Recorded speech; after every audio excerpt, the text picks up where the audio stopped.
Welcome.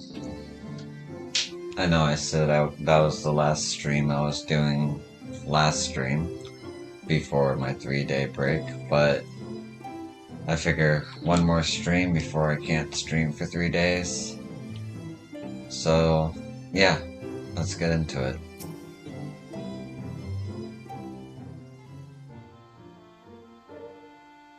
Welcome back. We are given to understand a new mayor has taken office in Yomor. Indeed, our good friend Master Chai was elected by popular vote and, after some considerable soul-searching, chose to accept the post. It's a shame you weren't able to attend his inaugural speech, though I have no doubt you'll see more of him in the future. But tell me, how fared you in preparing the White Orisite?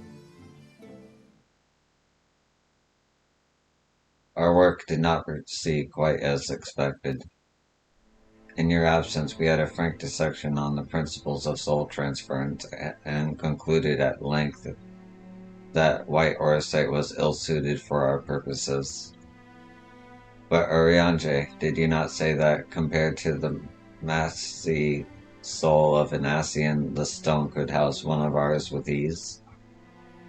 That I did, and armed as we are with Beck Luck's invaluable insight, 'twould indeed prove a trifling matter, were we to disregard the inviolable ink twixt mind and soul, a link which would, we did belatedly realize, be weakened most perilously in the process of rendering our souls dormant, as Orsite doth require. Thus the shedding of these fleshy simulacra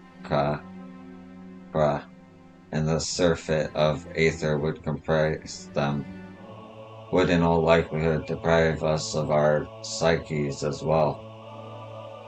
It would theoretically be possible to channel your minds into the Orisite instead, but we would more than likely sacrifice your souls in the process. Which is why we have abandoned that plan, and instead devoted our time to finding a means by which mind and soul might be transported together. Then we are no closer to a solution than when we first began. It is a vexing conundrum indeed, but one for which the Crystal Exarch has posited a most intriguing solution. When our discussions turned to the transference of memories and the psyche, I could not help but be reminded of a technique which I have personal experience.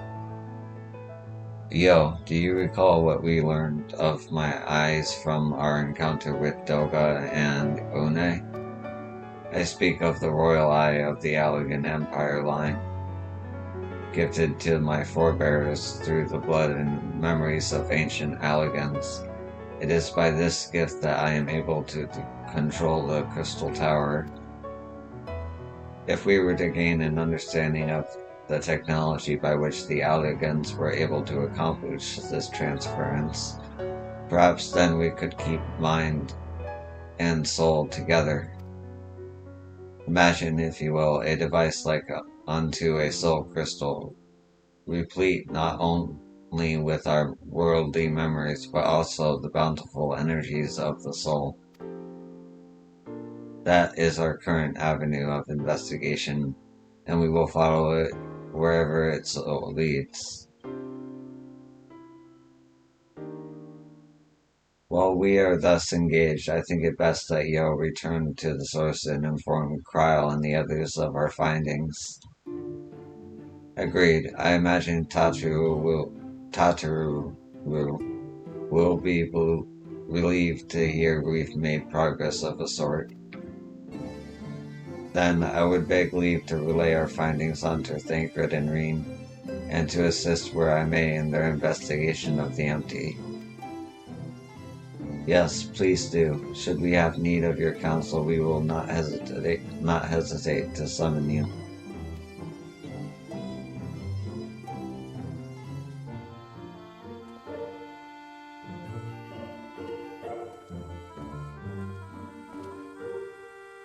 Give your regards to Tataru, won't you?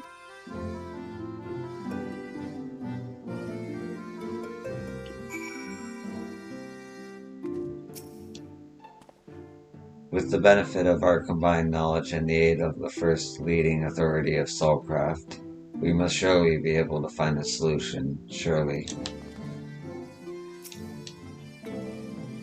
Beg luck insists we resume our work forthwith, but I grow weary at the thought. What I would not give for a cup of tea, and perhaps a vanilla tart.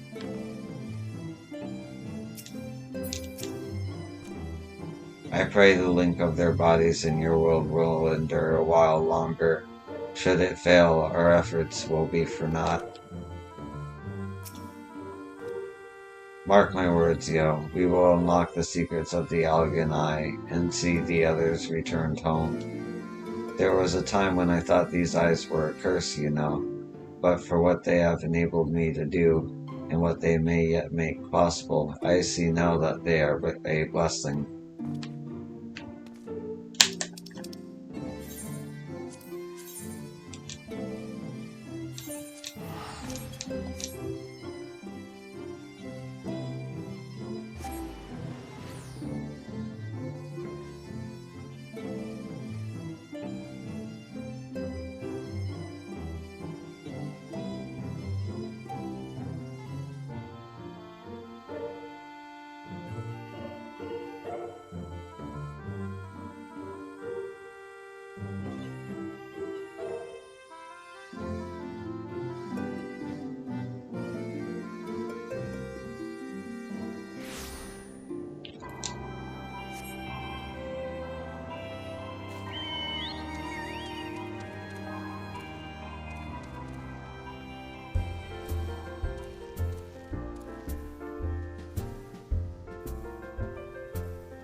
Yo, you're back.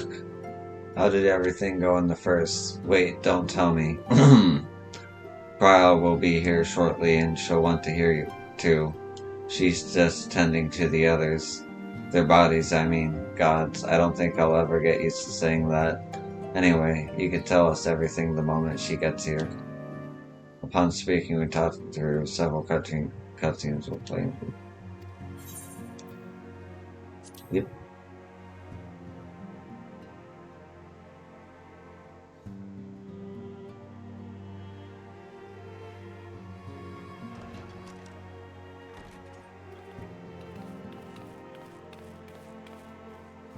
Sorry to keep you waiting.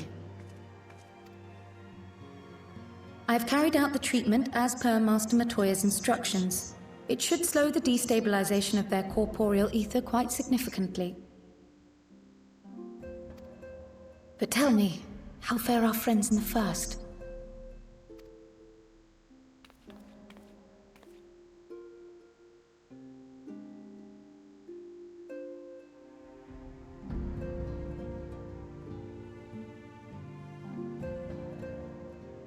So this Becklug's the first to lead an authority on soulcraft, are they?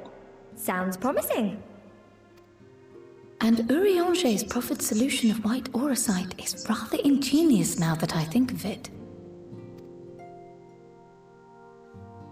Well, while they press on with their preparations, you may rest assured we will continue to do our part here.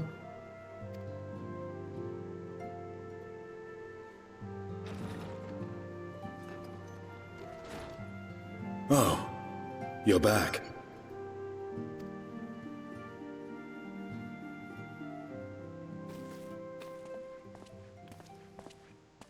Hey. Stinian. And none the worse for wear, I see.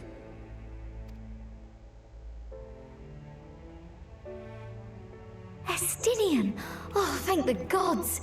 We've been worried sick. Did you lose your link pearl or something? The situation in Garlemald has become more complicated. I was making my escape from the capital when I ran into one of yours, Riol.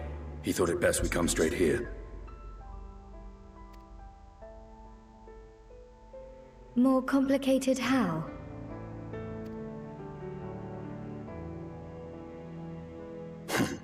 Where to begin? After entering the Empire via Razat Han, I went about my mission of investigating Black Rose. It was then, inside a provincial factory, that I encountered the one who styles himself Shadow Hunter, Gaius Baelsar. Our goals being apparently aligned, we joined forces and ventured on into the heart of the capital, to the very Imperial Palace itself.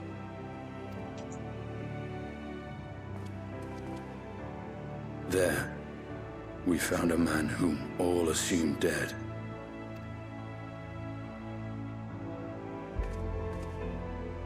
But his soul lives on, and he has wrested back his flesh. Xenos Ye Galvus.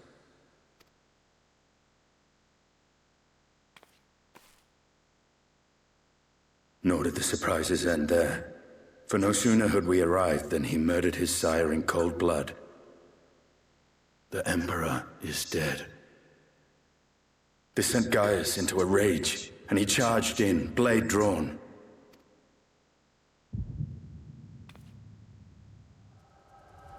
What's wrong? I like that Kyle sees it too.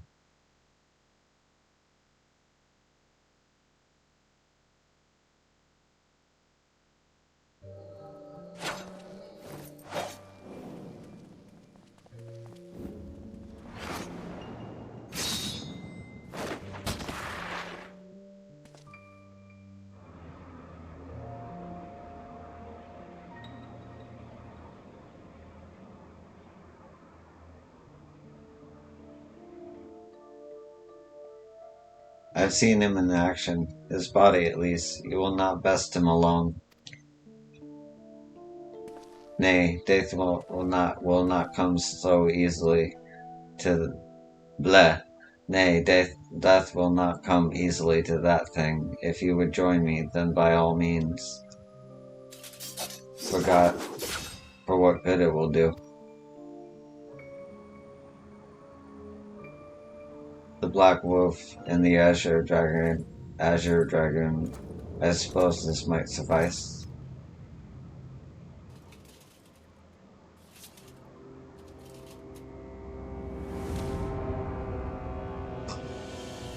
Come then.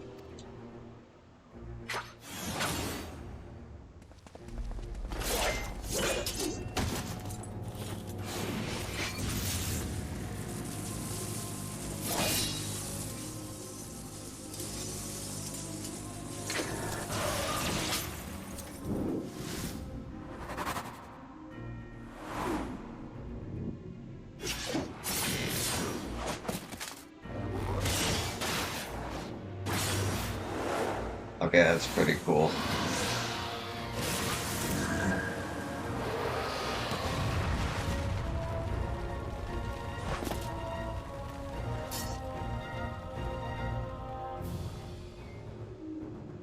Ah, the simple pleasure of one's own flesh. Truly, there is no place like home.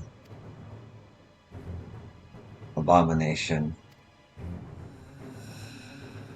Whatever he is, Yo was barely a match for him. If we stay here much longer... Emperor Varys, your radiance, are you alright? We may wear out our welcome.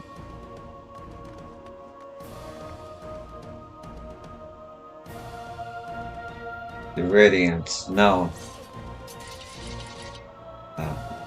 Must even the most middling of sport be spoiled? The world conspires to bore me. But I have no cause to remain. I leave these vermin to you. Xenos.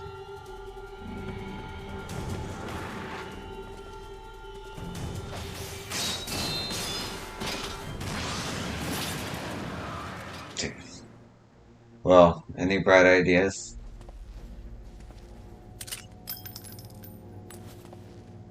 Just one.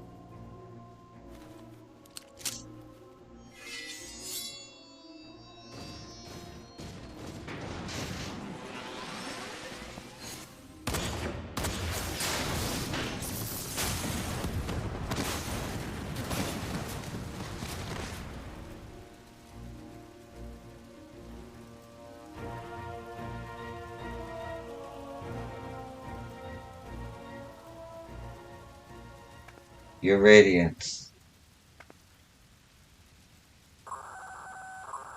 The intruders have taken flight. I repeat, the intruders have taken flight. Deploy all available Magitech armor. We cannot let them escape.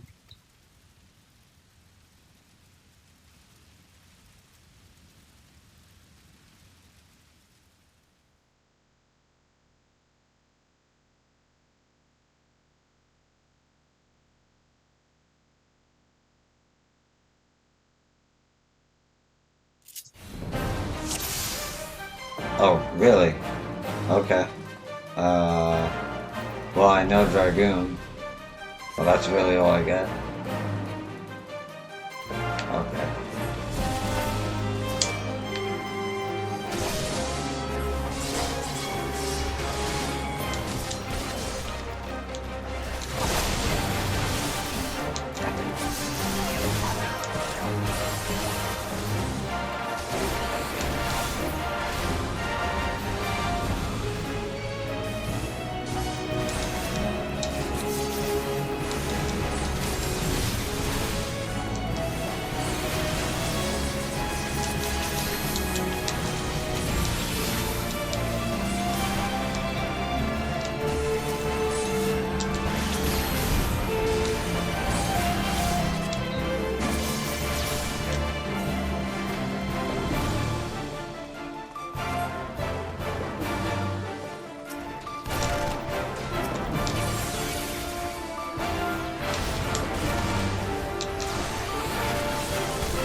Oh well, someone's been busy.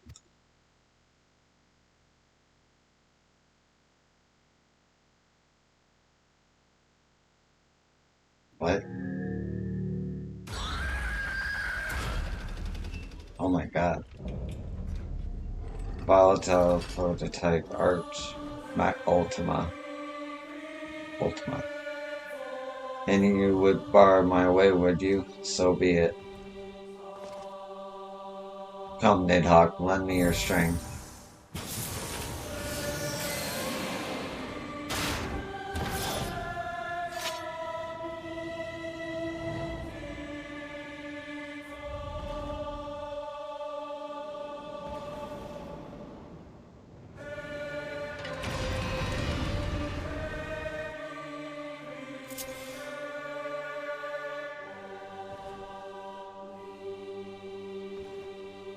Okay.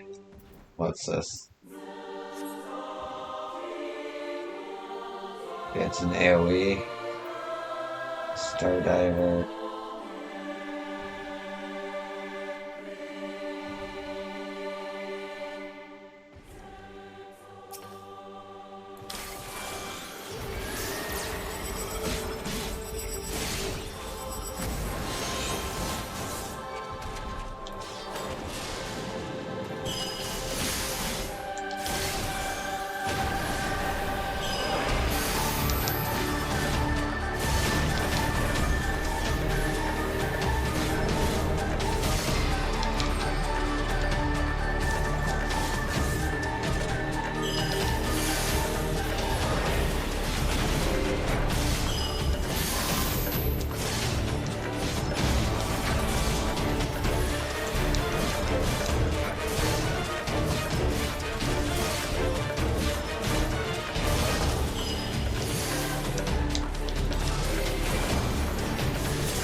Fuck.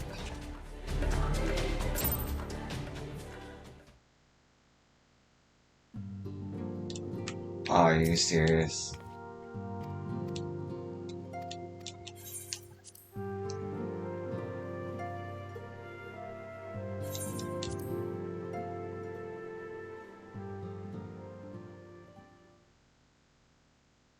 It's okay, I got this.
Ah!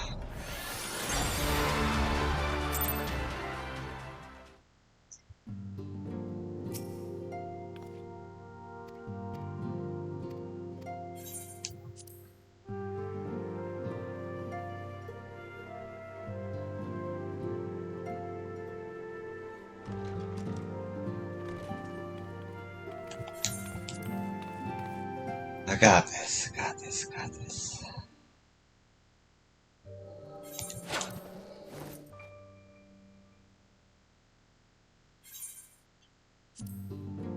Damn it.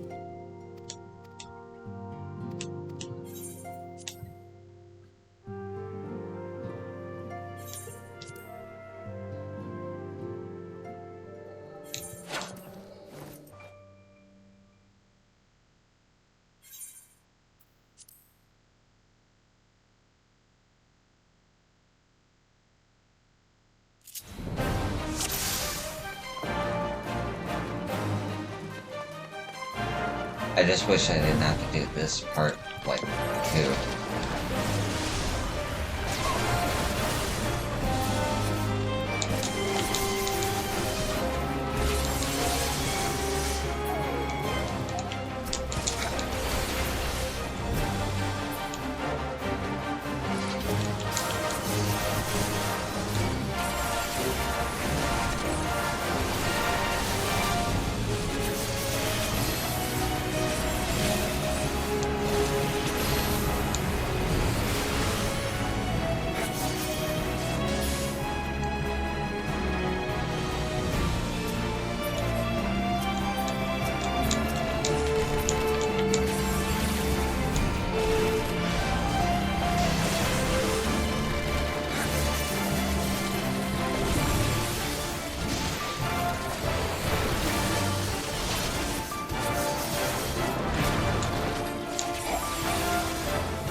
Fucking A.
Got this.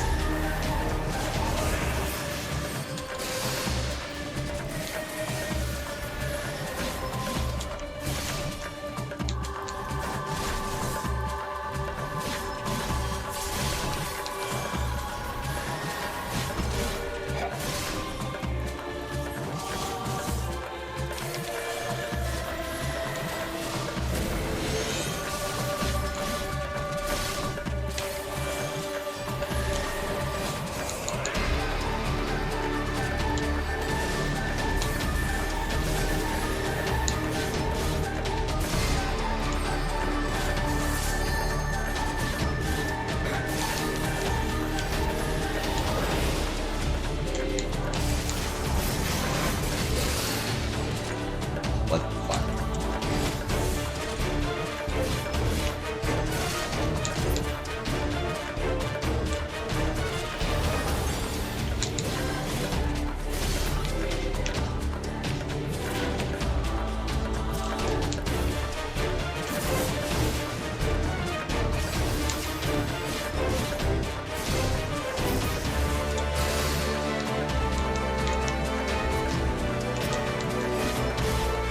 What am I supposed to do, man?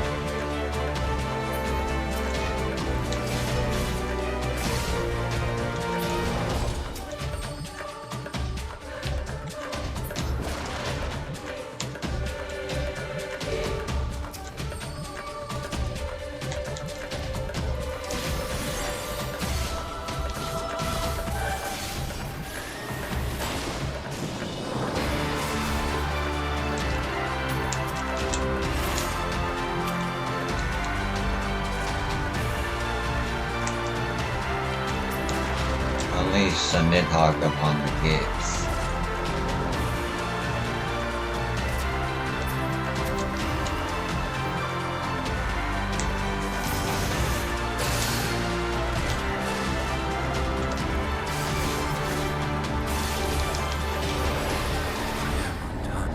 What am I supposed to do?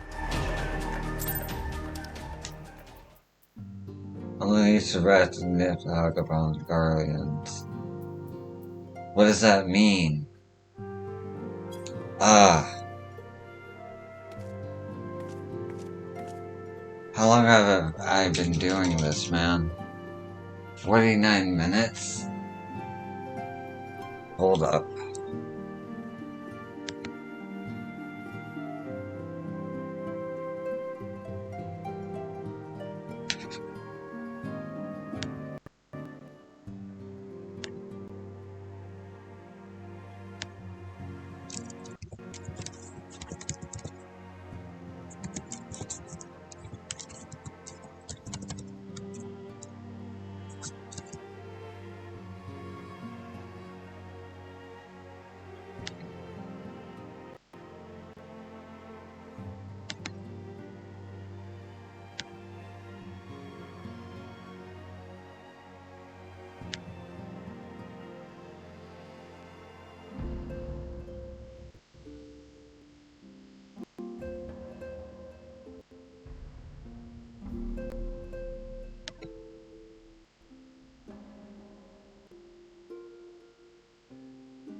Okay, I know what I need to do. I need to put the limit break on the bar. The limit break was not on the bar. That is bullshit.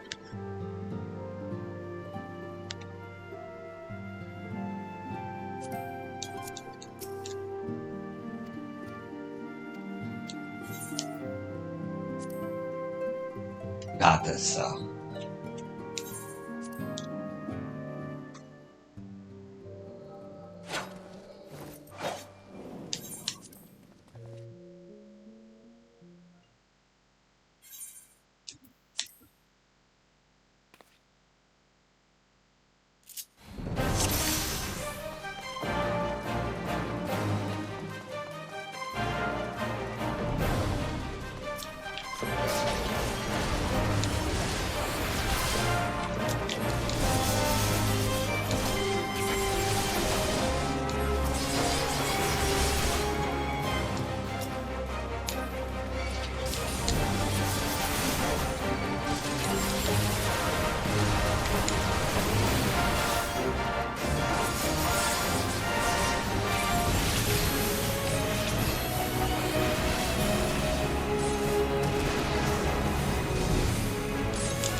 have limit break on my bars. I really hope I can reset it when I get in there. Because otherwise I'm gonna have to go out and do this again. Holy shit, this is frustrating.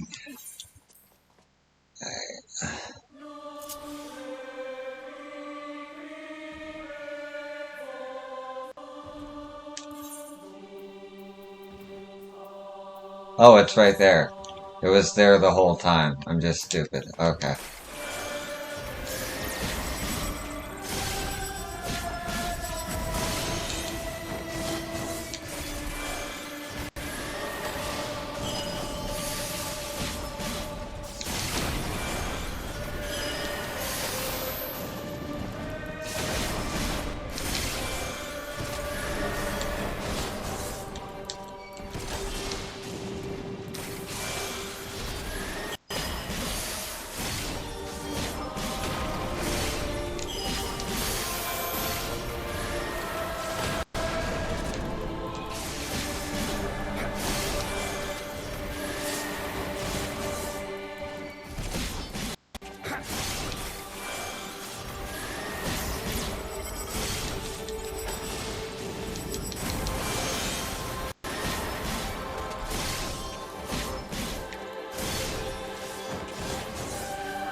Yeah, it was frustrating that I didn't see the limit break on the hotbar, but that was cool.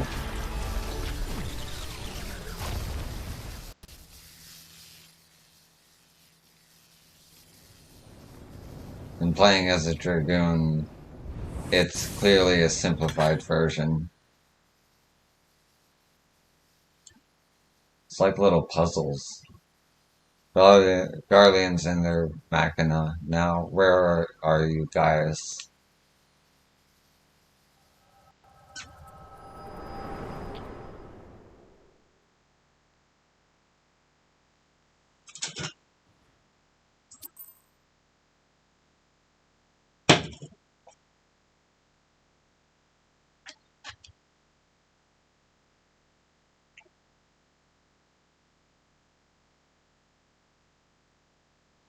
Are you all right?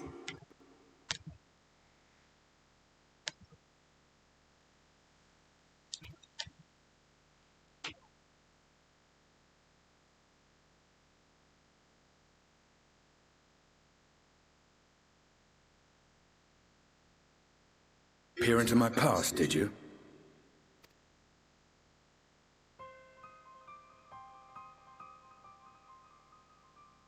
Well, I didn't quite relive the experience as you did, but I bore witness to it all. I'm still not sure what I think of this gift of yours. But no matter. Our confrontation was cut short when the Imperial Guard arrived. It was then that Xenos took his leave, citing boredom. To think their research into the Echo could bear such fruit. Escaping death, jumping from one body to the next, and returning to his own after all this time. He is an Ascian in all but name.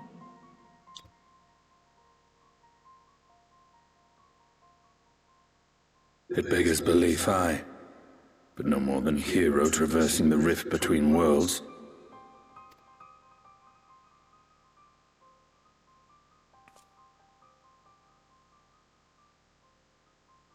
My concerns are far more prosaic. With the Emperor dead and the Crown Prince missing, the Empire is in disarray. Until order is restored, assuming it even possible, we needn't fear an Imperial reprisal.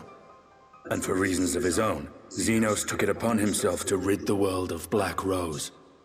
Riol has already gone to apprise the Alliance leaders of these developments. We may leave the matter in their hands for now.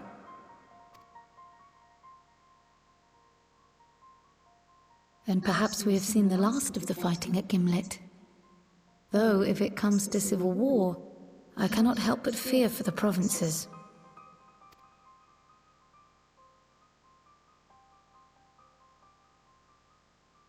Ah, I'd nearly forgotten to ask.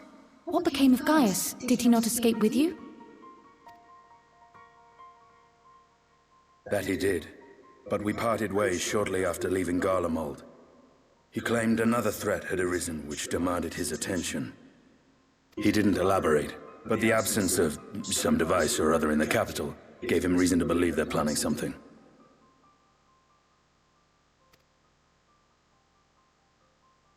Lest you worry, I believe he has well and truly shed the Black Wolf's pelt. Conquest is no longer his objective. We may safely leave him to his own devices. Well, it's nice to have one less foe to worry about, even if we do have a mysterious new threat to look out for instead. Speaking of which, I'll see that Riol and Al Shinobi are made aware. Though we still know next to nothing, it can't hurt to be vigilant.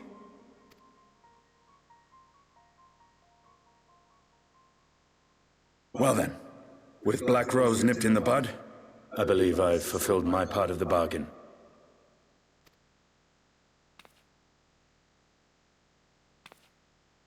That's true, but with the Archon still slumbering away, we were hoping you might agree to stay with us for a little bit longer.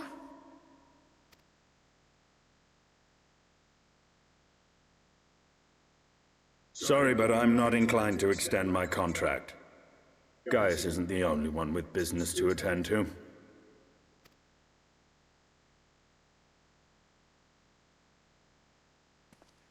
Thank you for your help then, Estinian. I see why Alphino admires you so.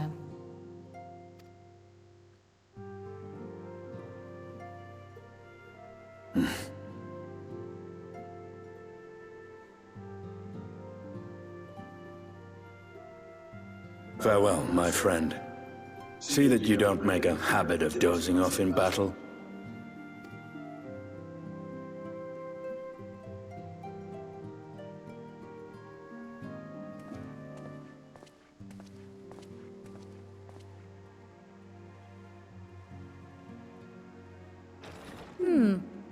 I suppose we should all be getting on then. As ever, we will see to the Archon's needs. In the meantime, why not get some rest? You've more than earned it. Go on.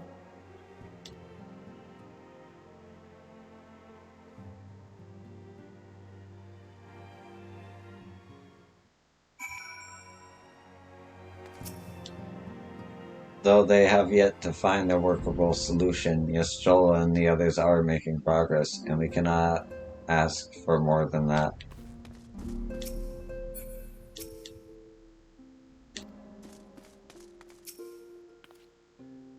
You must be shattered after all that hopping back and forth between worlds. Why not stay here and rest for a while? I'm sure Becklook can manage without you. They've got enough science to help them if you ask me.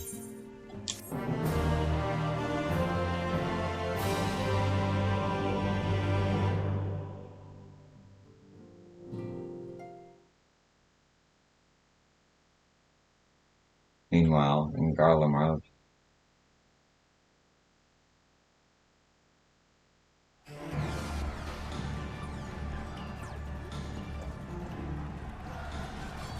traitors, you would dare deny Lord Nerva the throne? Oh, shit.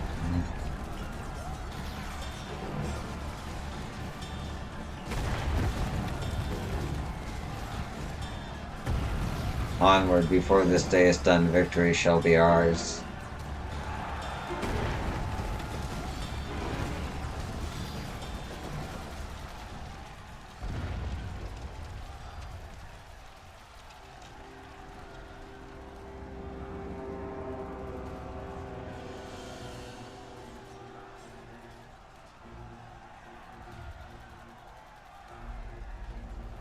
Boing, boing, boing. Do you think? I find it amusing, like dogs herding cattle to the slaughterhouse.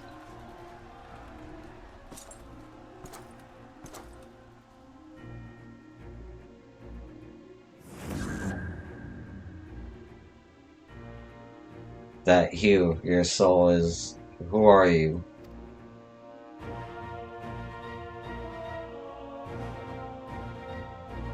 Before your majesty, I am but another dog, lost in want of a new master, a hunting dog if you should wish it so. For I know full well the prey you would seek next. Zodiark. Zodiark.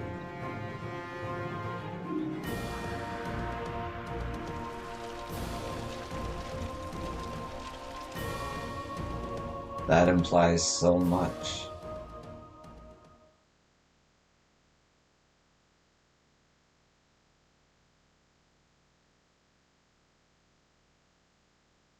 Meanwhile, in Neomor in the first.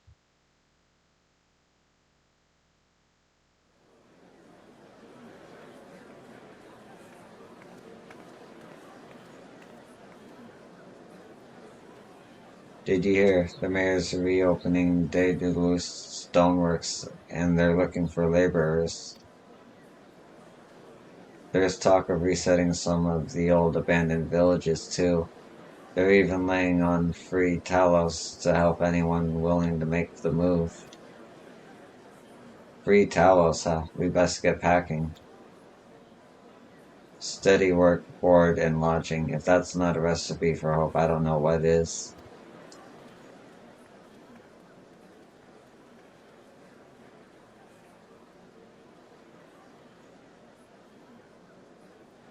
Hope?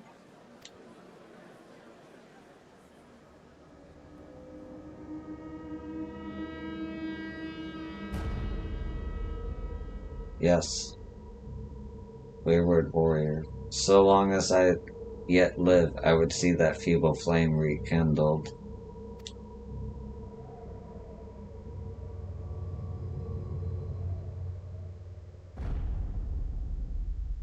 And it is my destiny to see our dream fulfilled.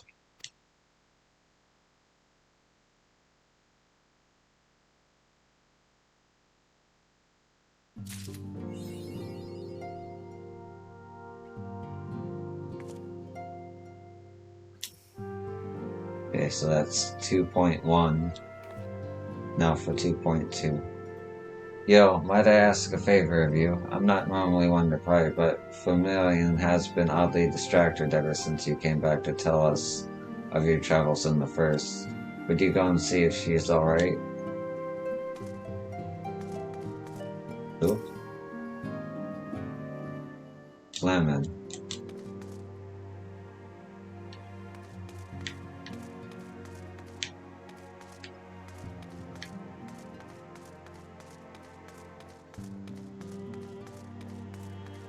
Well, he's not here.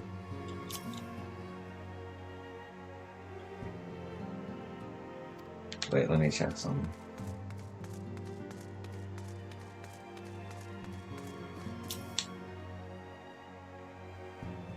You needn't concern yourself with the affairs in Eorzea. The situation at Grimly Dark is well in hand thanks to the Alliance, and our efforts in containing potential primal threats have proven more than effective.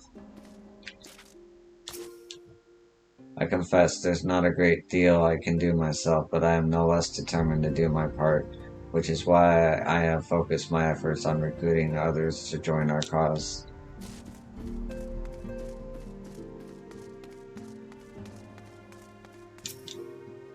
With Rio now out on the field, I was asked to return to make up for his absence. Alas, Ore and the others were unable to accompany me.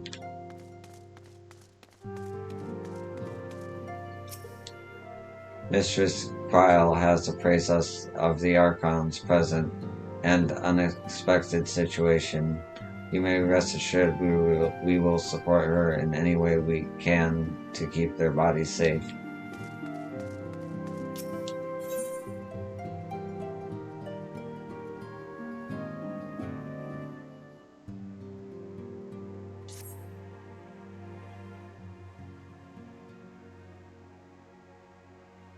Yo, what a pleasant surprise.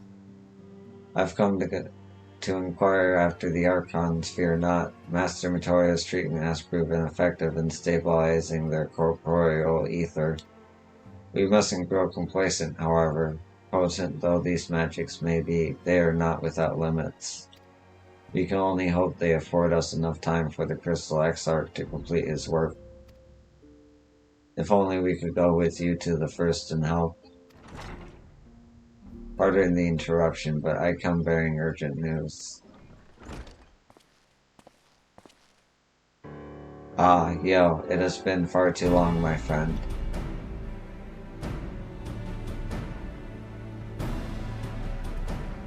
Forgive me, I don't believe we have been formally introduced. Maxima, former Garlean ambassador. I remain here in Eorzea under the auspices of Commander Aldin, offering what counsel I can in the hopes of resolving the present conflict with the Empire. Yes, I've heard stories of a defector from Garland, but never mind that. You said you have urgent news? Indeed, as you may have heard, the Imperial capital is in turmoil, and a sizable portion of the Garlean forces have been recalled from the Grimlit Dark. With their numbers so greatly diminished, the main host of the Alliance has withdrawn, leaving the Alamegan resistance to keep watch over the border. And it is there we have welcomed a most unexpected visitor who claims that this de-escalation may belly growing dangers and unforeseen threats. Commander Alden has arranged for an impromptu meeting to discuss these revelations. He has also requested a representative of the Scions attend as well. though it was clear to whom he wished I extend this invitation. It would seem time is of the essence. Well, you'll not be attending this meeting alone, though I am not as well versed in the affairs of city-states as our comrades. I see no reason to burden a single scion with all of this. Yes, of course, then we must make for Alamegan Quarter with all haste. Well, what are you waiting for? Get going, you two.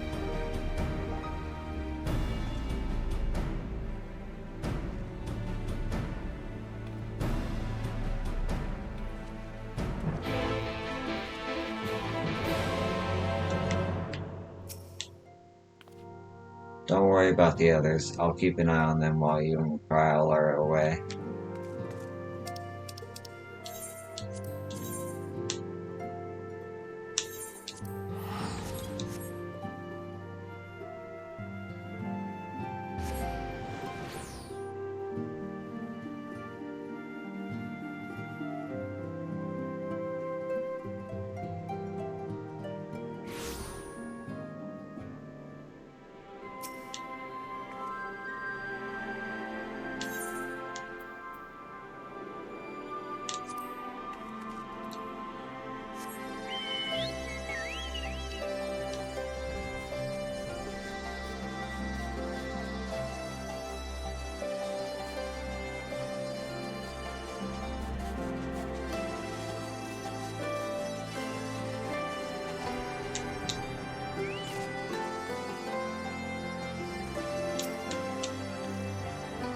Much has changed since the first time we set foot in the city. Now we strive to preserve their freedom rather than reclaim it. But we have no time to reminisce. We mustn't keep the commander waiting. Commander Alden awaits us in the Royal Palace. If you will follow me.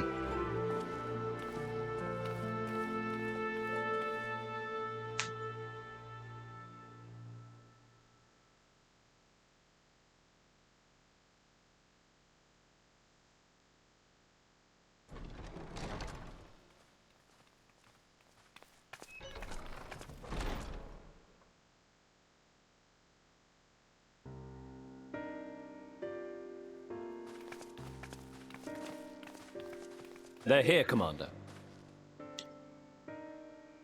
And I, for one, am grateful that they are. Told you've been busy since our paths last crossed at the Gimlet Dark. Not that I understand half of it. When the science spoke of other worlds, I struggled to describe what I pictured. Mayhap things would seem clearer were I to hear the tale from your own lips. But I'm afraid the situation will not afford us that luxury. I trust you two require no introduction. We meet again, hero of Eorzea.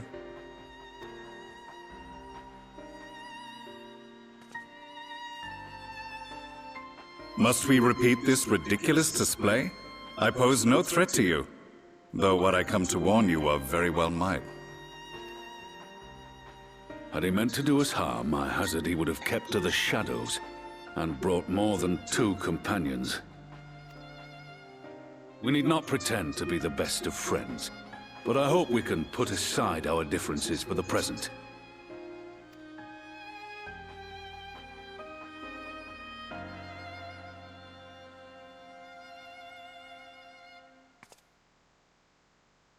As you are doubtless aware, Sir Estinian and I cooperated to rid the world of Black Rose in your absence. Our journey together took us as far as the Imperial Palace, where we witnessed Emperor Varus meet his death at Xenos' hand. Being the sole witnesses to this crime, and in no position to defend our innocence, we were then forced to flee, each pursuing his own avenue of escape. When we were later reunited, Estinian claimed to have encountered an unfamiliar kind of machina during his flight, but to me his description seemed anything but, and upon further investigation I found that I was right.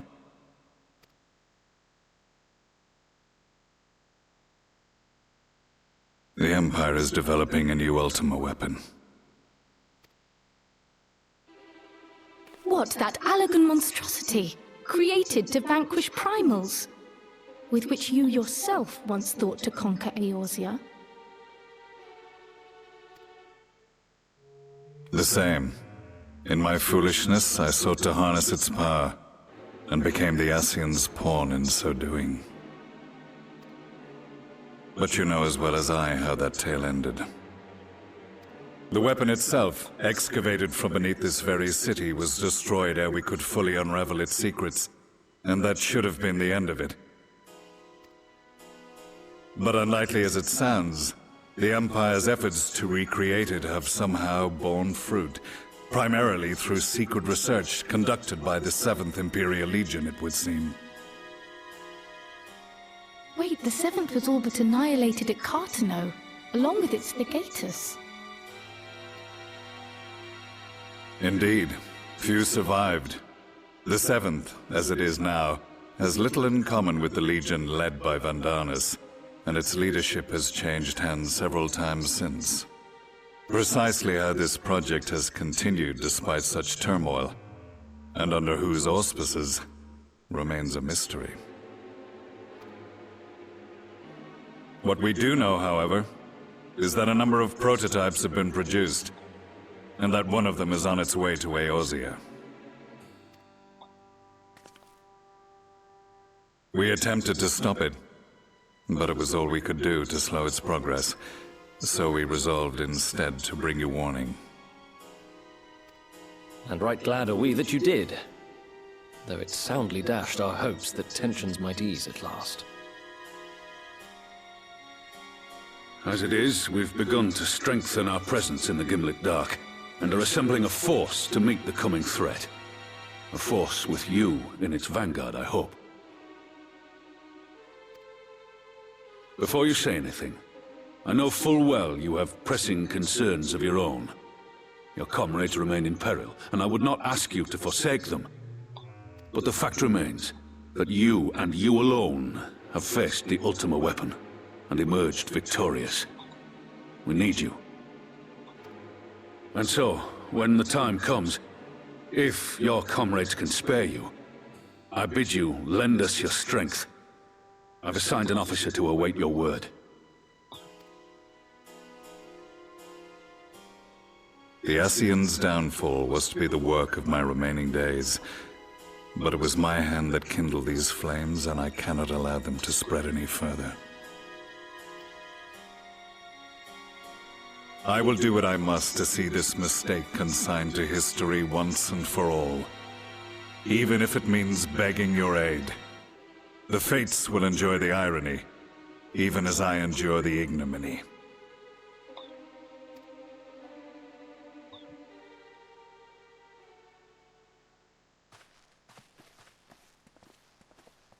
I too shall make for the border and offer my skills, meager though they seem in such company. Mayhap we shall meet there anon.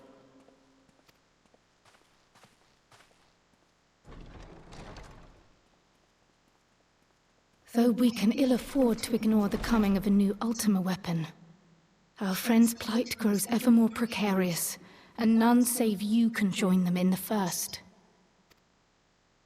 I only hope you are not forced to make a choice.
As ever, the way forward is paved with difficult decisions.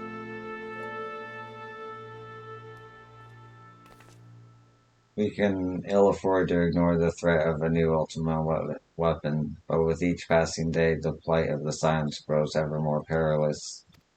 If you cannot stay for a debriefing on ultimate weapon, I will not stop you. I only ask that you confer with me before returning to the first.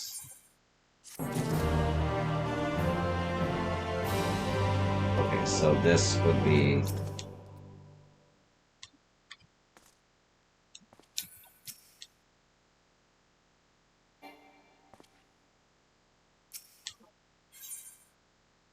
Okay, so if I want to do that, I come back here. Where is here?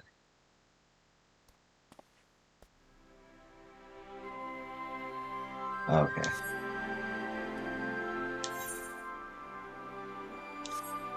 And we can always do that later. Right now I want to get through the MSQ.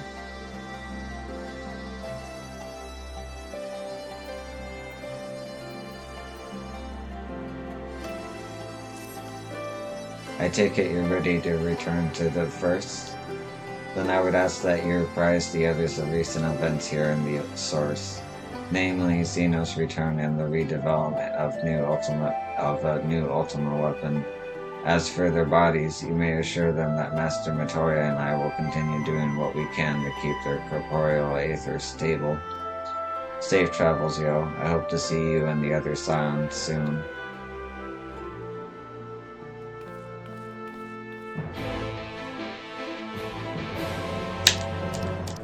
Back to the first.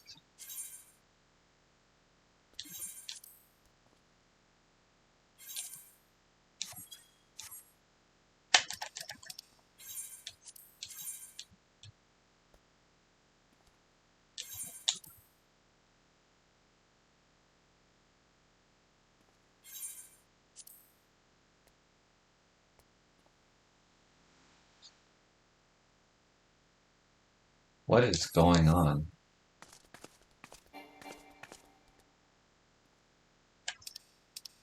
Am I getting live?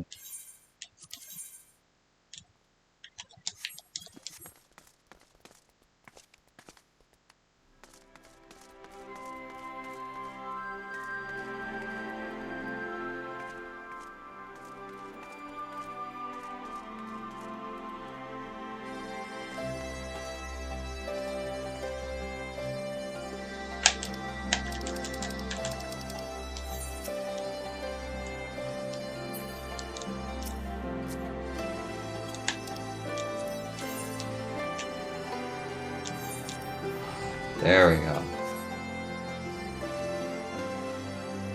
Hope the stream's not affected.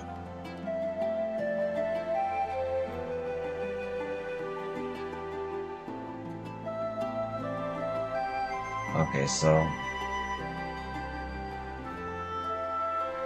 I believe those are the trials of shadowbringers.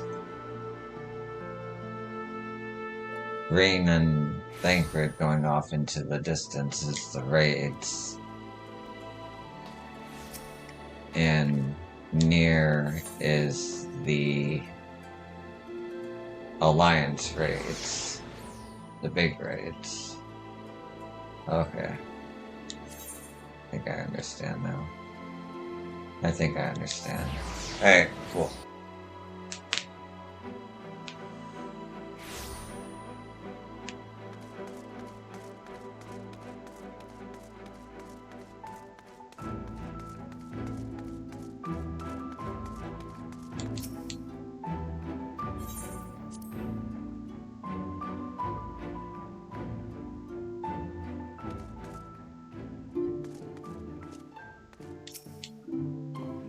You've come at the most opportune time, my friend. I've made something of a breakthrough in my research on the soul and a means to return the Scions home.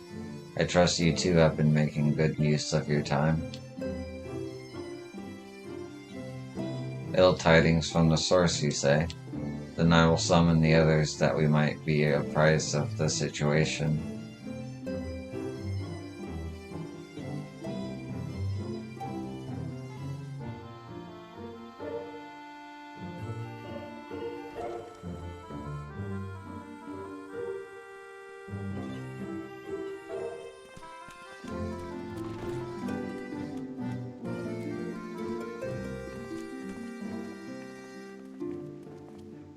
Now that we are all here, what news from the source?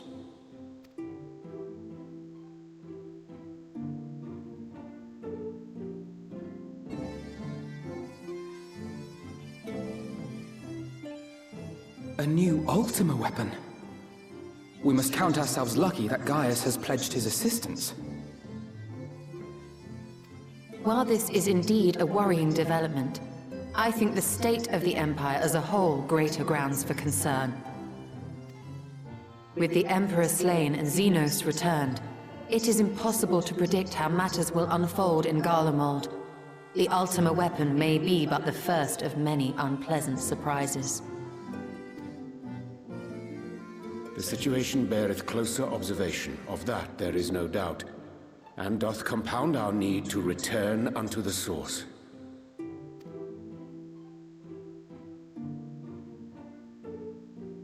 Then let us address that issue. Our long search for a means to see you safely home may well be nearing its conclusion. Thanks in large part to Urianger and Becklug's invaluable insight, we have succeeded in fashioning a vessel for the journey.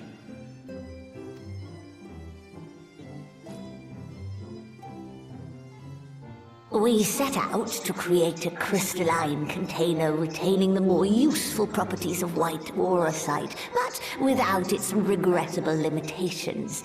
And after a good deal of trial and error, we made one. An ark for soul and mind both that will allow your incorporeal self in its entirety to be ferried between worlds.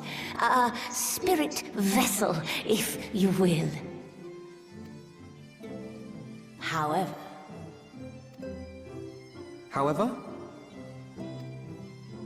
Though the vessel is possessed of the requisite qualities to hold mind and memory, it wanteth yet for a means to receive of them.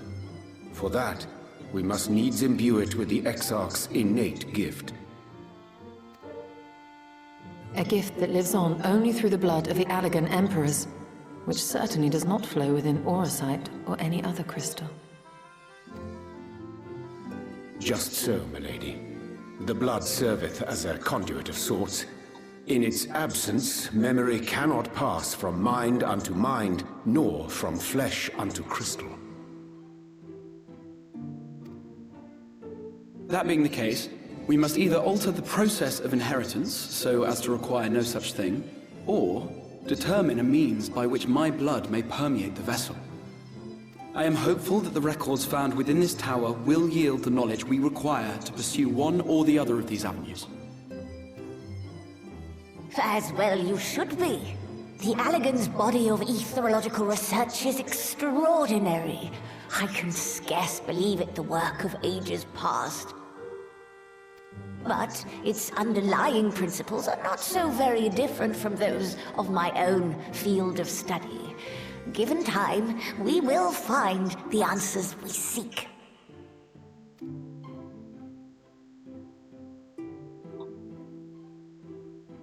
I know that you can ill afford to wait, and it pains me that I must ask you to do so. I can only reaffirm my promise to you that a solution will be found. Whatever it takes, I will see you safely home.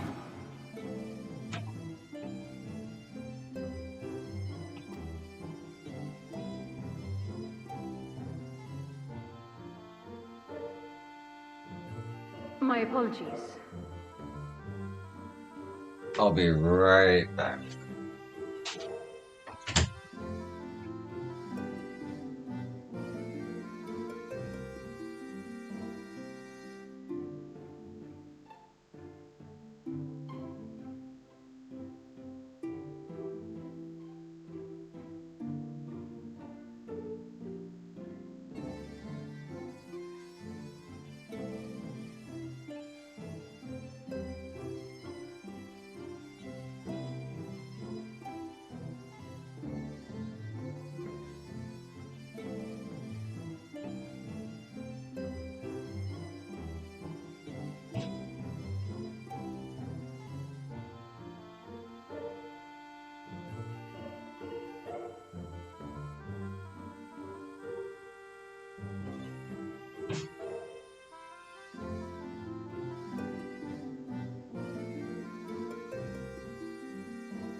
I do hope you haven't come to tell us that mortal peril fast approaches. No. I had hoped to speak with the Warrior of Darkness. But there is no need to cut short your meeting on my account. I will be waiting outside.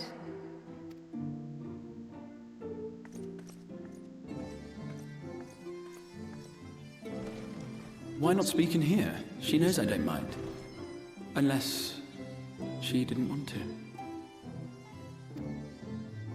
Perhaps I might accompany you. Though I am woefully ill-qualified to assist in the Exarch's research, I may yet be of some use to Lena.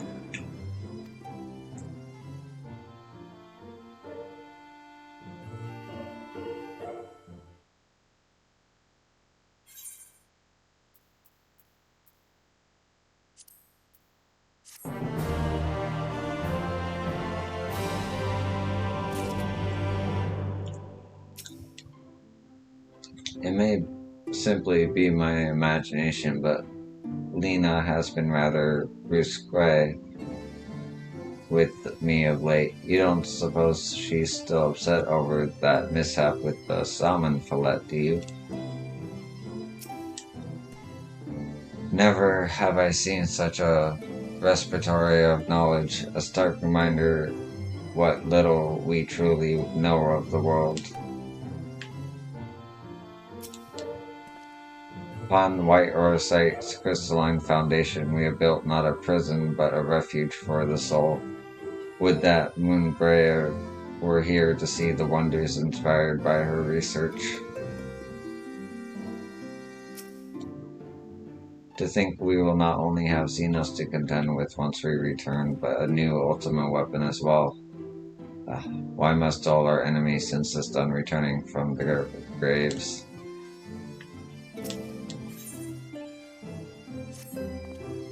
Must confess, while I enjoy my fair share of scholarly research, it will be good to step outside for a spot of fresh air. Now then, shall we go and speak with Lena?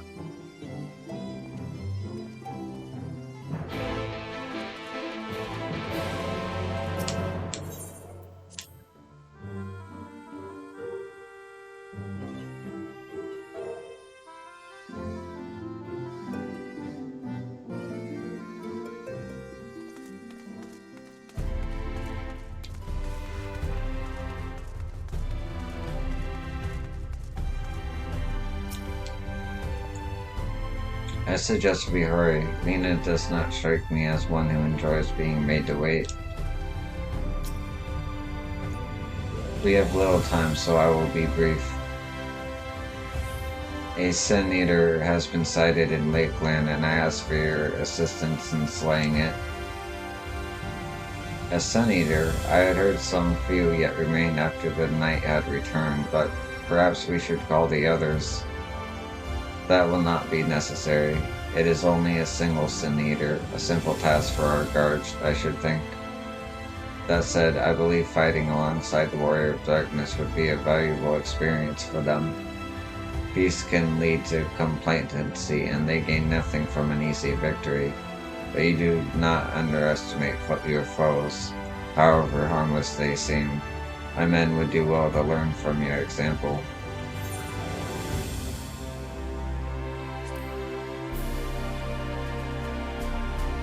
Excellent, then let us make for a fort job.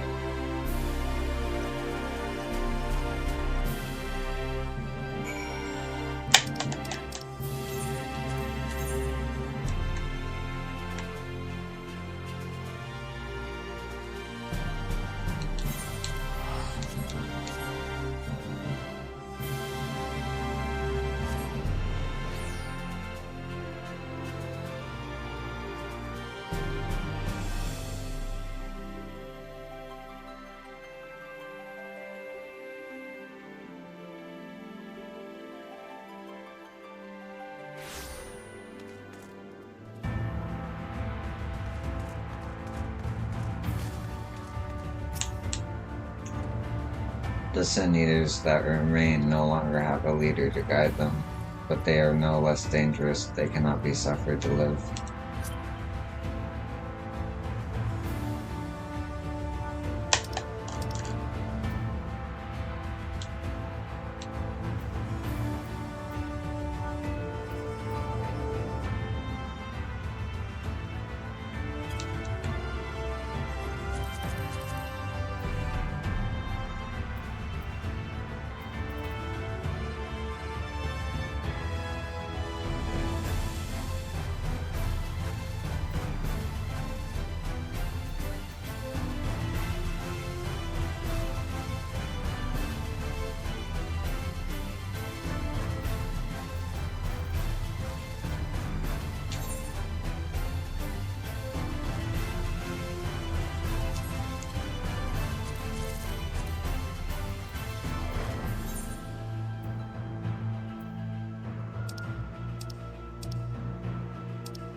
I still don't know how to accept free company invitations, but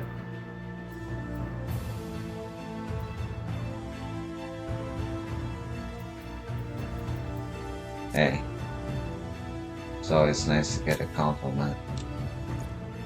If you would wait here a moment, I will gather the others.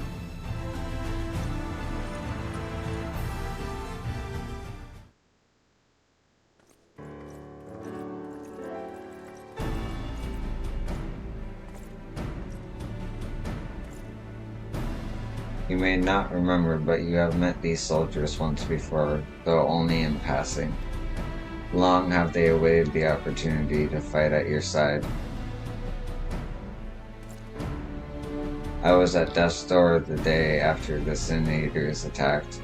If you and yours hadn't come along, I'd have likely stepped through, and I wouldn't have been alone. Your courage and selflessness is something we all aspire to. I too was there that terrible day. My friend was transformed into a Sin Eater before my very eyes, and I had no choice but to cut her down. The thought of returning to the field, of holding a blade again, it filled me with dread. But that is no way to honor her or my comrades, and so I have returned. I swear, I will not let you or anyone else down from this day forward.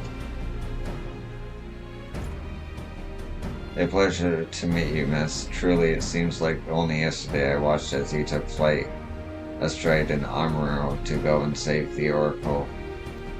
But strange to think that Umoran soldiers once locked blade as... Blah! Strange to think the Umoran soldiers we once locked blades with are now on our side, but we will do our utmost to keep the peace here in Lakeland. We seem to be missing one.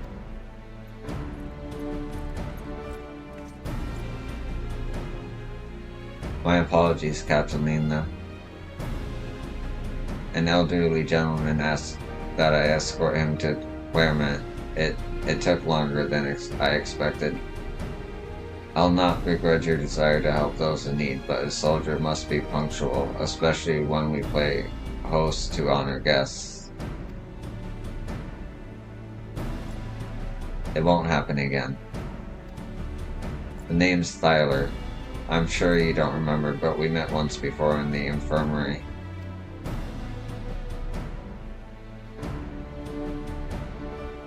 I asked you to deliver a message to the Exarch and the Warrior of Darkness. Little did I know I was already talking to her. Don't give up, don't give in. I keep those words close to my heart. And the boundless beautiful skies above serve as a reminder of their importance.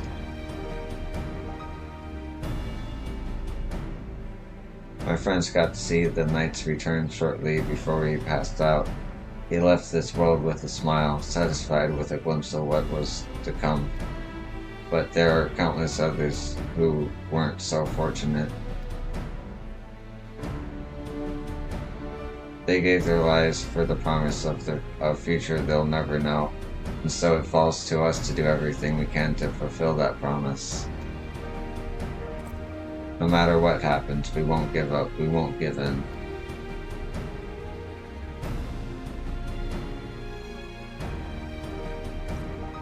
Your heroism has inspired all our guardsmen in much the same manner. Our scouts at the northern staging point have not had the pleasure of meeting you in person. Let us not keep them waiting.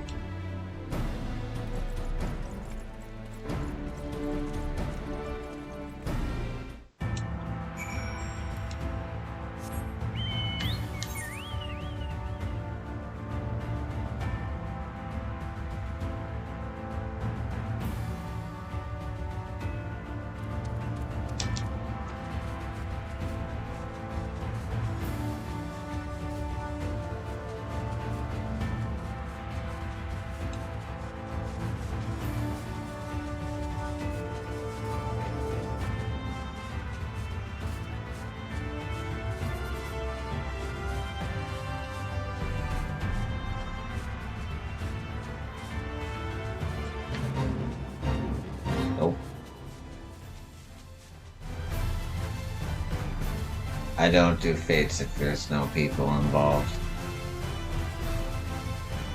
I don't solo fates.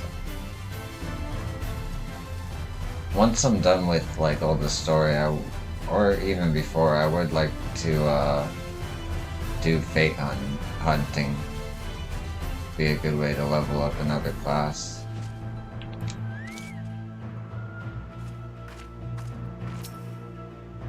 If I hadn't seen him earlier with my own eyes, I'd have sworn it was you who killed that Sin Eater.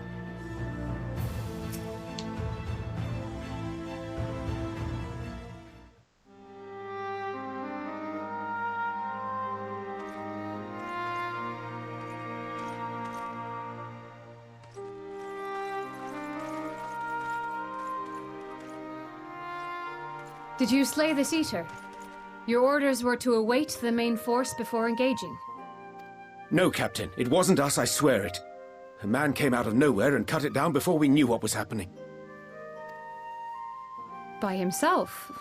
Certainly it is no light warden, but nevertheless. It's true. Felled it with a single swing of his axe, he did. I've never seen anything like it. So I says to him, "Who are you, the warrior of bleeding darkness?" And he says, "No, I'm a warrior of light." And that was it. Buggered off as quick as he came. A warrior of light?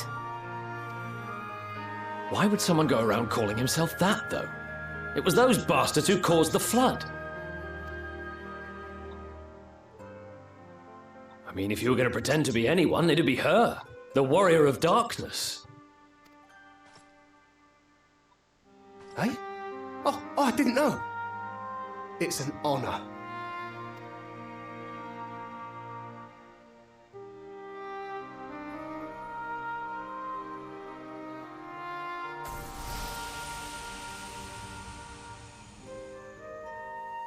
Since the Eater is no longer a threat, our work here is done. Return to your posts.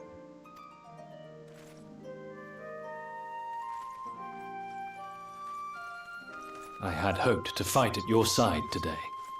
But I'll continue to follow your example, and may we meet again.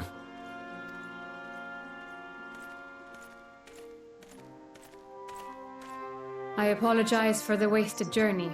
It seems I overestimated the threat. As for this warrior of light, I do not know who would be brazen enough to take that mantle for his own. Whatever it may once have meant, it is forever tainted by the association with the Flood.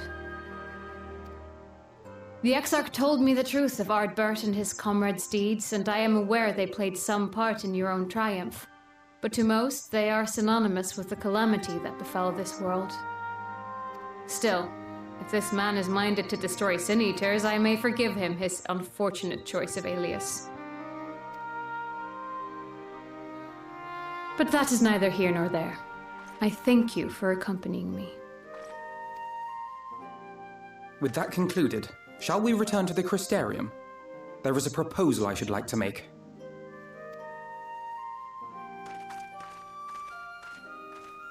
Forgive me. There is one more thing. A personal concern of mine. I had hoped you might have a moment to speak privately. Take your time. I shall go on ahead.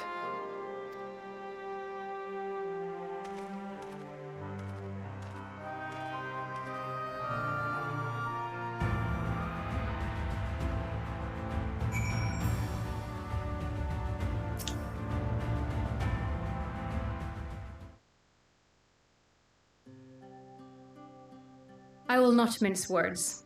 This matter concerns the Exarch. Though his countenance belies his age, his demeanor never has. He has seen more than any man should and grown ever more weary with time. But I see I give the wrong impression.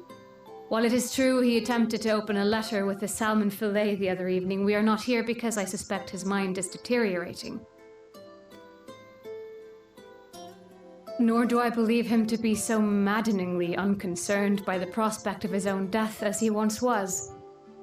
Indeed, the opposite is true.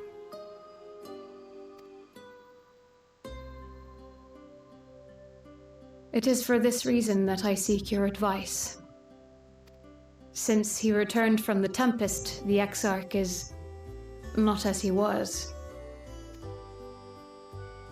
He seems a different man, a younger man.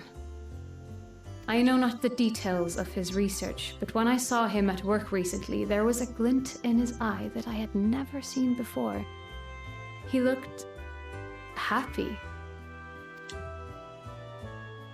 It was as if he had peered into the future and for the first time found joy there. Though it gladdens me to see him thus, I wonder if I should not keep my distance. I fear that my presence will only anchor him to the past, remind him of all the pain that came before.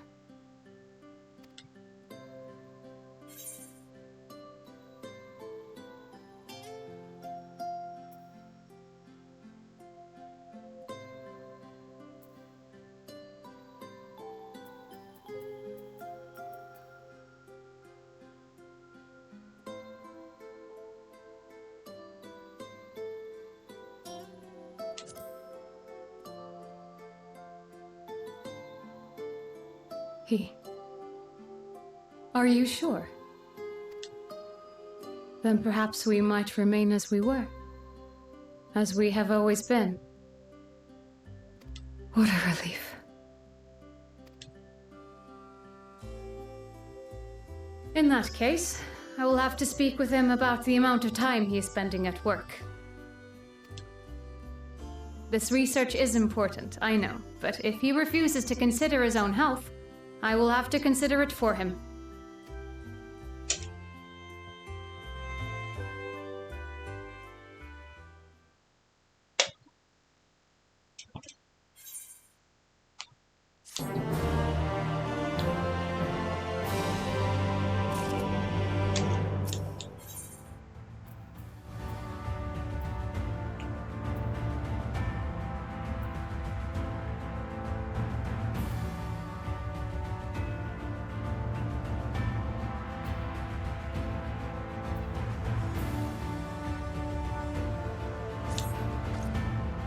I will not keep you, and your comrades have much to discuss.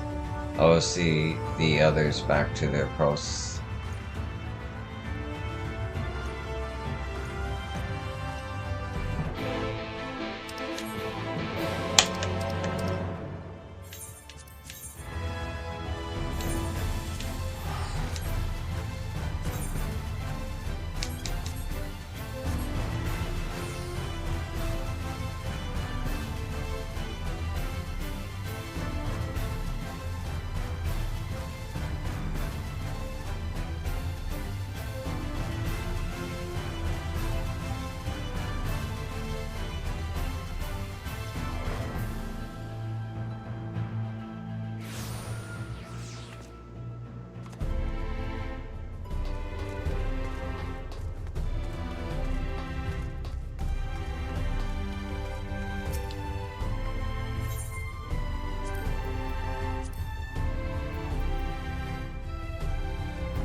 That'll be last.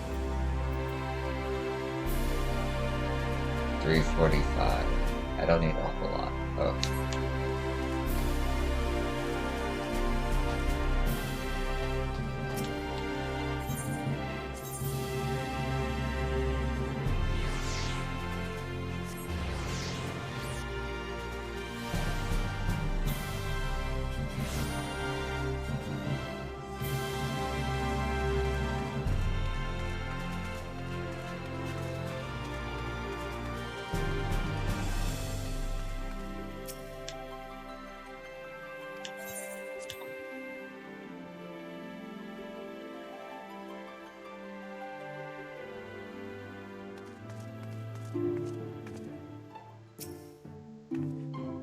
An adventurer calling himself a warrior of light.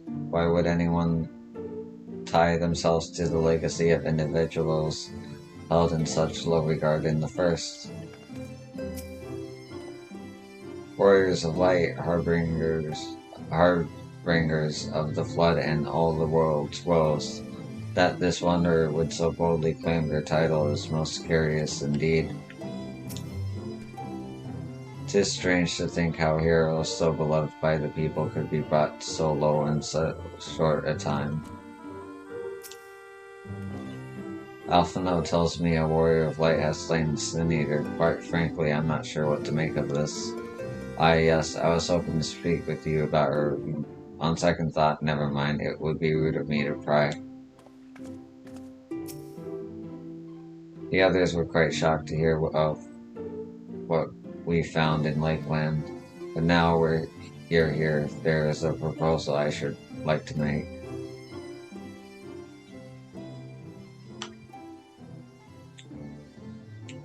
I have been spending a great deal of time in the Cabinet of Curiosity, and of late I have noted more and more people pursuing books on history, the years leading up to the flood in particular.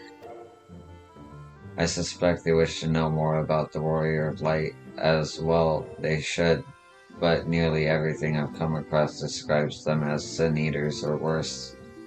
Regardless of whether or not this Warrior of Light is who they claim to be, I worry their sudden appearance in conjunction with this renewed interest in their predecessors may lead to a growing unrest and fear. If the people of the Crystarium seek the truth, I say we give it to them. I too can attest to the falsehoods found within full many of the cabinet's tomes, with nary a mention of the noble deeds of Arbor and his comrades. To be fair, they bear some responsibility for the flood, but when the tale is told again and again over the course of a century, I am not surprised to see their role distorted and them painted as villains. Were it not for the record stored within the Crystal Tower, I would have had no reason to question the narrative. Unfortunately, the knowledge was of no use, for when I arrived here in the first, their reputation had already been irreparably tarnished. Words talking. That said, there still remains those who worked tirelessly to defend their good name in those early days following the flood.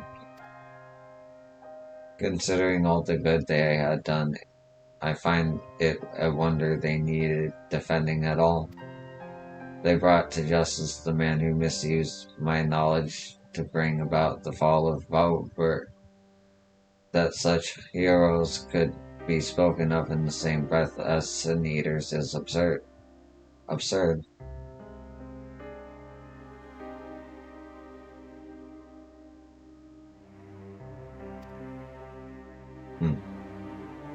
Under normal circumstances, I would agree, but as time passed, those who knew firsthand of their deeds dwindled. In the end, only one truth remained, that they were the cause of the flood. With the world on the brink of oblivion, it was all too easy for the Warriors of Light to become villains deserving only of resentment and hate. At that point, the truth mattered little. It would not change their lot. Thanks to all of you, however, their lot has changed, and now they may heed the long-forgotten truth.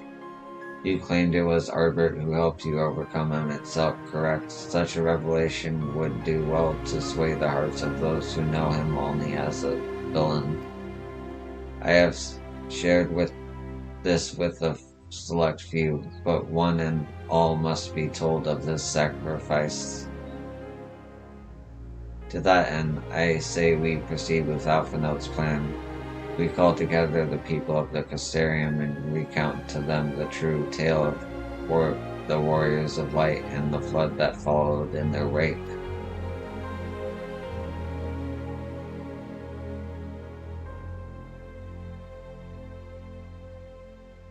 Well, what say you, yo?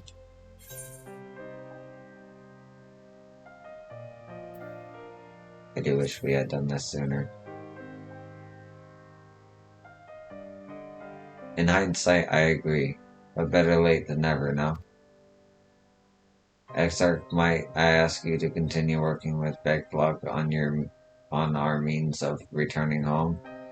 The rest of us will see to gathering the people of the Castarium and the Exedrea.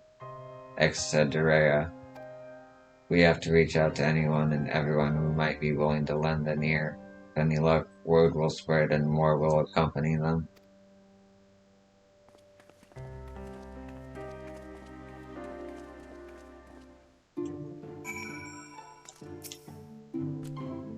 I have seen many a great and terrible things in my long life, as it has the Exarch, no doubt. Of man, I can say this: his memory is short, his heart fickle. Let us pray that your words reach him. There can be no darkness without light, and so it was that Arbit was there in your hour of need. The people must be told.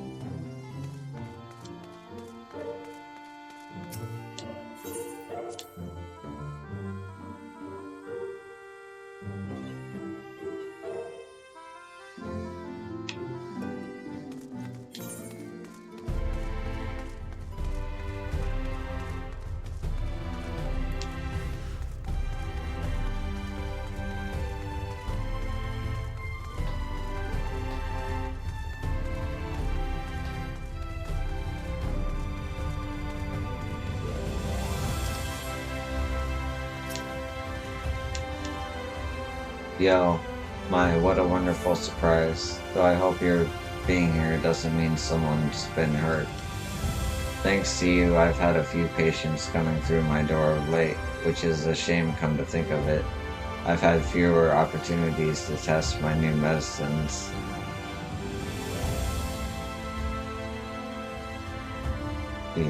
Just a gesture, of course. It's actually been quite pleasant to have a few moments to myself every now and again. The truth about the Warrior of Light, but the Exarch has already spoken with me about them. Well, if there's more to the tale, I'd very much like to hear it. I wouldn't miss this for anything, and I promise I'll bring the others with me.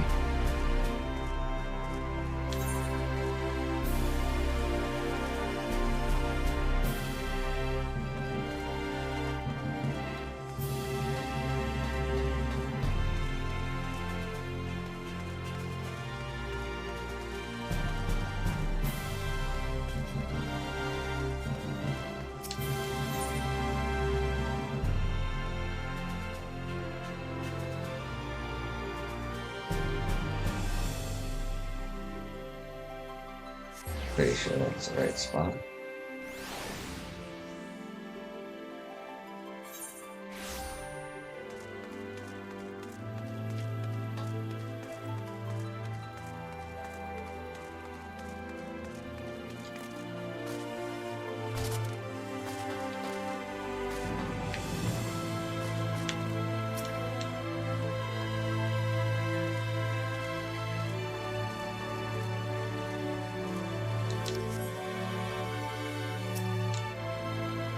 Well, what a coincidence. I was just reading over a letter I received from Grendel not long ago.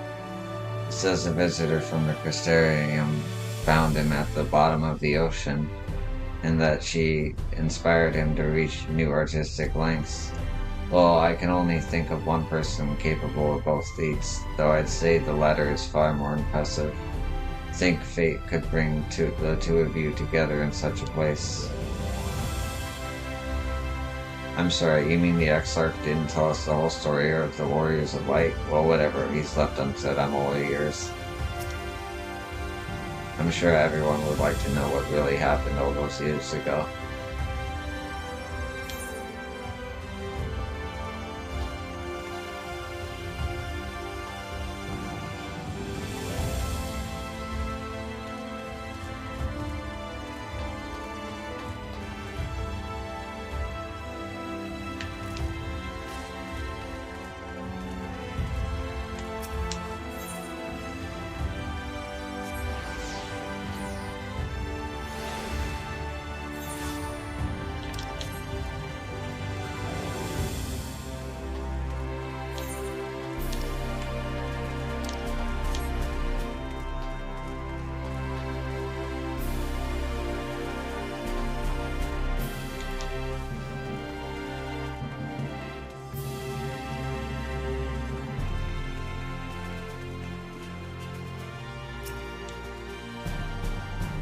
No, this can't be. Surely there's at least one book here that does not cast the warriors of light and their deeds in such a negative light.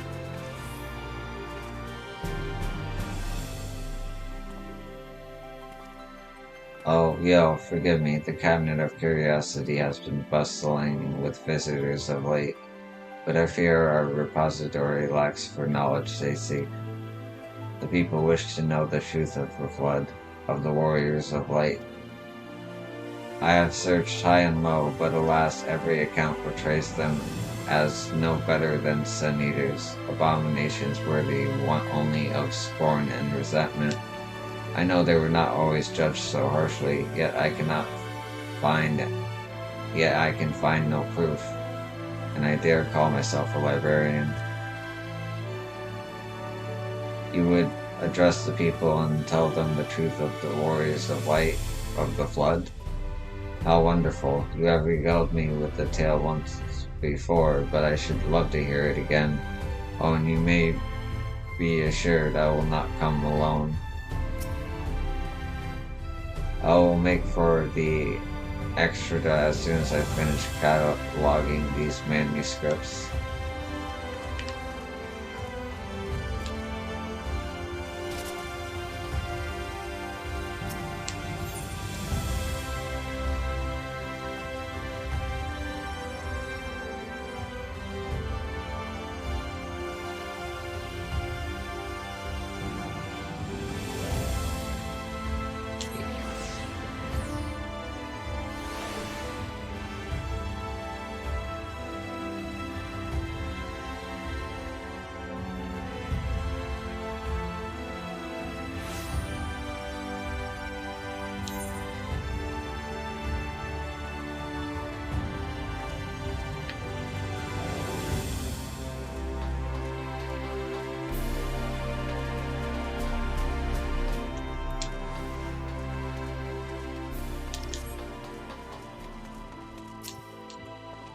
Well, to what do I owe the pleasure? Whatever it is, I must ask you be brief. With the night return, visitors have been flocking to the Crystarium, and I find myself too busy by half. I don't mind it though, seeing the stars so full of life and excitement. One can almost forget the flood ever happened. The Warriors of Light, yes, the Exarch has mentioned them before, but everyone knows them now as the cardinal virtues. Or are you suggesting there's more to it than that? Well, you're set to steer us wrong, so I'm willing to hear what you have to say. You've yet to steer us wrong. Okay. Celia has agreed to help keep watch over the stairs in my absence. I'll be along to the Extria soon.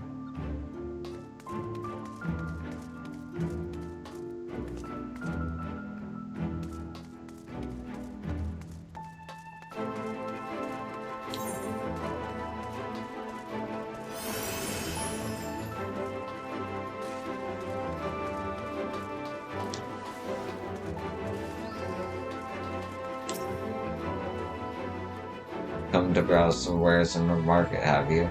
Well, I guarantee you'll have no trouble finding what you need, whatever it may be. Under Yulmore's new leadership, trade has never been more prosperous. Word is that fellow from Data's Stoneworks has taken over as mayor. Did you really? Little wonder business is booming the way it is. I imagine it won't be long before all of Norvent reaps the benefits, but you've not come to talk about the market, something on your mind. I see, the Exarch did mention they had something to do with your returning the light to Norvent. Alright, consider my interest piqued. We're together in the Extria, is that right? If it's all the same to you, I'd like to bring a few others with me. People deserve to know about this.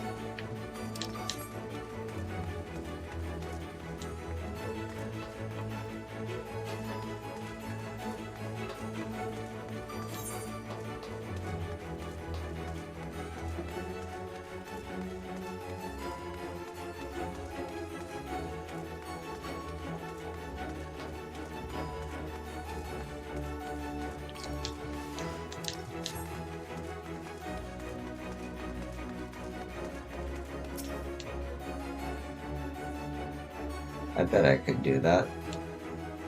But how long were you sitting there in silence? Don't you know it's rude to wait? Weren't you that mortal bonded to Oi? Well now, it isn't. This is a pleasant surprise. I have a proposal for you. I was meaning to put to you. As it happens, interested? So, these Skywatchers you see over here, they're good at what they do, but even they can't tell you if it's raining or whatever back on the surface, no. On the source, no. But with my help, they could. I could cross the rift, see what the weather's like for myself, come back and share my knowledge with these mortals by whispering to them in their dreams. I could do the same for the Skywatchers on the other side too. Everyone would have their answers and they would even know how they got them. Wahaha. Wouldn't that be grand? Your silence is all the approval I need. Off I go. Due to Lofor meddling with the dreams of Skywatchers in the source and the first, Skywatchers may now provide forecasts for every region, regardless of their location. That's amazing. And useful. Okay, cool. So, yeah, the whole thing. It's awesome. But I talked to that little fairy. Okay.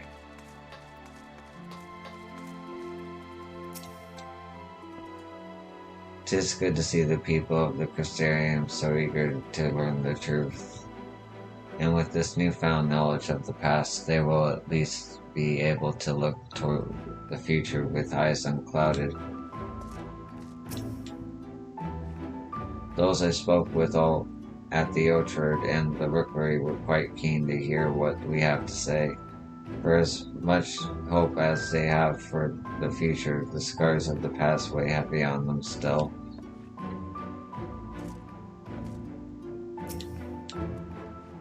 There you are. Between the four of us, I dare say we swept the Crystarium from top to bottom. Now we need but wait for the people to gather.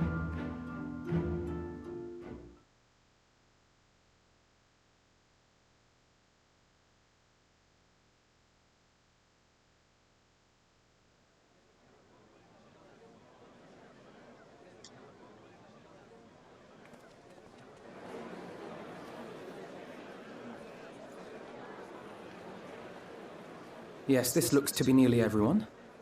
Let us begin, shall we? Though I am usually the first to hold forth at such events, I think on this occasion that honor should fall to you. They would be more inclined to take the word of the Warrior of Darkness. Indeed. In light of the subject matter, who better than thee to speak these truths?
Wicked White? The Warriors of Light did all that? So they never... I mean, they only ever wanted to help. And when everything they'd done turned to ash, they still carried on. They gave everything to stop the flood. First their lives, then their souls. And they managed it too, in the end. They saved us. And we cursed their names.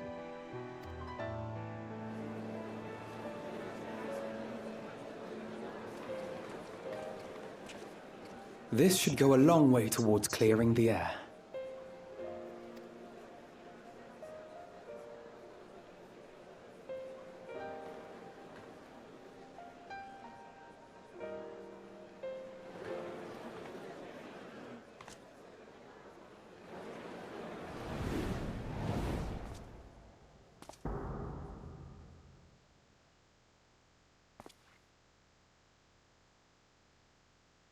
Impossible.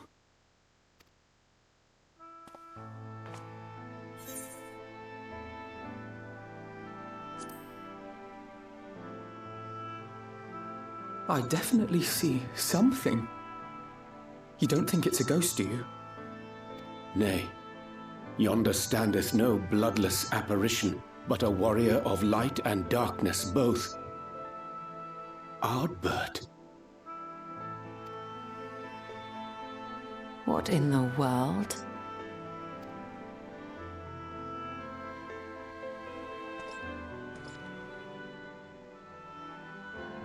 It's you! The one who slew the Eater!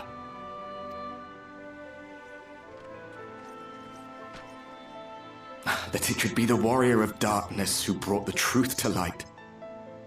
You've saved me a fair bit of time, though I have a few words of my own to say, if I may.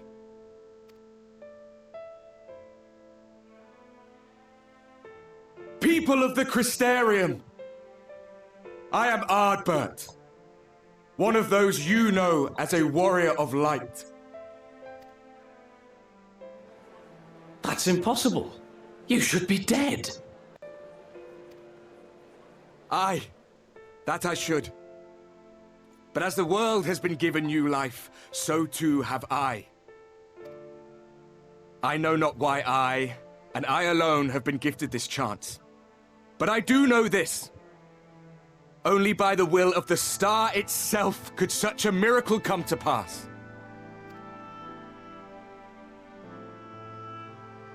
The hero who stands before you now, the warrior of darkness, is not of this world. And the day will come when she must return to her home.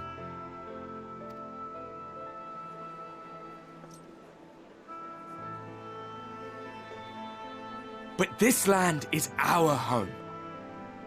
And if it is to remain so, now and forevermore, it is we who must protect it.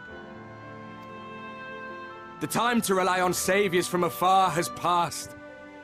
It is you who must rise.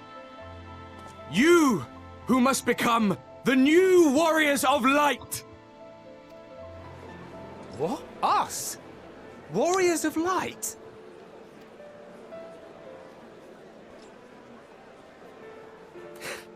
None of us were born heroes, my friend. I was only ever a man with a thirst for adventure. But wherever my journeys took me, I was invariably confronted with the same choice. To lend what aid I could to those in need, or not. And I always chose the former. Any one of you could do the same. All you need is the will to help your fellow man, and the resolve to see it through.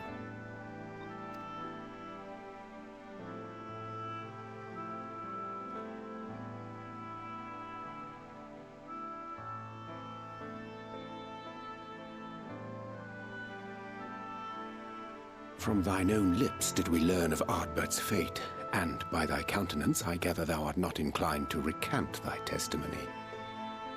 Yet whosoever this man may be, his words hold truth and resonate with the citizenry besides. For us to voice our doubts here and now would serve but to sow disquiet. 'Twere better we retired unto the ocular and there discuss this matter in private. Go. I will stay here and watch.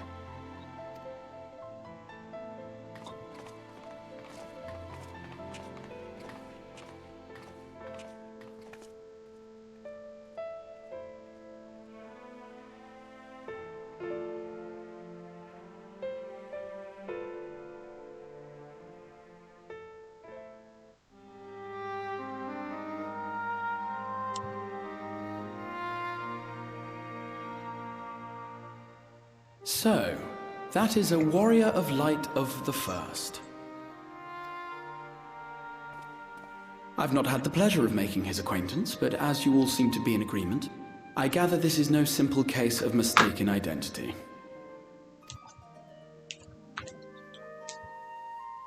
As far as I was able to discern, that was indeed Ardbert. It has been a long time, but not that long. Could he truly have been resurrected as he claims?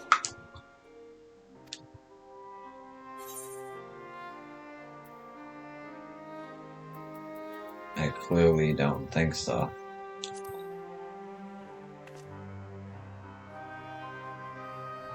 Ardbert did entrust his very soul unto thee.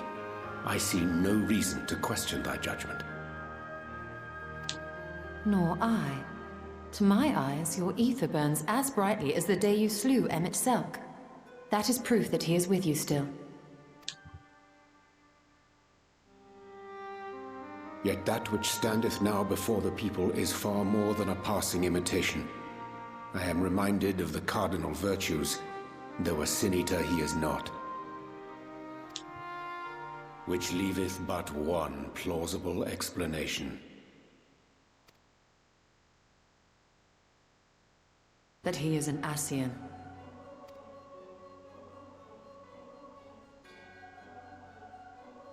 Given their fondness for posthumous possession, I would have to agree. From what I understand, the Warriors of Light were laid to rest in Yulmore by those whom they had aided in life. At the time, some few still remembered them as heroes. Needless to say, 4 of them were subsequently exhumed to serve as the virtues. And if one knew where to look, Ardbert too would not have been difficult to find. Assuming then that this is indeed the work of an Ascian, my mind inevitably turns to the last remaining paragon to survive the Sundering.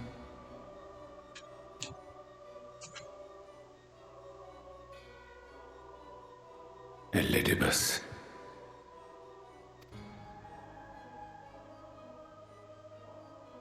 That Xenos hath reclaimed his own flesh is known.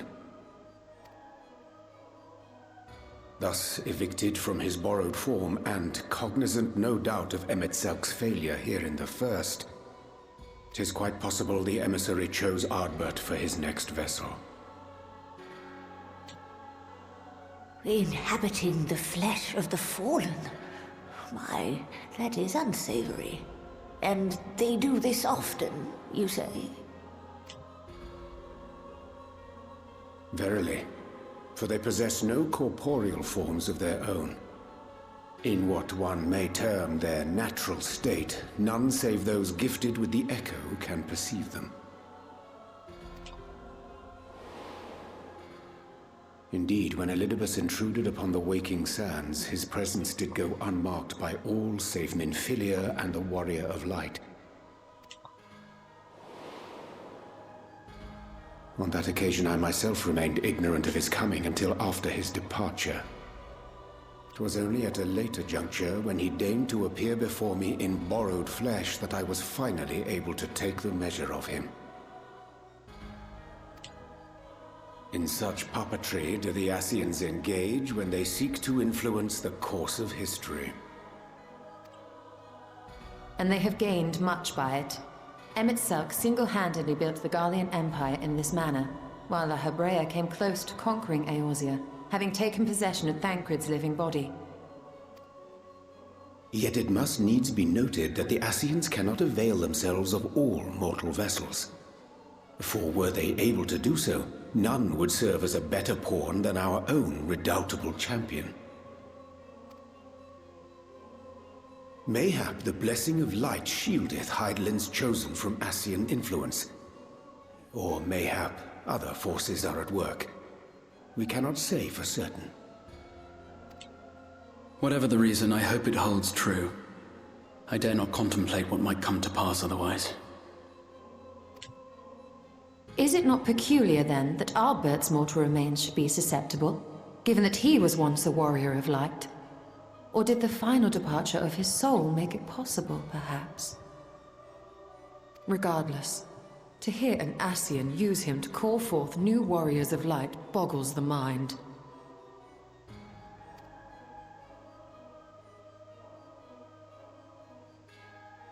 Elidibus hath ever been an enigma, his ostensible purpose being to preserve the balance between light and dark. When he made overtures towards me, however, I was afforded a glimpse behind the mask of the self-appointed emissary. I shall not defend mine actions, undertaken in pursuit of a better understanding of our foe as either wise or prudent.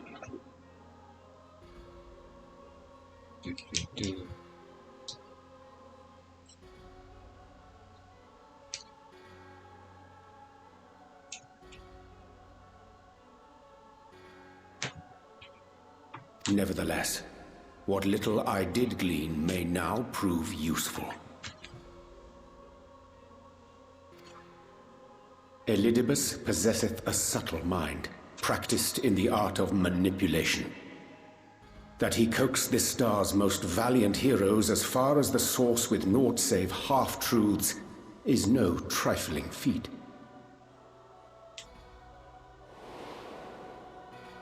And now I believe he doth employ his skills once more to some as yet unknown end. Though naught is certain, should my suspicions prove true, we shall have need of all our wits if we are to uncover and thereafter thwart his plot. Agreed. 'Tis plain that simply speaking out against him will not avail us. At best, it would only serve to confuse the people. And I would hesitate to do anything which might tarnish Ardbert's reputation once more, nor yours by association.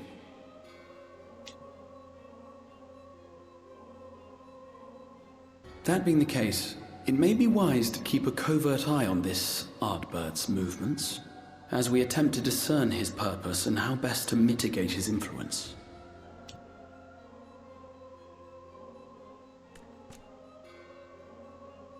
His performance appears to have concluded. What now? Go back out and follow him?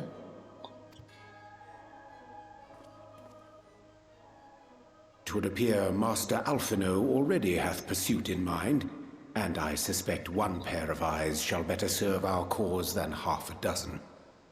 Let the rest of us maintain an inconspicuous distance, for the present at least.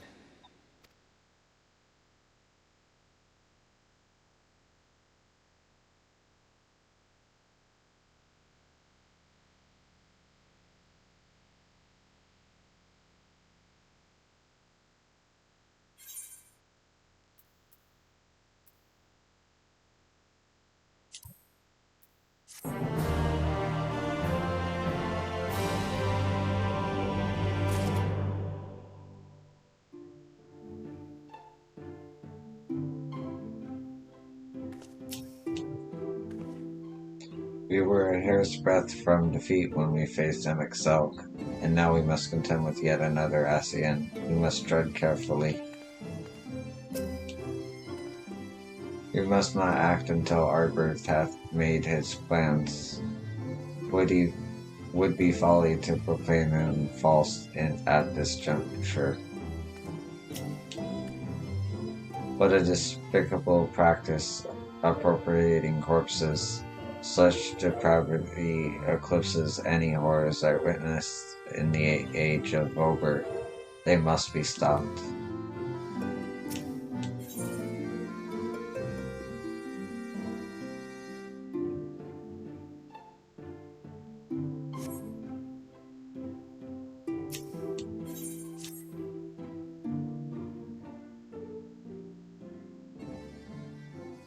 You did well to dispel the falsehoods surrounding the Warriors of Light in their actions prior to the Flood. Though I must say the reappearance of Ardbert, or rather one who appropriated his identity, was a rather curious development. He is an impostor, of that there is no doubt, but to the masses he will appear as a hero returned from the grave. After the Warriors of Light were laid to rest in Yilmore, the people prayed, fervently for the gods to deliver them from their plight, prayed that these fallen heroes be born again for their sacrifices. What bitter irony. I, for one, would like to know why Arbert urged the people to become warriors of light themselves. Ere we take action, we must needs ascertain his intent. Let us pray that Master Alphino returneth soon with the most essential knowledge. For now, I think it's best to reprise Thancred and Reen of our efforts. When we do confront Arbert, we shall no doubt have need of their strength. Agreed. I think it prudent we all take measures to prepare for what's to come. Beg luck,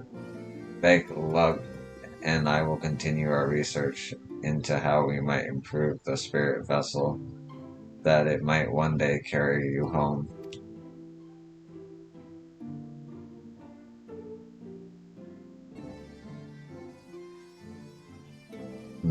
Then I think it time I return to the Greatwood.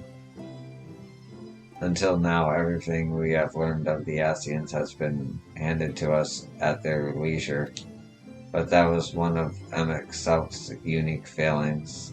I have no reason to think Oedipus will be so as forthcoming. Fortunately, I received word from Fanro that heretofore unexplored chambers have been discovered deep within the Quitana Ravel. Elmet believes the relics within tell of a great calamity that befell an ancient civilization, that of the Asians perhaps. They may lead us to the truths we seek.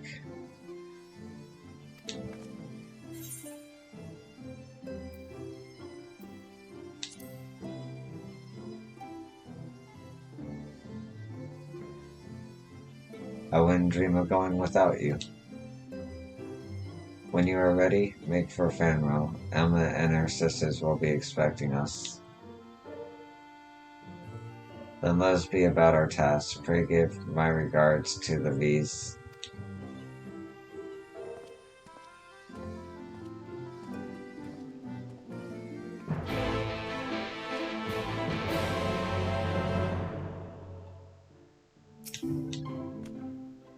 I will help the Exarch in any way I can, but the key to solving our problem lies with him and the Allegan Eye.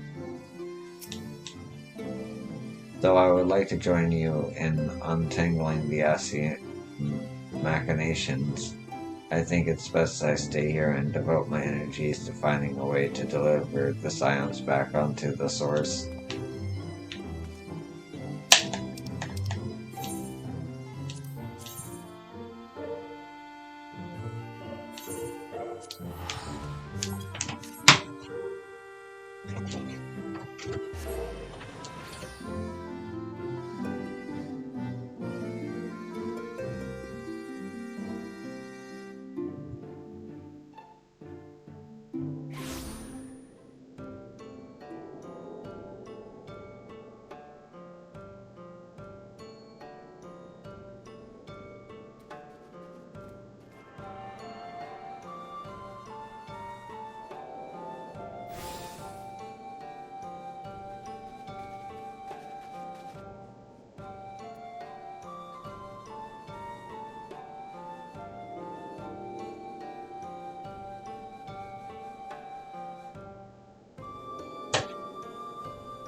Sorry about that.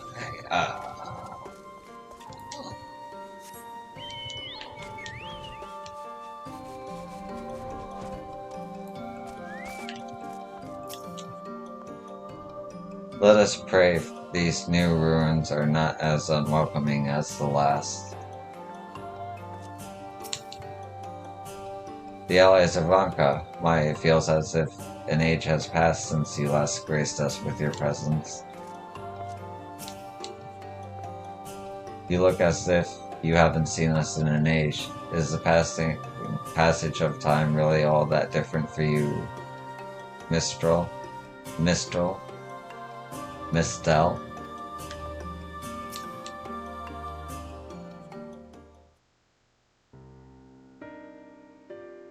Welcome, allies of Ronka. We have accomplished much since you last came. With the Light Warden dead and its minions dispersed, we have at last reclaimed our hunting grounds near Rak'Tak'a Falls. It was there that we discovered more ruins. Although we ran afoul of no traps while exploring its halls, we determined that the innermost chambers were warded by magic. We all were in agreement. Before any investigation could proceed, you should be summoned. We are grateful that you did. From what you have told me, I strongly suspect that the wisdom my comrades and I seek can be found within. The wisdom could not prove invaluable, for we may soon face a foe whose greatest asset is our ignorance.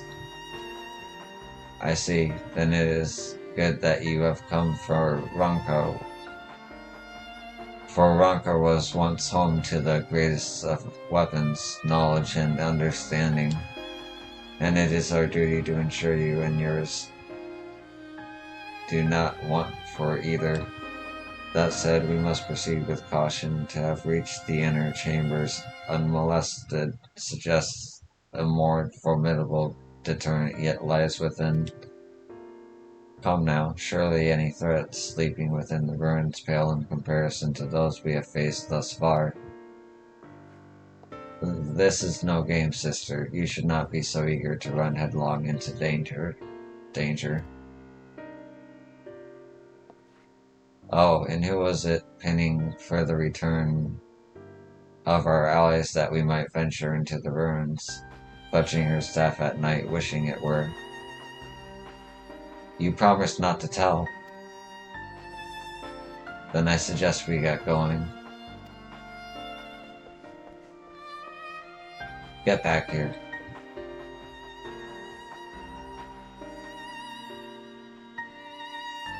Remind me exactly, how old are your sisters? On second thought, perhaps it's better.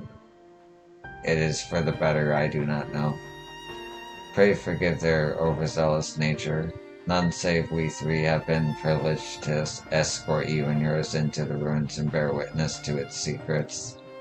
Their hearts now burn with a curiosity that is not easily satiated. Please, you needn't apologize. As a seeker of knowledge myself, I understand full well the enthusiasm, and if not for your seduced efforts to protect the ruins, we would not be afforded this opportunity.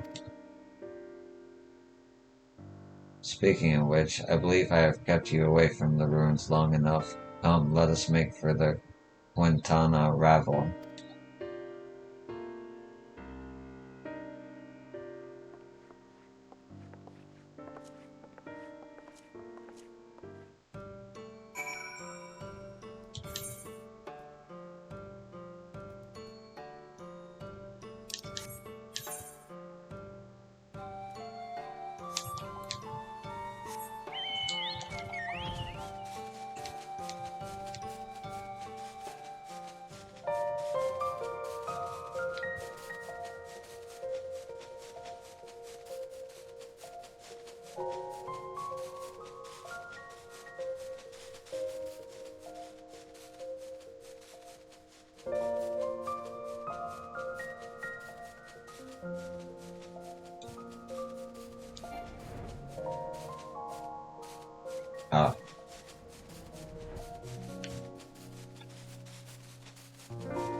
Ah. Okay.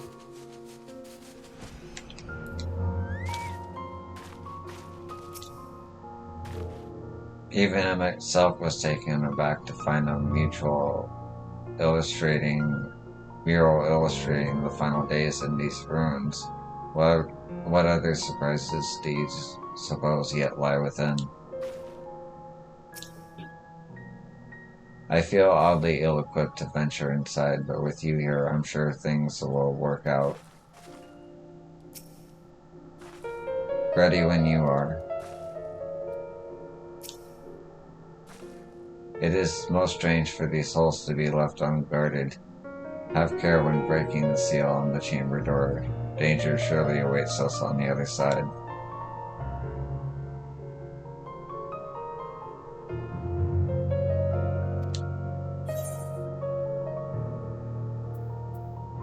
Okay, I'm gonna take a short break, but I'll be back, like a 20-minute break.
And I'm back.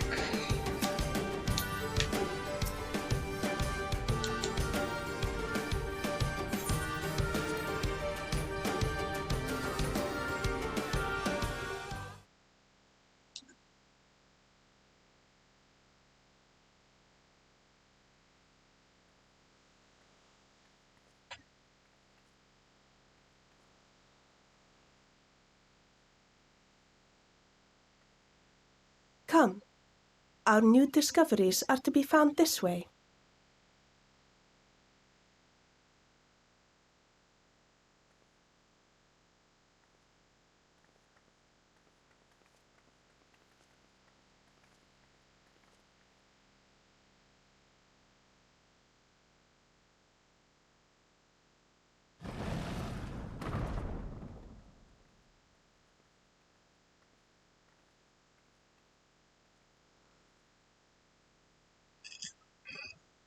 The people of Ronka are known to have venerated animals, but these features do not match those of any indigenous species.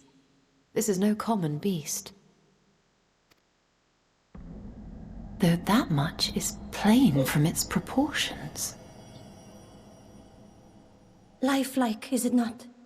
One could almost imagine it breathed.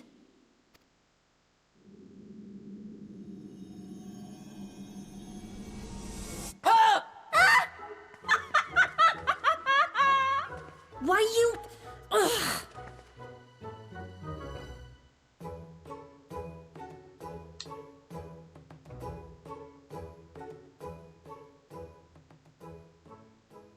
This owl, by contrast, seems no different from the others we've seen.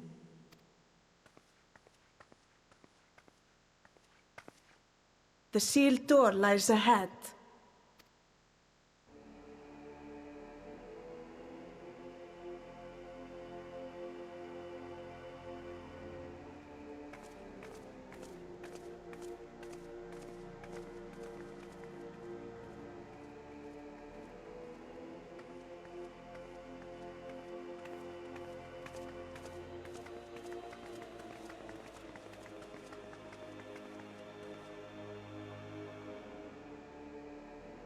As you see, one statue is missing. I expect we are meant to replace it as before.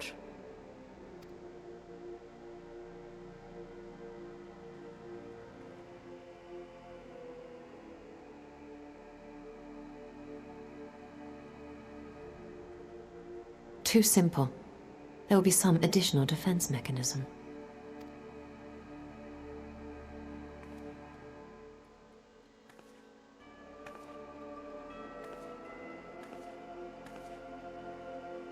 Just a moment. There are words carved into the stone.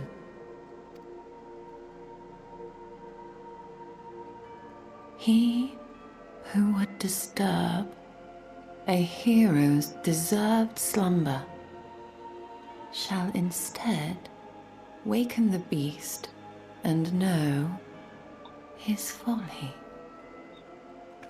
Wait! Don't!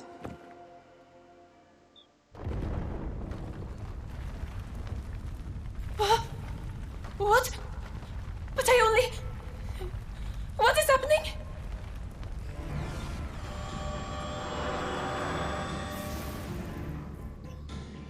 Oh no, oh no, oh no, oh no, it lives!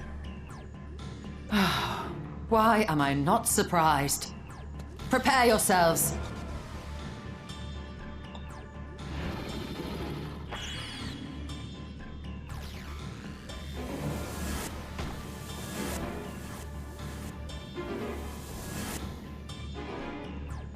Okay.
Wow.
Oh, hold on. I have to get my cat.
'Twould seem the magics have returned us.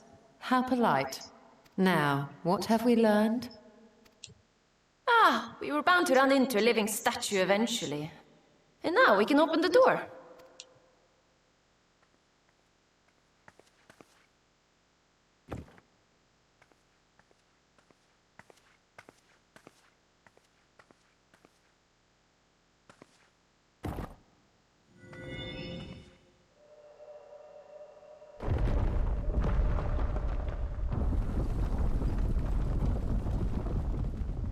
He who would disturb a hero's deserved slumber.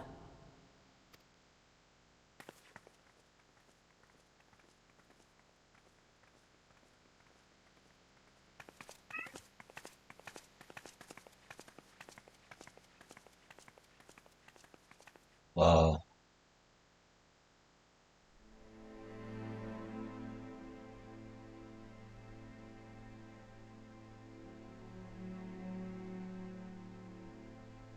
A tomb, just as I thought. Befitting a hero.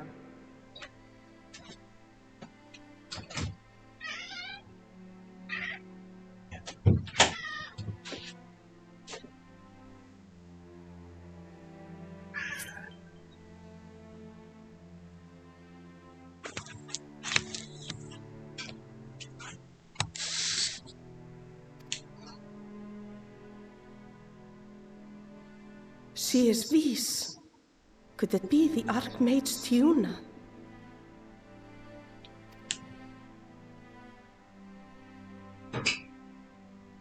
A legendary hero of Ronka, as you surmised.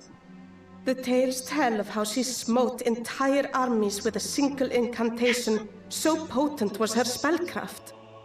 Though she ever fought in the name of peace. I thought them no more than tales. To think she really existed.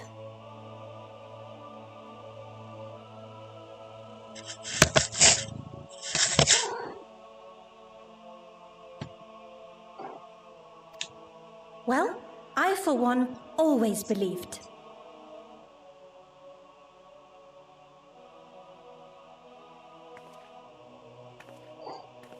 I wonder.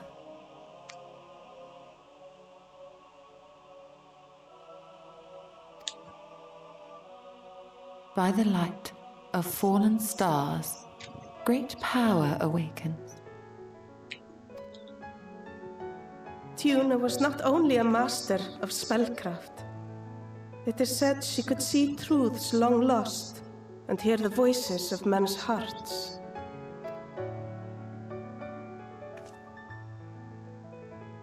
Naught less than the echo. In which case, none of this is mere coincidence.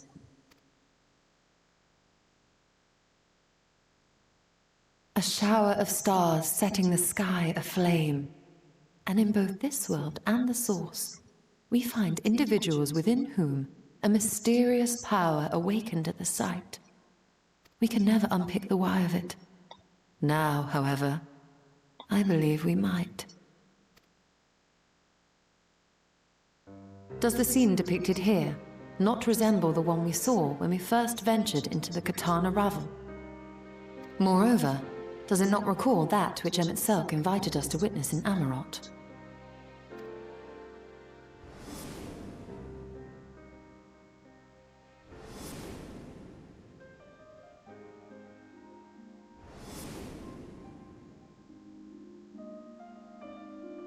The final days. If, as the Exarch's research suggests, soul and mind share a fragile yet profound bond, might it not be possible for an event to leave such a deep imprint upon the soul that it could be perceived eons later, given a suitable trigger? The echo defies explanation by conventional etherological theory, or shall we say modern etherological theory. But if it is a power that once belonged to the ancients, to souls yet undivided,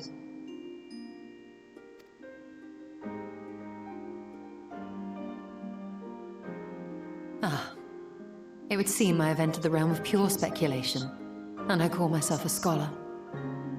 I shall refrain from making any further wild claims until such time as I have evidence. Interesting. Still, I cannot choose but be reminded of our experience in Amarot.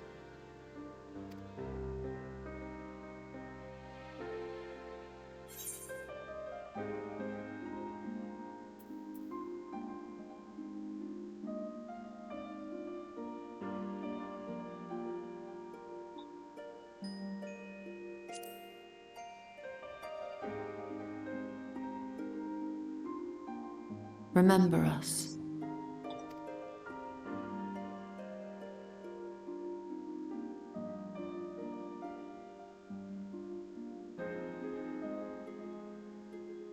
History is learned, not lived. We have always protected the tales of Ronka, just as we have protected this place. But we are mindful of what our mothers taught us. We see the past through our own eyes and speak of it with our own words. Thus do we come to understand it in our own way.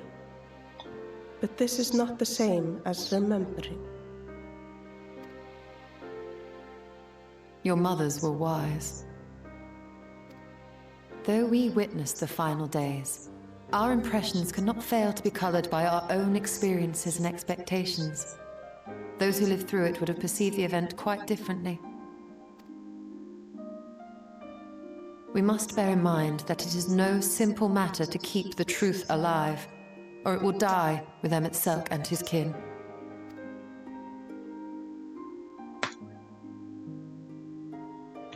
But we have disturbed Tuna long enough. Fanau will serve similarly well as a venue for our contemplations.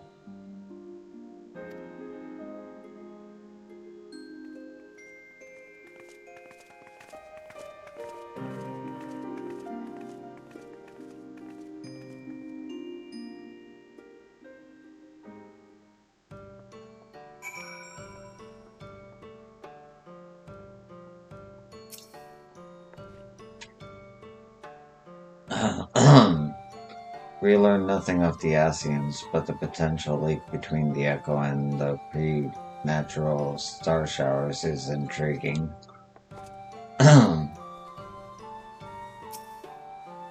It is, actually. Makes more sense now. Tuna is the reason I took up spellcraft, you know. Never in my wildest dreams did I imagine Return would be found, let alone that we would be the ones to have the honor to do so. I sorely underestimated the defenses of these ruins. Perhaps Seamet was right to urge caution. By your pensive expression, I take it the tomb has given you much to think about. That is well. In time, the knowledge you have gleaned will lead us to understanding, and thus arm you for what is to come. Before you leave, however, I would speak to you again of the teachings of our forebears. Our histories learned, not lived. The legend of Tuna and her exploits has been told countless times over the centuries. Yet, as it is handed from one generation to the next, the story changes. With each telling of the tale, there are new flourishes, details changed or lost. We can never truly know how she lived, for we were not there to see it. But we are here now to bear witness to your life. We have seen the change you have wrought, the echoes that will endure long after you are gone. And though it will too will change in time, I swear to you, we shall do our best to preserve your story.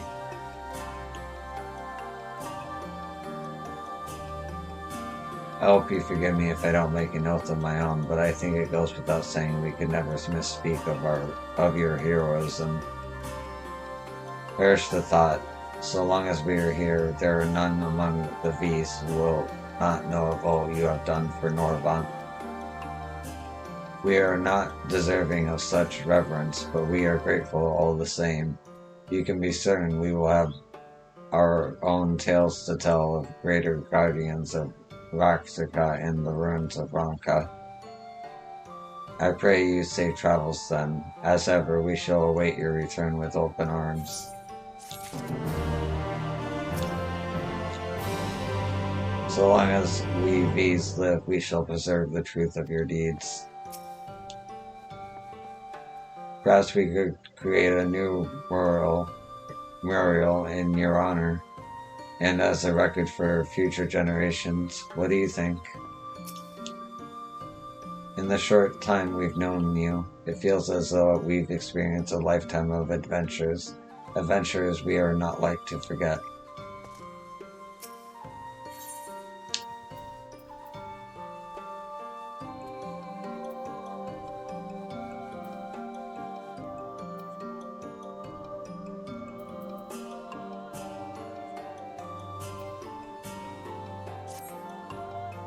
Although we learned not of the Asians, the insight we gained into the Echo made our trip worthwhile.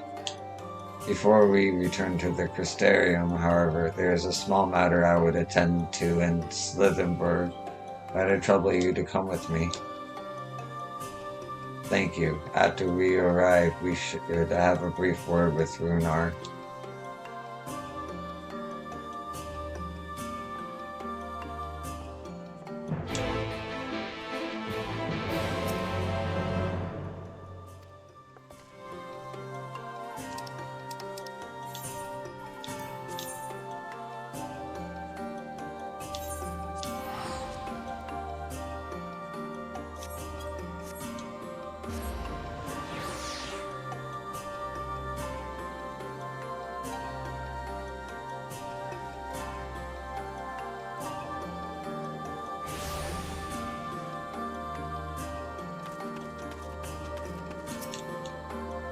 Runar appears to be in a characteristically high spirits.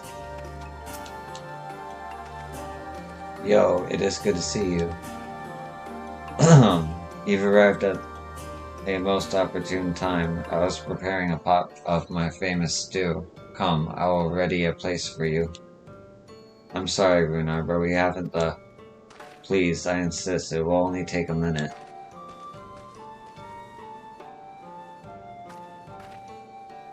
My apologies, yo. It seems our return to the Crystarium will be delayed, but perhaps only for a bit, if you assist me with my work. I say work, but it's rather more a chore. I must clean my chambers here in Slitherberg from top to bottom. If you would be so kind to go and fetch a broom from Asger, we might finish before Runar is done cooking.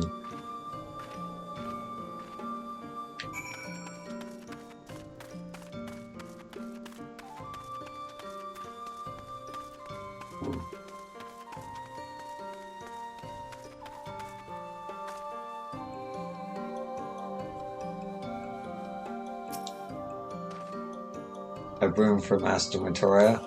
I cannot imagine why she would have need of such a thing, but there you are.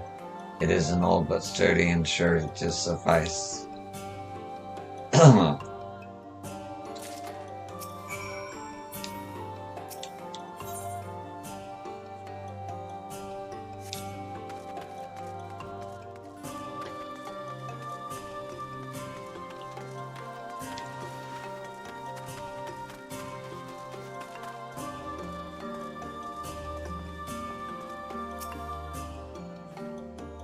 I trust Asger was able to find a broom for us.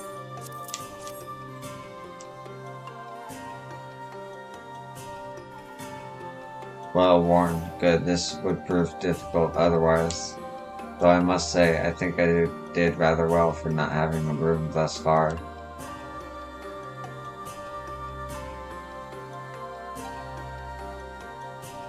Yes. Well, you weren't buried beneath a veritable avalanche of books when you entered, were you? Right. Anyway, it's time I finished cleaning with the help of that broom.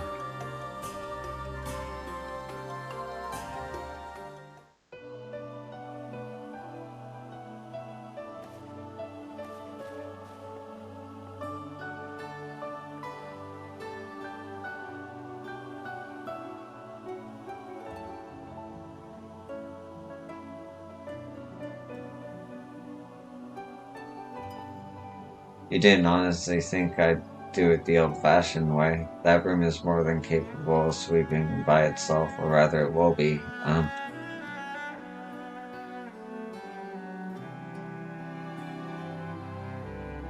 Time to rise, time swish and sweep, a tidy chamber you must keep. To this task you shall be bound, until no dust is to be found.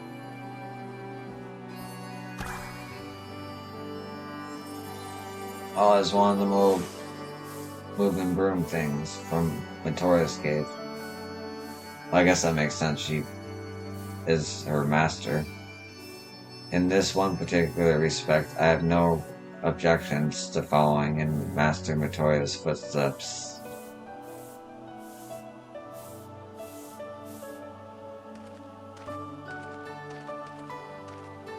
In future, I may need you to remind me the pursuit of knowledge does not preclude other equally important duties, such as maintaining clean quarters for said pursuit.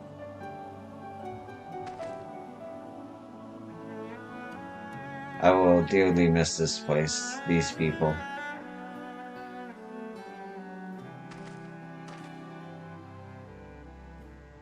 Oh. Master Matoya, pardon the interruption, but the stew is ready.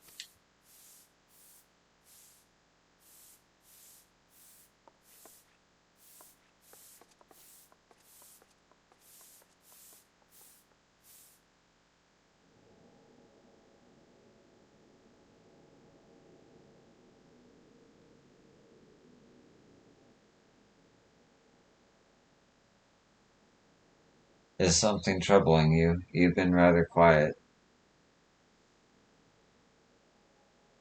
No, everything is fine, I assure you. It has been a long day, is all. I see.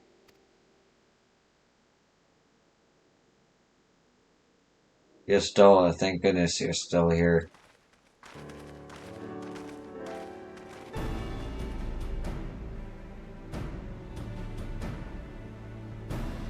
Alphanote, I thought you were following Ardbert. I was, though I'm sad to say I lost track of him shortly after entering these woods. He seems determined to traverse every ilm of Norvent in his quest to spread the truth of the Warriors of Light and the Flood. And it seems news of your address at the Crystarium precedes him at every destination, making his task all the more simple.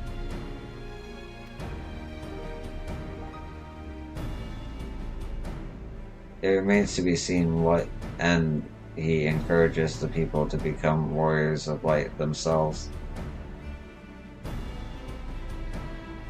But there is no denying that his words have struck a chord with many. Well, we are all agreed this is just another Ascian ploy, yes? They've commandeered corpses before and to no good end. I see no reason to think this time is any different, especially when it is that of a fallen warrior of light. I doubt we'll learn more if we remain a step behind. His next destination is, in all likelihood, still Slitherborough.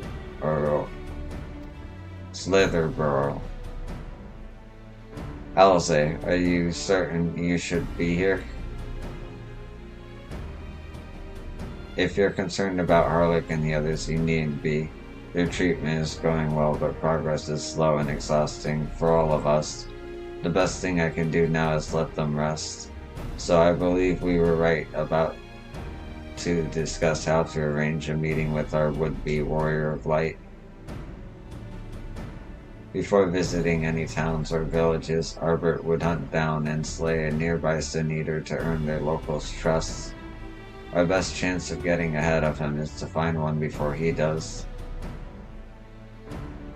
Thankfully, Thancred and Reen have returned from the empty and have taken up the search.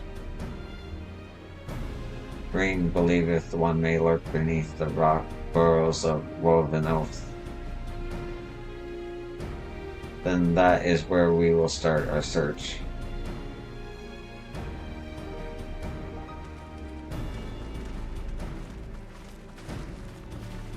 Master Matoya.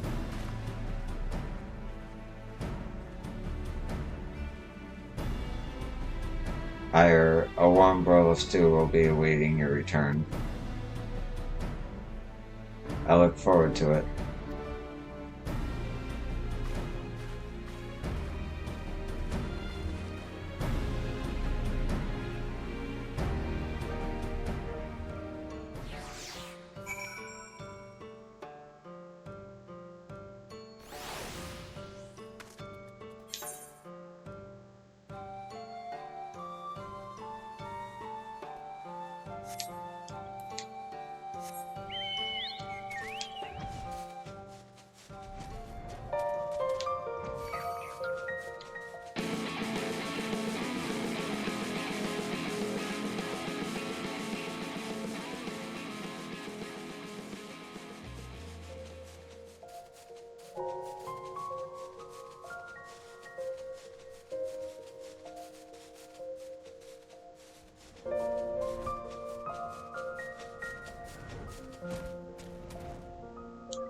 Green Thancred. Haven't seen them forever.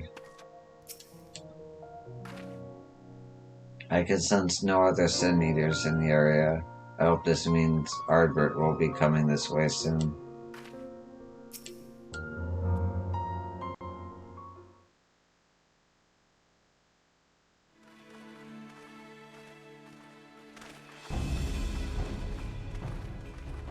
If you were hoping to vent your frustrations on our Issa friend here, I can only apologize.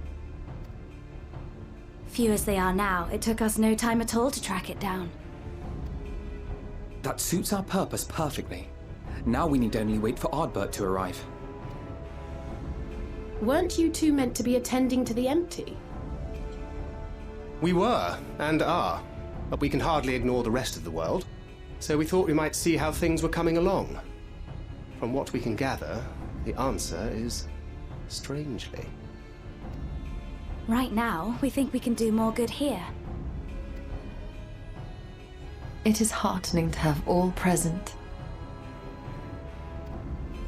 Indeed. We will be glad of the additional hands should matters escalate.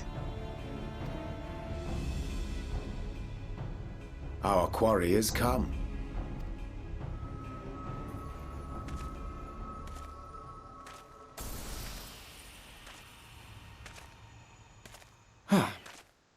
It seems I've lost this particular race.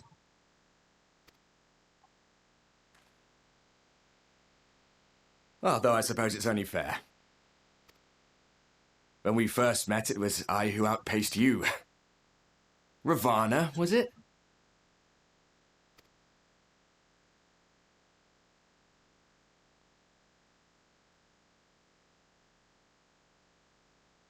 But where are my manners? I wouldn't be here were it not for you, and I have yet to say a word of thanks. Ravana.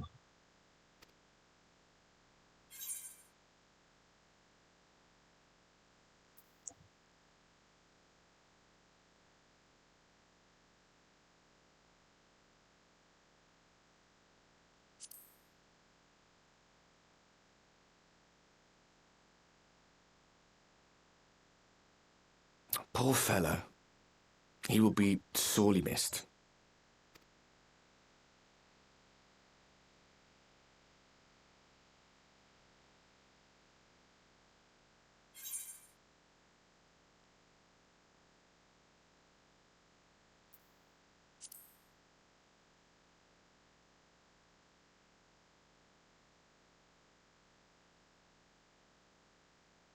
Very well.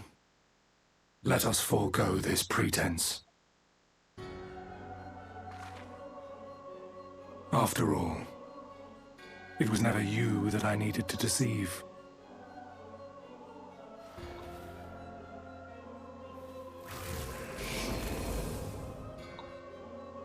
Yes, it is I, Elizabeth. Through your time in Emet Selk's imitation of our home, I dare say you have gained a better understanding of my role since last we met. Not that it matters.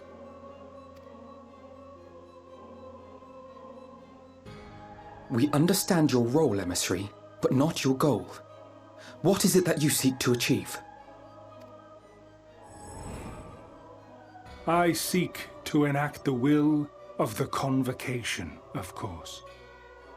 If it helps you to think of me as but another Ascian, no different in nature or purpose from the rest, you are welcome to do so. Once, I would have said your goal was destruction alone. Now I understand that you fight for something you love, just as we do. Yet though we seem doomed to clash, I bid you consider Emmett Selk's final words. "Remember that we once lived," he said. Had he not seen some glimmer of hope in our kind, I do not believe he would have spoken thus.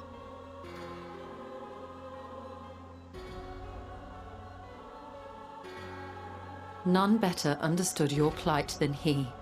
His words must surely be worthy of your consideration.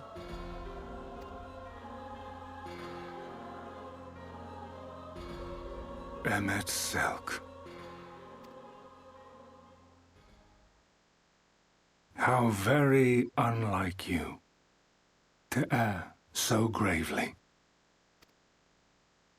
That one should stray at the end of so onerous a path is understandable, but I had thought you above such weakness.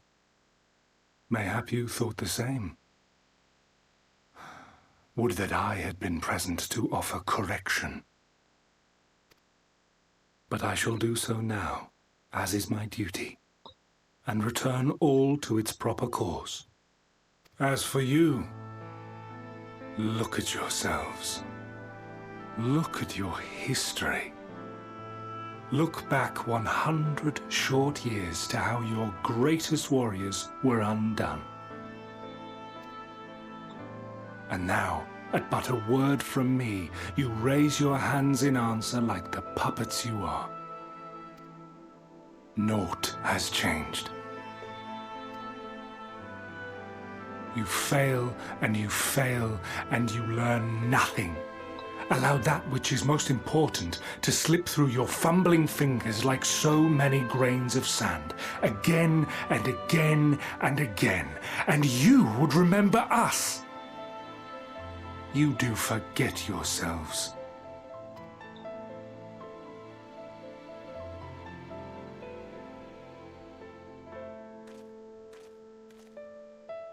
There is no common ground to be found between you and I, nor do I require any.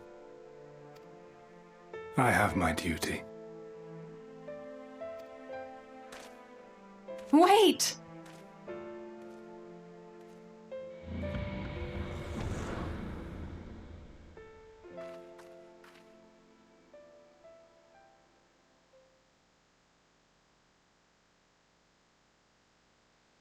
Well, we have confirmed the identity of our foe at least, and 'tis safe to say his objective is the rejoining. But we still have no idea how playing the part of a warrior of light will further his cause, nor why he would spur others to do the same.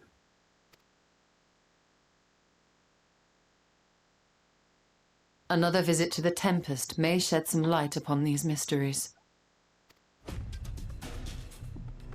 Whether we are to exchange words or blows with Elidibus at our next meeting, the fact remains, we know too little.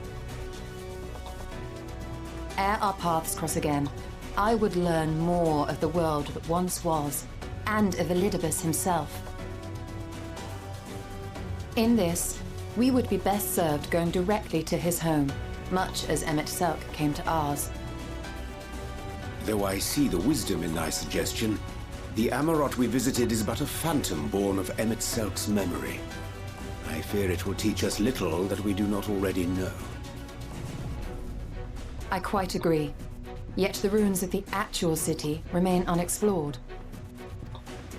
Given the vastness of the Tempest, I should not be surprised were there more such structures like to those in which the Ondo reside.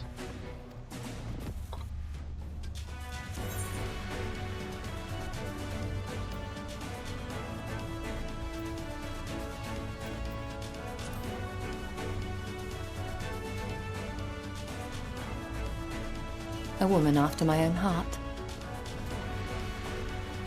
Assuming we are all in agreement, then I suggest we first pay a visit to the Ondo. If anyone can tell us where more ruins are to be found, it is them.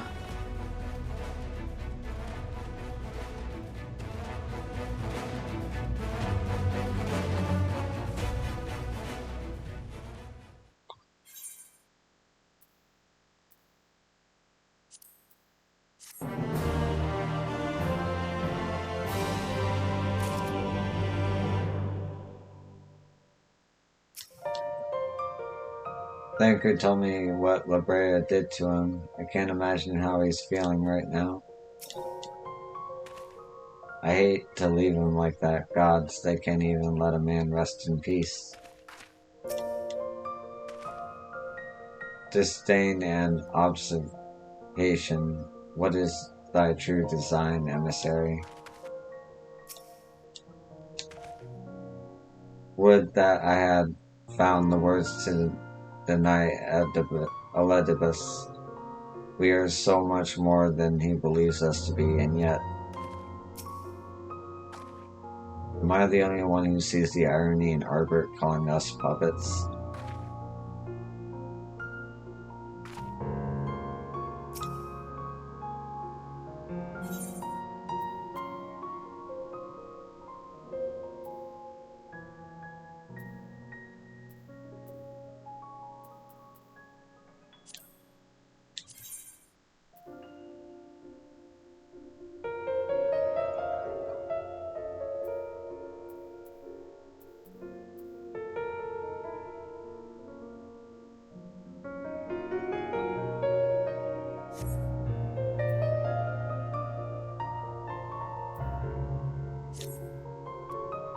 Alphanode has the right of it. Let us pay a visit to the Ondo. We should speak with Tolish Ath first. As chieftain, he is doubtless privy to a great many secrets.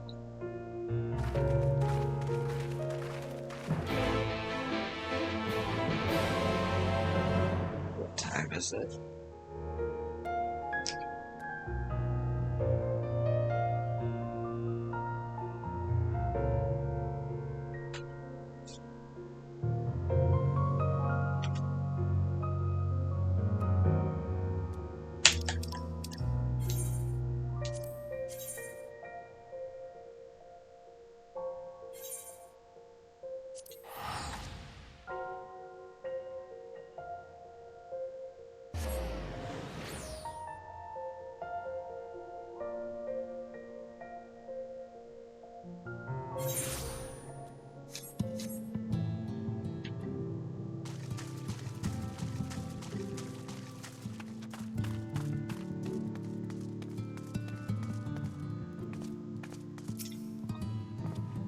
The last time we were here, the Ondo sent us to slay a massive creature. 'Twas as large as Leviathan, twice as angry, and yes, of course I jest, it was only half as large.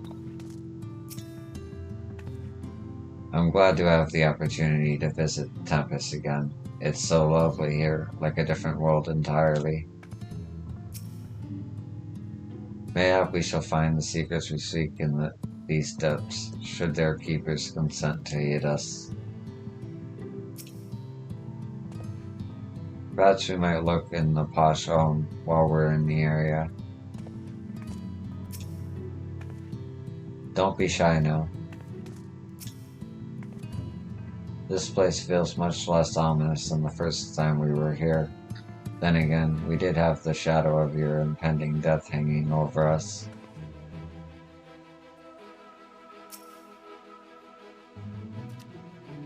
I have sent for no finless one. Perhaps you instead come seeking some of use? Some of us?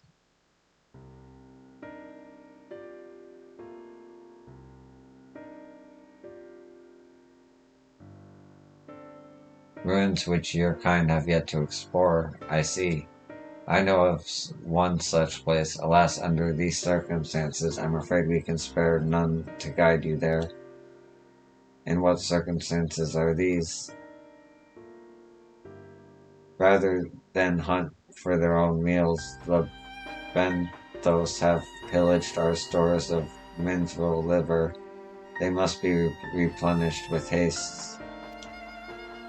The Benthos, a particularly violent tribe of Ondo, if I recall. A band of bottom feeders. We all lost much in the flood, but while others work to rebuild, they resort to thievery and murder.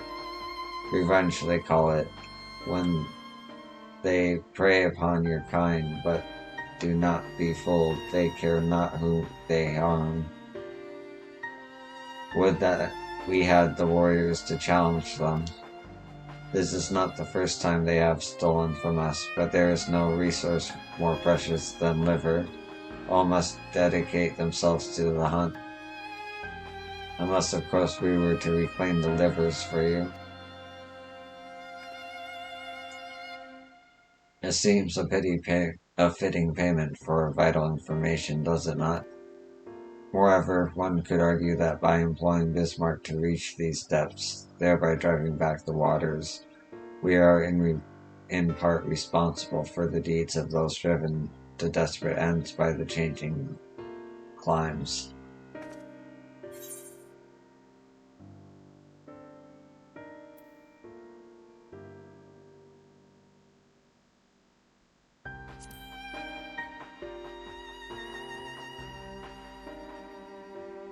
I thought you might say that. You've never been one to miss an opportunity to help. Reclaiming the stores it is, then.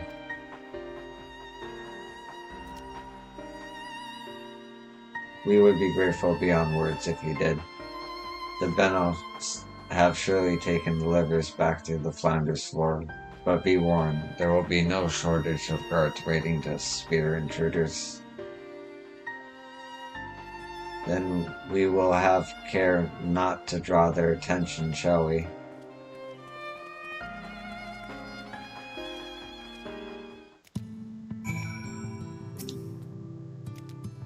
The Flanders floor is to the northwest. We all keep our distance. We're not in dire straits. I would advise you to do the same.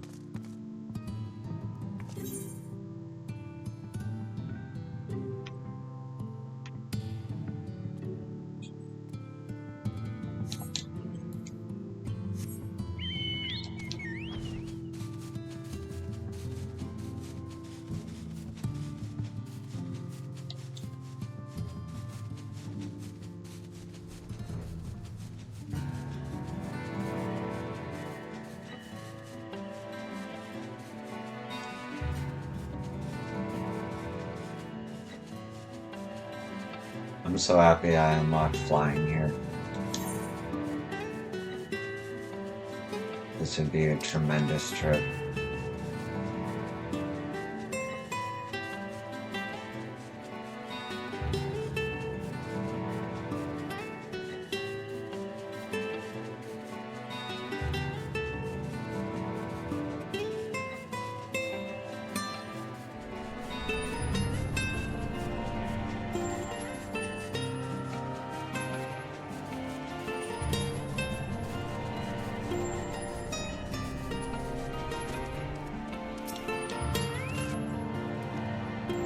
Nervous, me, not at all. It's a bit dark though, isn't it? Definitely not haunted though, certainly not.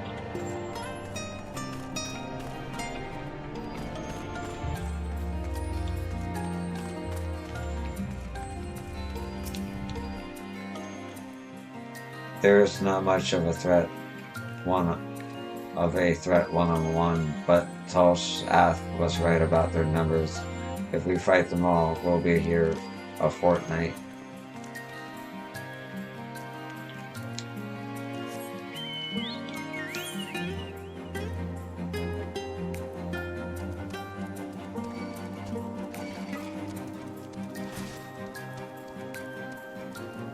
Of course. Wait, I can fly. Aha. Shortcut.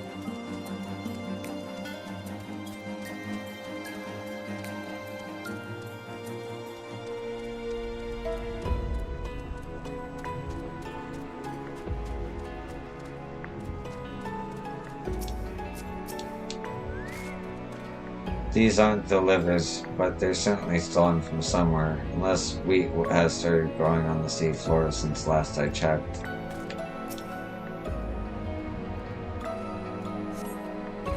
Thrusting your hand into each sack in turn, you find that all are filled with wheat down to the bottom. You also find that raw wheat is unpleasantly pointy.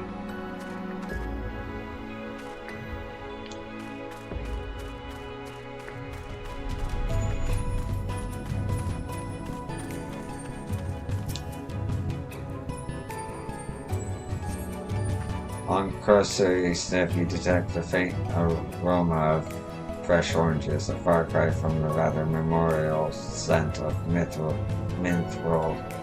liver.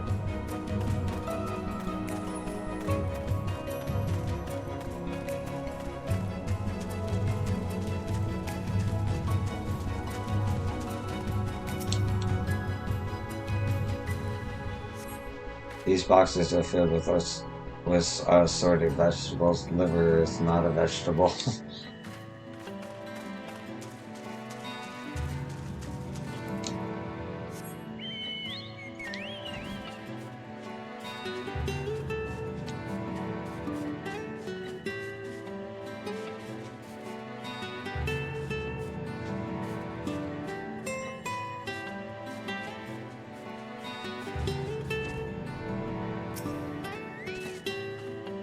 Ring called the wall with remarkable scale the wall with remarkable swiftness. Thancred taught her well. Oh, okay. So you have to.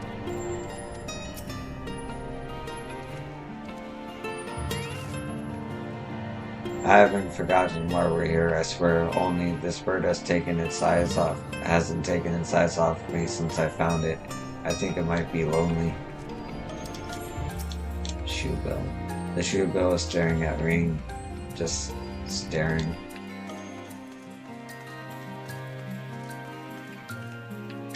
It's a nice little reward for being able to fly. Little character development. Is there anything in here, though? No. Okay.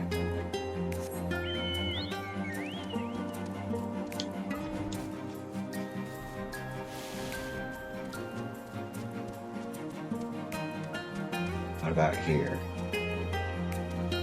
There we go.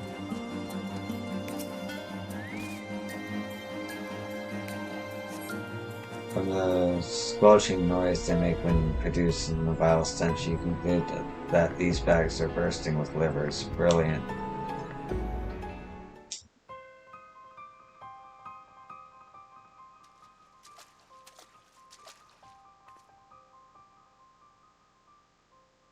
Are those them?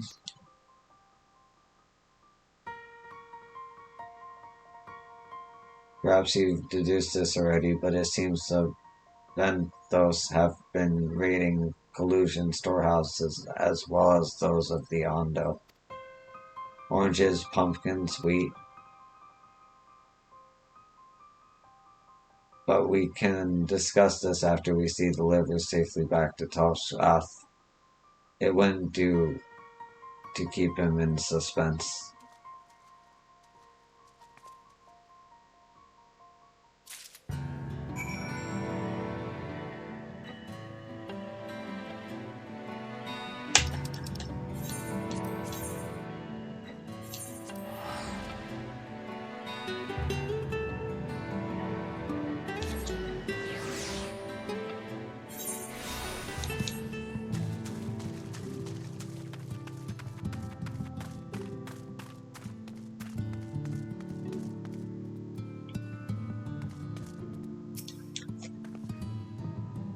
I'm glad you had better luck than I did.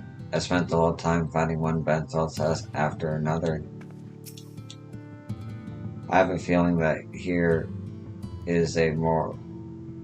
there is more to this. So the Benthos have been stealing supplies from the collusions. To To venture ashore and steal from the illusions entails unconscionable risk, yet there is no denying the truth of our eyes. I know it sounds strange, but there really was a bird in those caves. I know. Did you happen to see a bird while you were in the caves? Green insists that there was one, but how?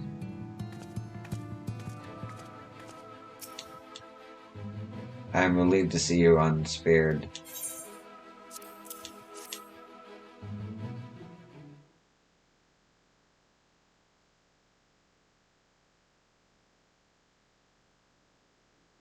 Our precious livers, I knew you would not fail. We also found all manner of foodstuffs from Kalusia and the Flounder's floor. Tell me, Tolshath, does that seem odd to you? It is brazen, to be sure. I'm reminded of rumors I've heard recently concerning a rash of thefts from collusion warehouses.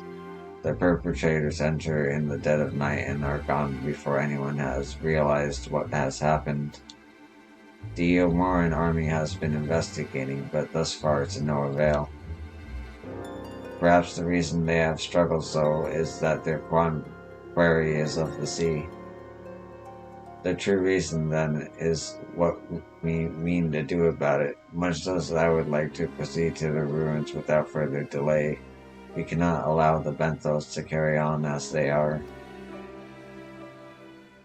If I may, I believe that the ruins are, in fact, key to the Benthos plans. Is that so? These ruins, which lie deep within the illuminated land, are a recent discovery. We have seen signs that the Benthos are preparing to claim them with all haste. We could not fathom why, but in light of knowledge that they have been stockpiling resources, it is clear that their queen will soon give birth. They require space to raise their young and food for both queen and hatchlings to thrive. Well, you can hardly fault them for that. Under normal circumstances, perhaps, but conditions in the Tempest are far from suitable for spawning. Its resources barely able to sustain our current population. There is only one reason they would disregard this. They seek to build an army, and with it take revenge upon the Finless. It is not a surprise they came to us not long ago seeking allies for the cause. We rebuffed them, of course. The suffering of others will not serve as balm to their own.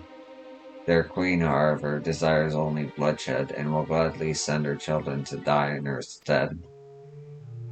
If they are planning to wage war, that changes matters considerably.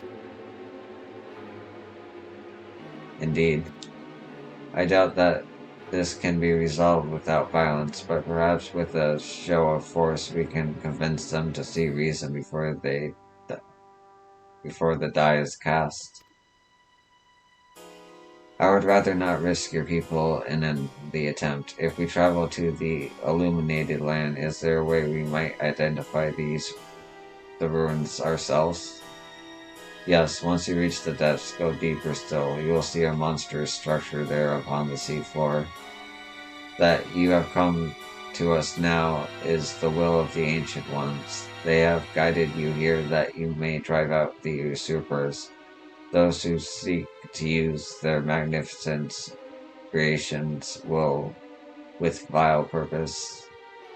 I have no doubt that they will show you the way forward. I'm afraid that the dead do not speak quite so clearly. Nevertheless, we shall try not to disappoint. If what we seek lieth deeper still beyond Armorat, I will call upon the assistance of another.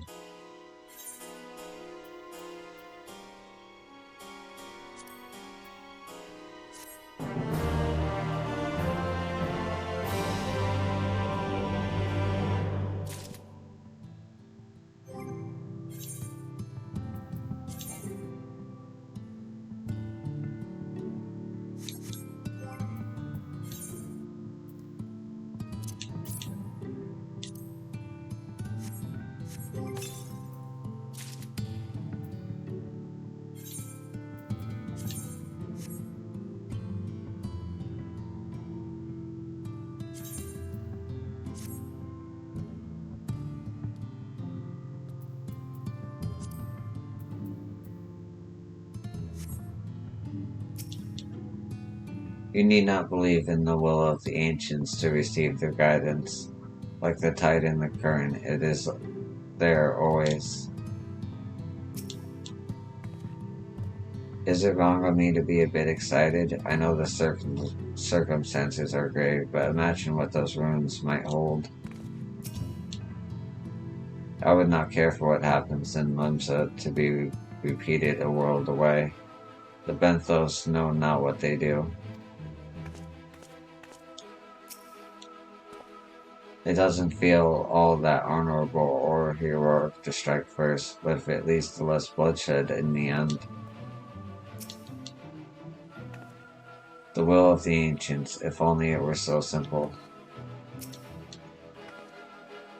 Why do these problems always turn out to be so much more complex than they seem? Couldn't we have a simple, straightforward adventure for once? The good guys good, the bad guys bad, no drama or intrigue, and it all ends with tea and tarts.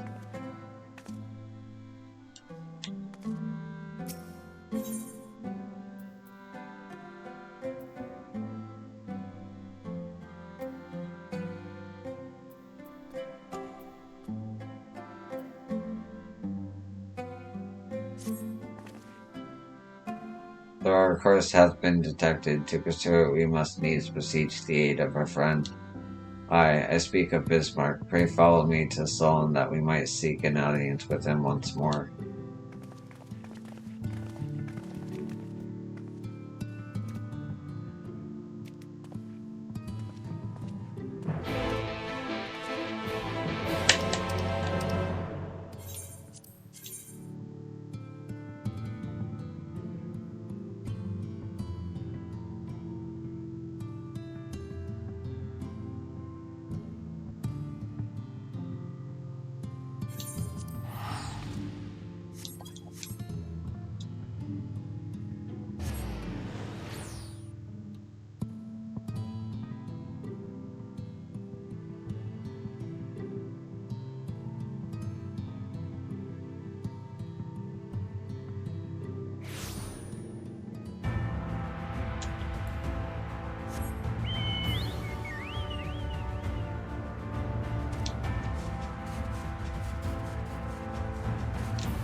From here we press onward to the Isle of Ken. I myself shall proceed on foot. You've perfected your technique, then? Just so, the water will be as glass beneath my feet, and provided purchase fragile yet true. Watch closely. Oh, I certainly shall. Forgive me, but would it not be easier to perfect your swimming technique? Aye, 'twould be a pity if you drowned, truly. Oh, hush, I'm sure it'll be brilliant.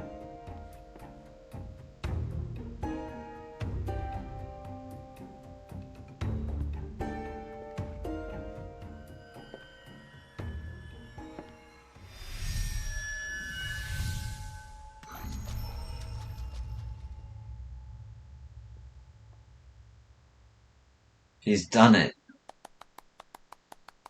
Incredible.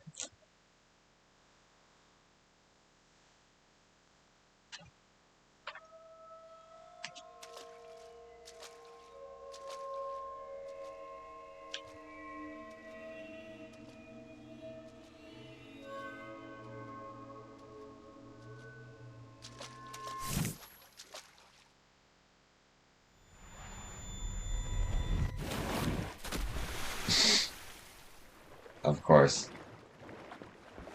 For the love of...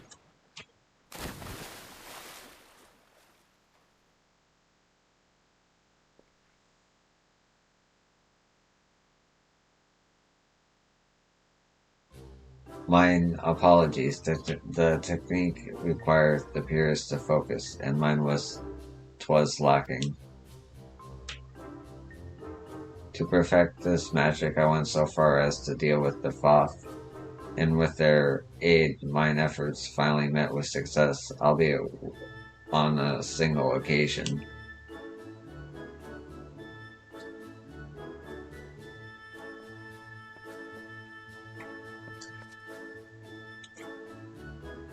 I know why I cannot repeat it. I thought I saw you waver a bit towards the end there. Perhaps you're simply tired?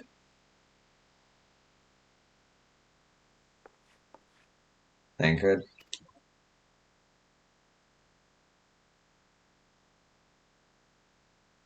It's nothing to worry about, only a dizzy spell, though it may not be wise to go for another swim just now.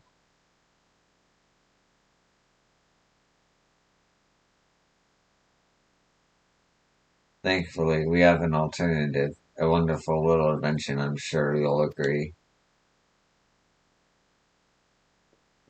A boat.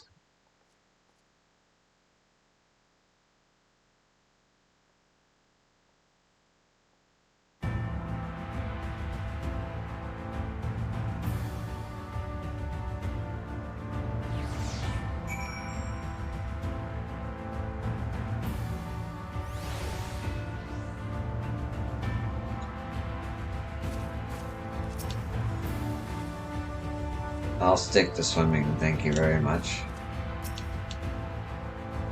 I must admit, I've been keen to attempt walking on water myself, though I know what Alice would say. Do you think those two are really alright? Perhaps we should take a moment to rest.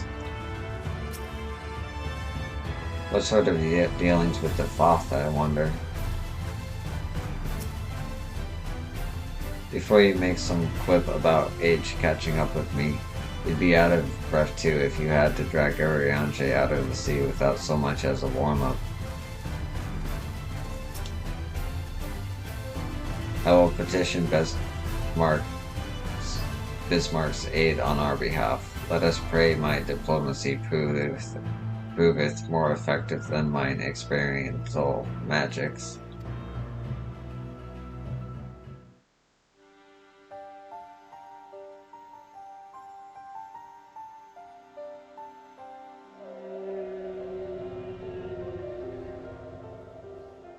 You speak with the voice of the king, little neighbors. I will not deny you.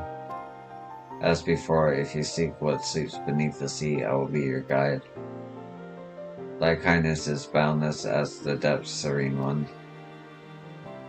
Before we depart, however, I would ask a favor. After our last fight, I found many creatures clinging to me. I am itchy. Remove them, and I will take you below. With all haste it shall be done.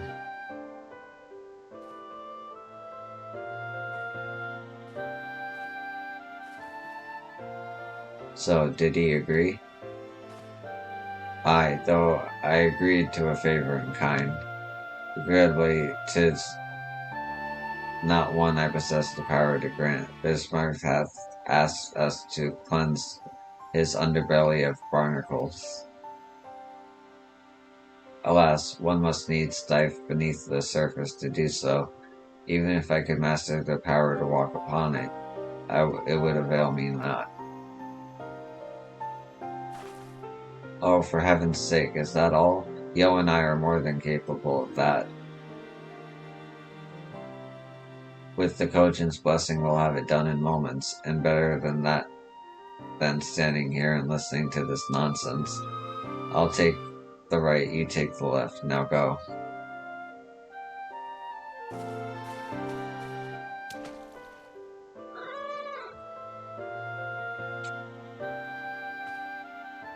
I am in your debt.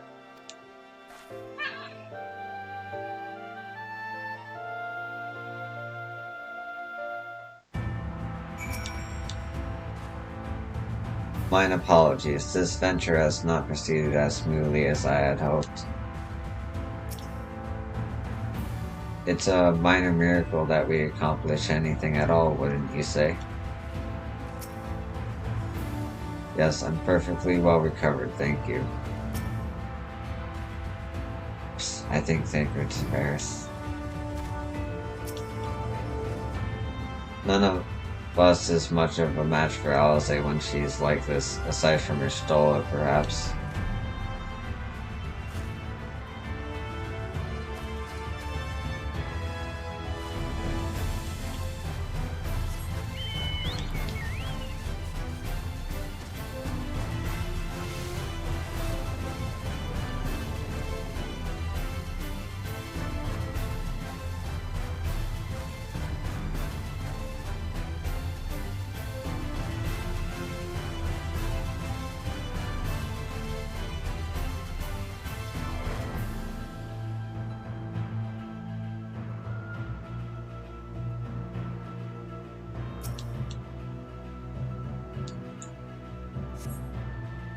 After a good deal of prying from various angles, you dislodged the barnacle.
I take it you've finished?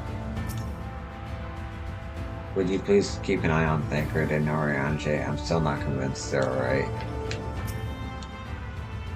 Apologies for sitting this one out, but it did seem more appropriate for those of you with the Kojin's blessing to handle it.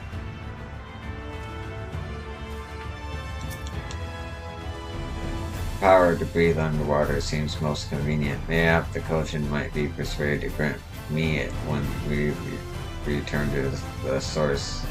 I can swim after all. Well, that was disgusting. I pray will not be required to attend to another matters of personal hygiene. Thine efforts are most sincerely appreciated. I'll inform Bismarck that we may depart without further delay.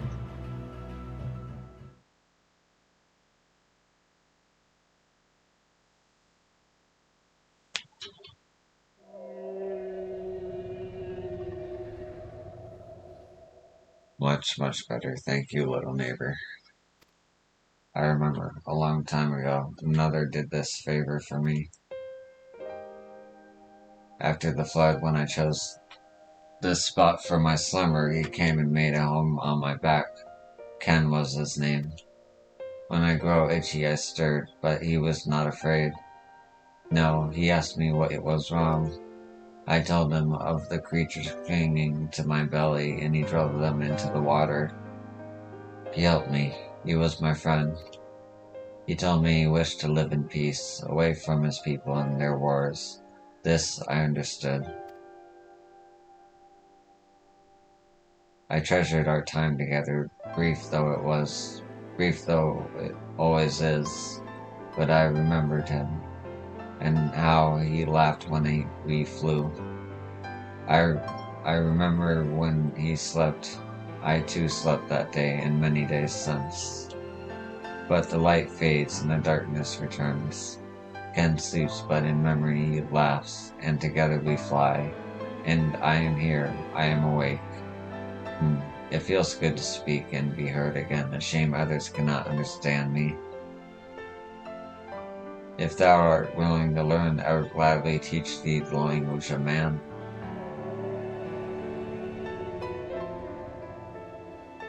Thank you, little friend, but it's time I grant your request. But first, I would take flight to cleanse my body and prepare. The dive will be swift, and I would not have you struck by errant debris.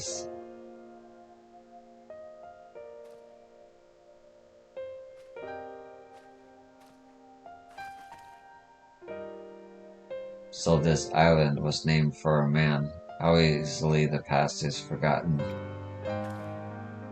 He passed not even 100 years ago, yet the truth has slipped from history, like so many grains of sand. Might I have some explanation of what he just said, or shall we stand about making vague and mysterious allusions? While we maketh ready to deliver us unto our destination, Bismarck bade us wait for him on the shore of Kalusia. That's all? I feel as though there was more to it. Indeed there was, but hath no bearing on the task at hand. I should be glad to share the rest with you anon. Fine, later then.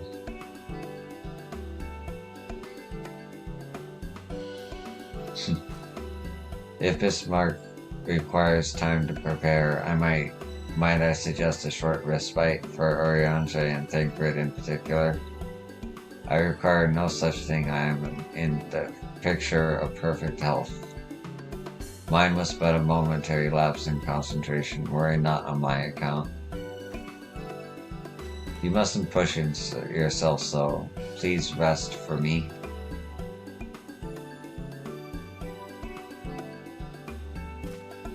Oh, alright, if you insist.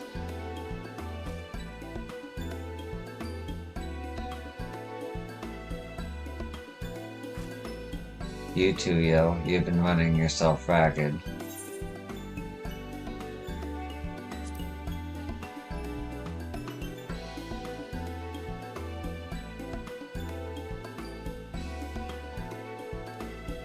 In that case, I leave the old men in your care. The rest of us will meet you at the split hole anon.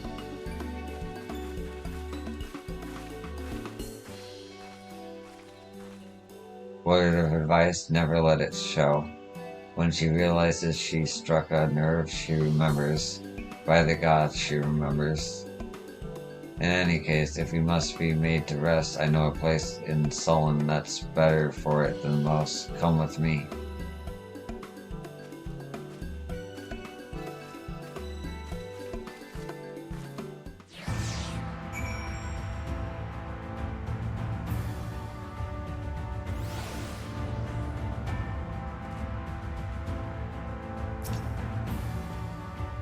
With age cometh wisdom, or so I pray.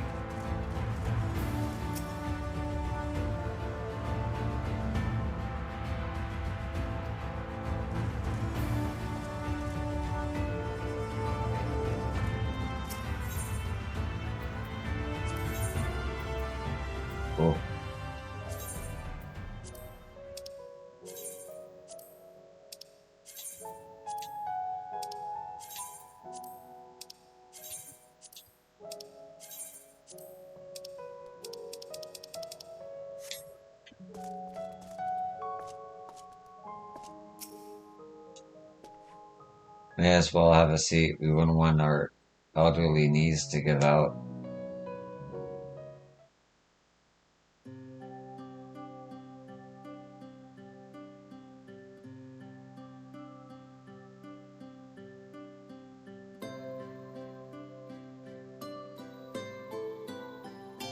To hear her speak, you'd think I'm on my deathbed. By the 12, I wish that girl wouldn't worry so much. Thy countenance belies thy words, Master Thancred. I'm sure I don't know what you mean. Let the record show that I'm here under protest. Though I can't say I mind the view of rain.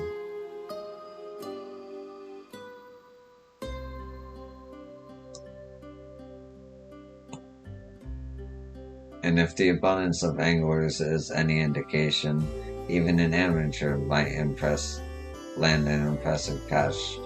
Shall we try our hands at it? Help someone, quickly.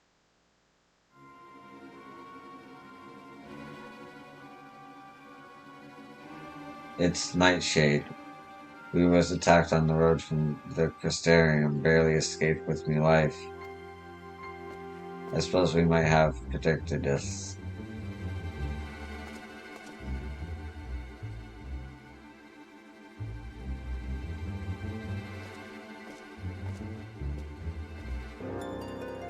You mean you'll help for free? Thank you. If I recall correctly, Nightshade is a local brand of outlaws. I doubt they'll trouble us over much, no more than they already have by interrupting our relaxation at any rate.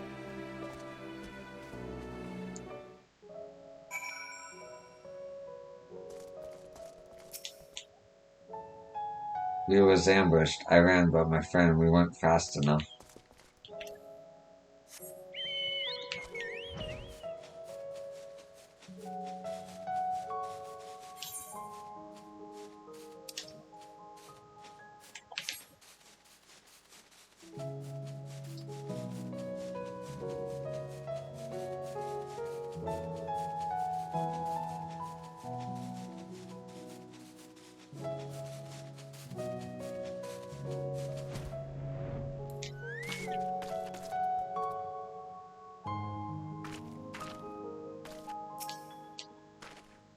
All save our miscreant appear unharmed. Can you believe this? I don't even have anything worth selling. Never fear, Nightshade ain't no match for the guard. Fortunately, this one wasn't clever enough to bring support.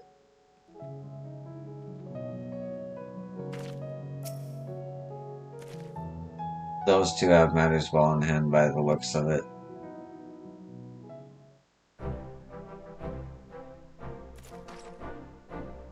I'll not forget this kindness. May we meet again.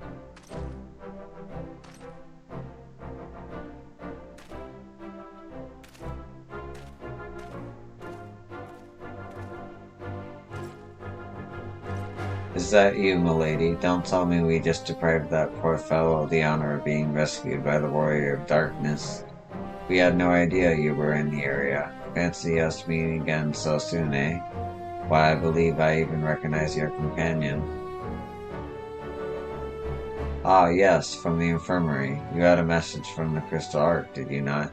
It's good to see you back on your feet, and on patrol, no less. Oh, it's nothing as official as all that. Strictly speaking, we're off duty. But as we had a free moment, we thought we'd give a few of the less traveled roads a look. The guards doesn't have enough hands to patrol them regularly, you see. That's admirable. There are a few so devoted to their duty, in Lakeland or beyond.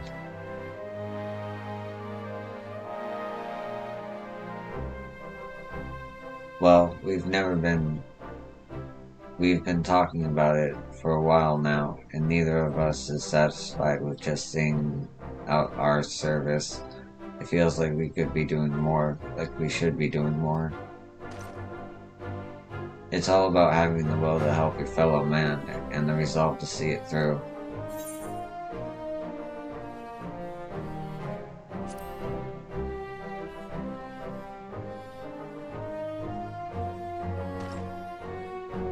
Sorry, milady, I got a bit overexcited the other day. Couldn't get my words out.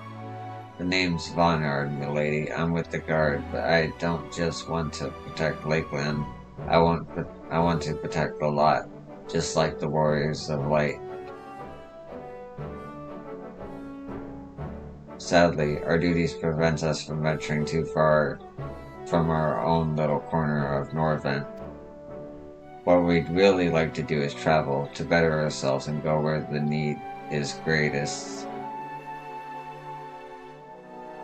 But everyone has to start somewhere, don't they? For now, if we can't stop Nightshade from robbing the odd fisherman, then that's what we'll do. If we can stop.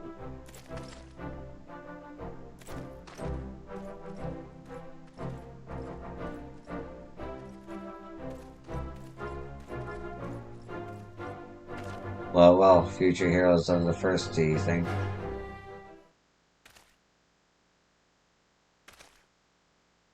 They want not for spirit, 'tis but a pity they draw inspiration from so clouded a wellspringing. Yet it alleviath us not to fret in idleness. We must needs press on if we are to bring Elizabeth's schemes to light.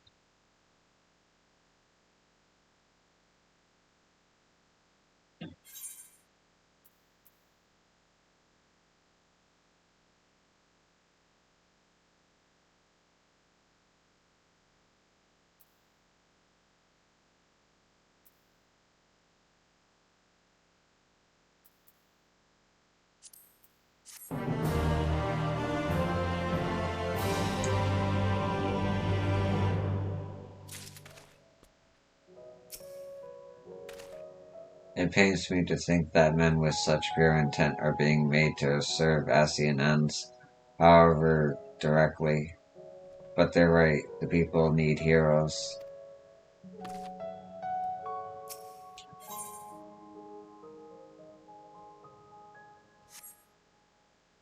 Okay. Gonna take a 10-minute break. I'll be back.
And I'm back.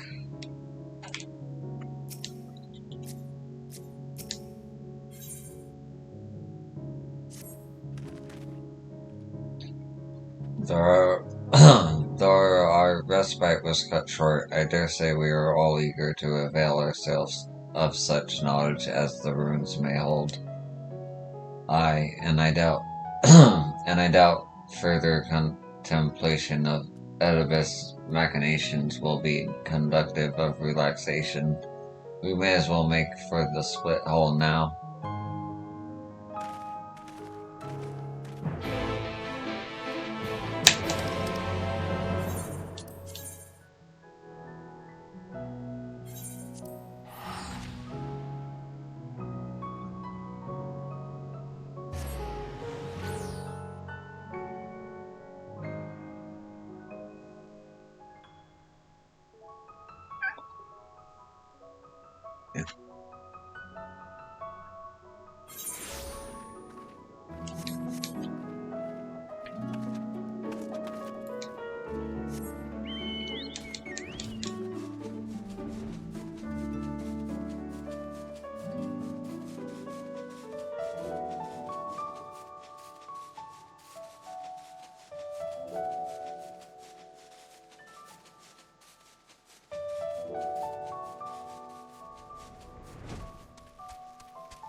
Perhaps we ought to have clarified what Bismarck meant by a short while. To his mind, our whole lives might be as a blink of an eye.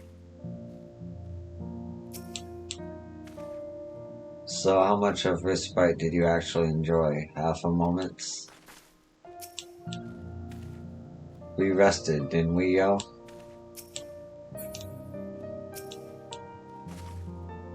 What's keeping Bismarck? Surely it doesn't take this long to shake off a few loose stones.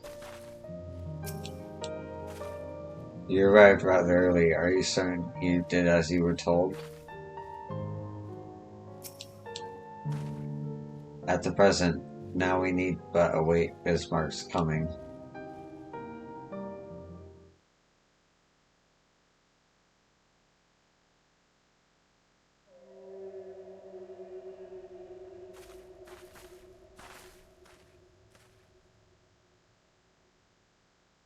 "'Tis time. Pray make ready."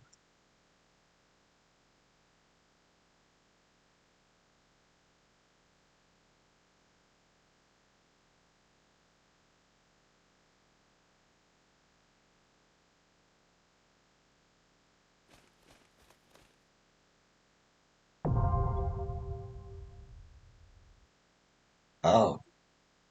Okay.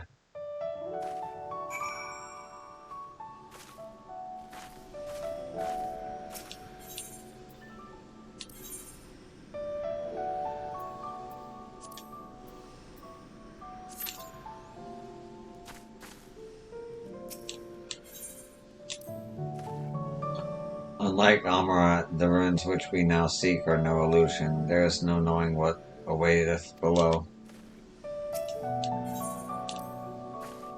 We must hope that whatever slumbers in the depths will help shed some light upon Oedipus's recent activities.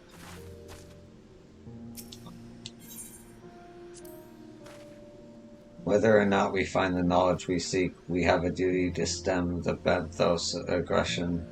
Ilmor has only just begun to rebuild. What are we waiting for? We can't be certain that the Benthos are all we will find down there. Stay alert.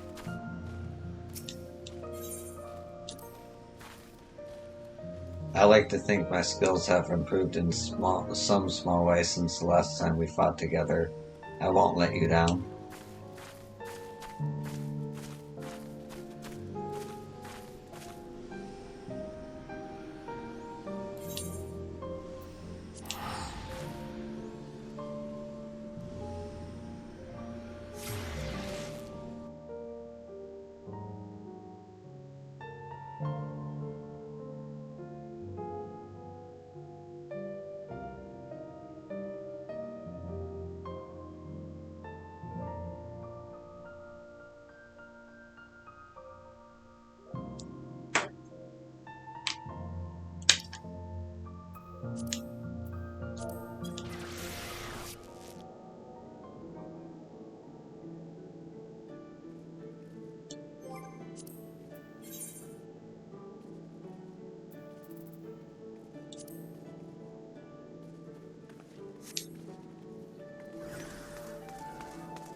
231 plus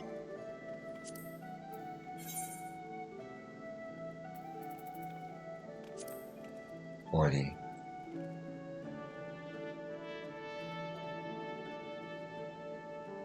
$271.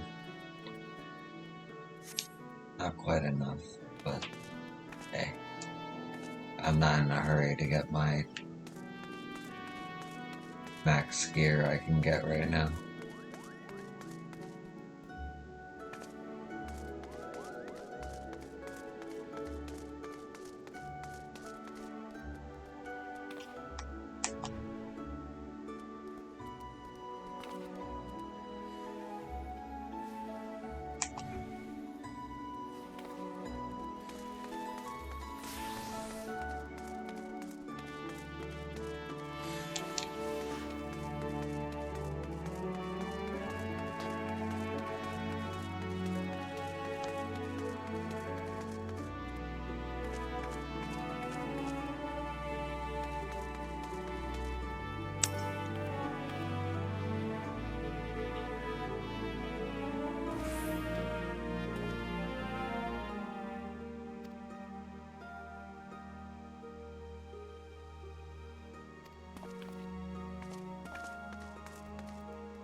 Oh, yeah.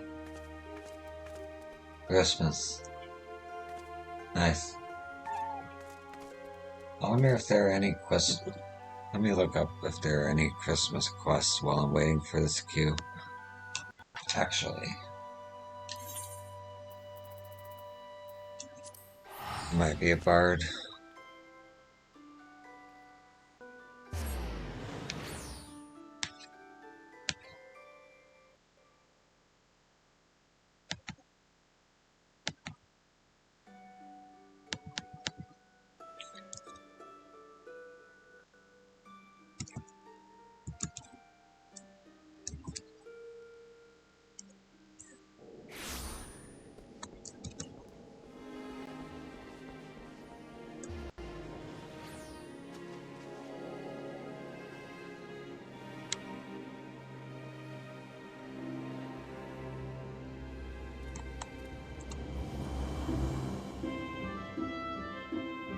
Oh, there is a Christmas event.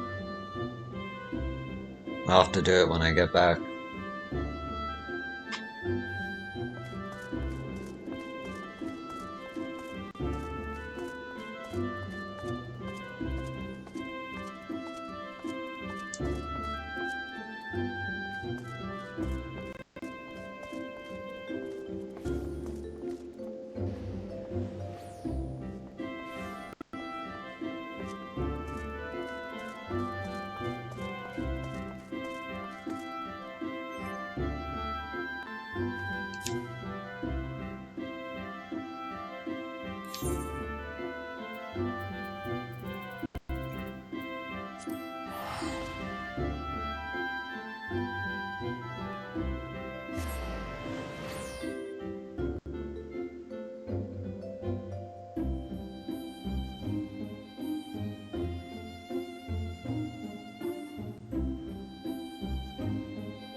And they're both 345, so I won't be able to get either for a while.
Alright, well, I'll be right back with the dungeon.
Oh, snow.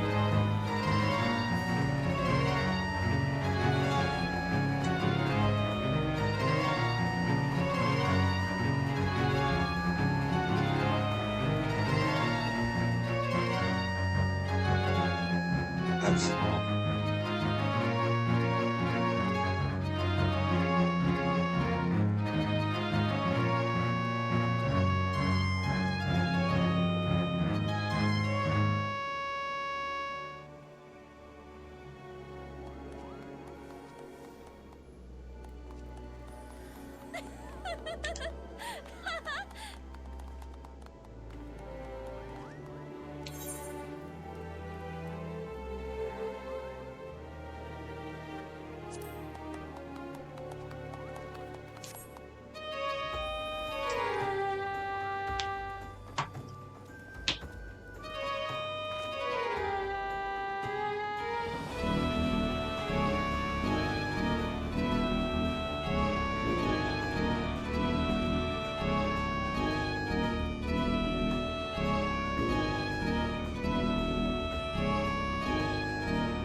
Okay.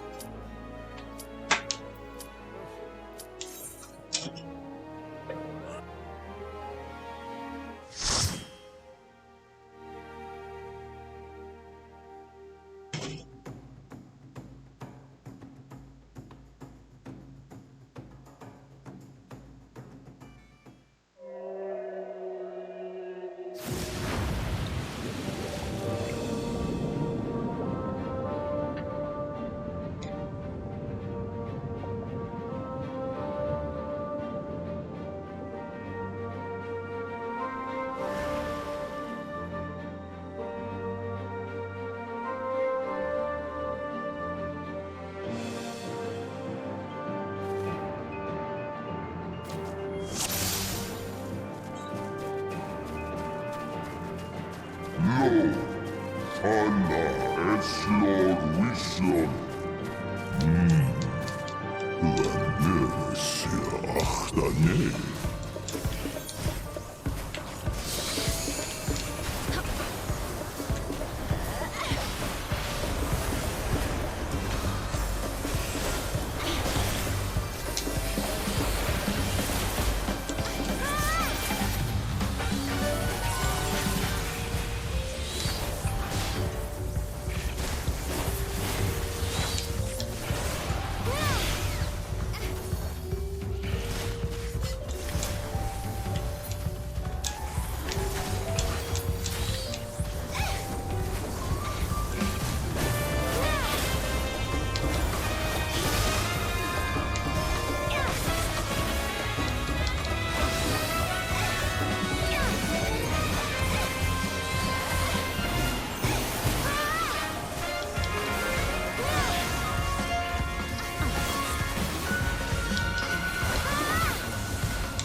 shadowbringers, von Sachal elafsi.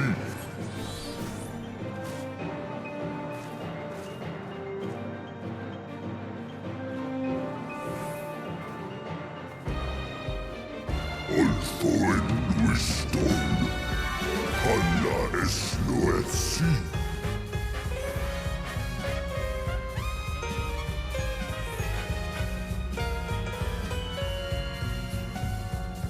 Vanvanis, Akhai, Unsak.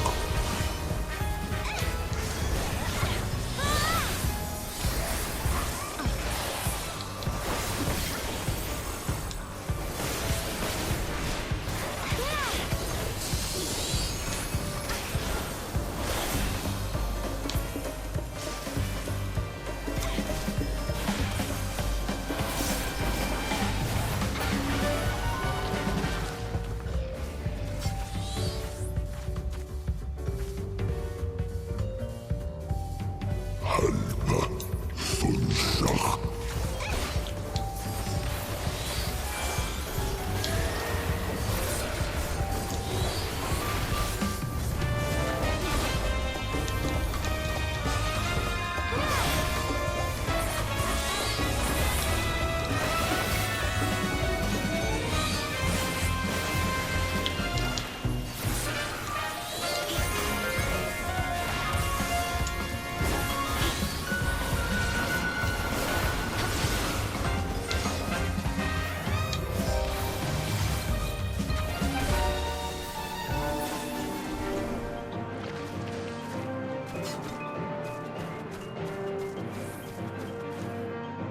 Veraran, Vanda en si.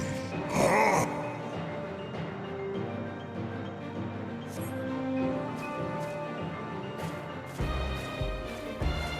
It is so cool. Esfanan sine, lana tak nainir.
Shit.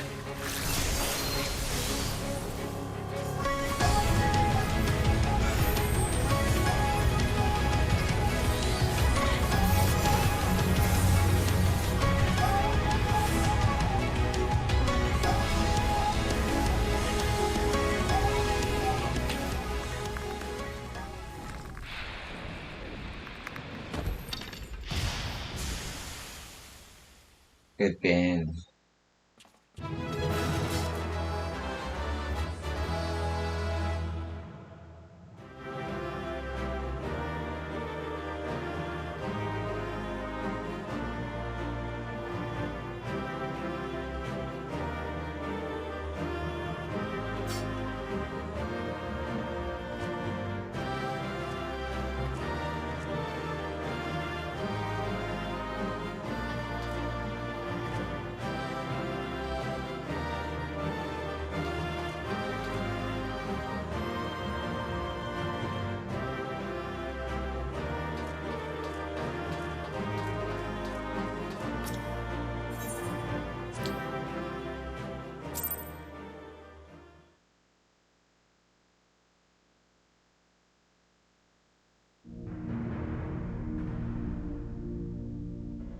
This structure must have served an important function.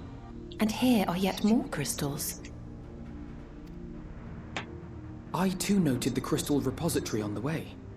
The Benthos seem to employ them in their spellcasting. In such vessels did the ancients preserve concepts, ideal forms to be drawn upon in the act of creation. That so great an abundance should reside here lendeth credence to Ishtola's conclusion. This facility held great significance.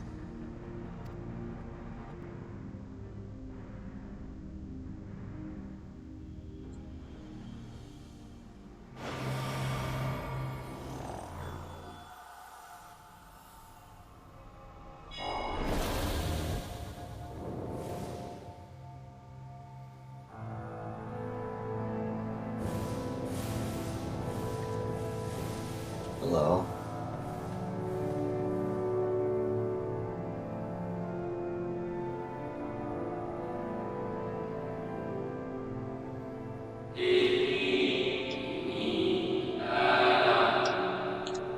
Thank you all for joining us in these most perilous of times.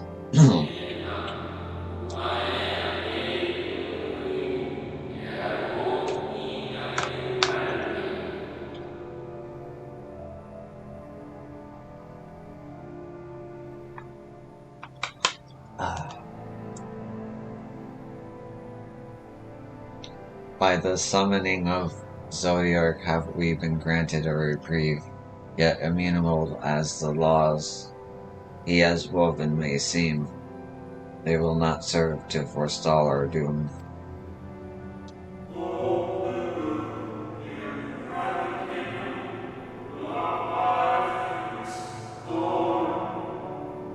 Nay, should we continue down this path, our fate will be the same.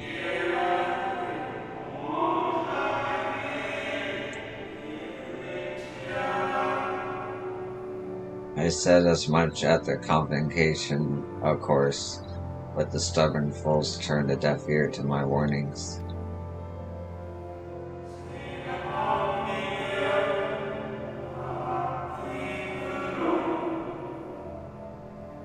I had hoped the defector, at least, would side with us, but I regret to report our overtures have gone unanswered.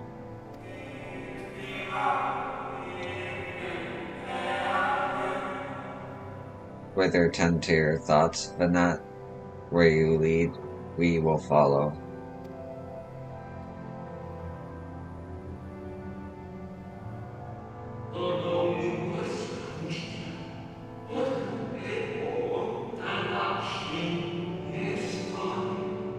I shall not speak ill of the congregation. They too seek only to secure the future of our star.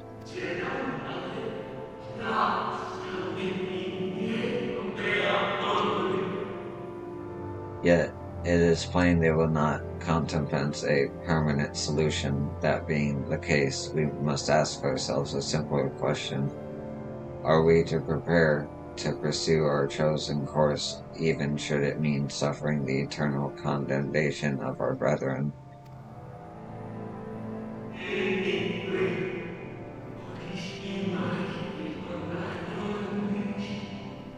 If so, I see no further reason to demur.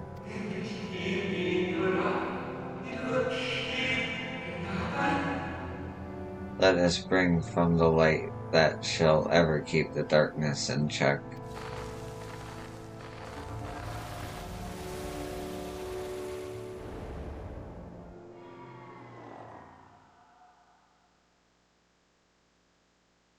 So, it was they who first summoned Hydaelyn.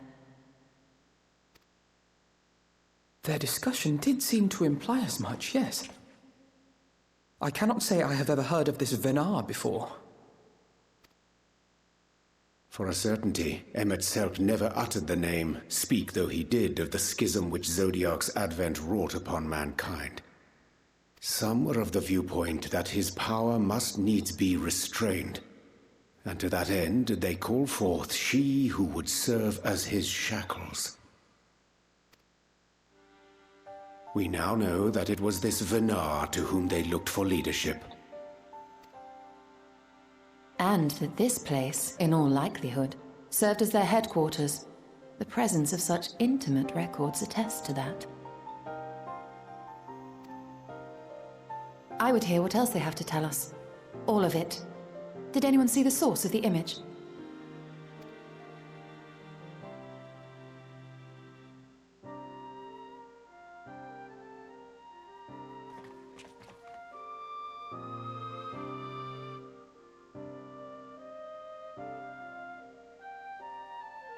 The device there? Then let us see what other secrets it holds.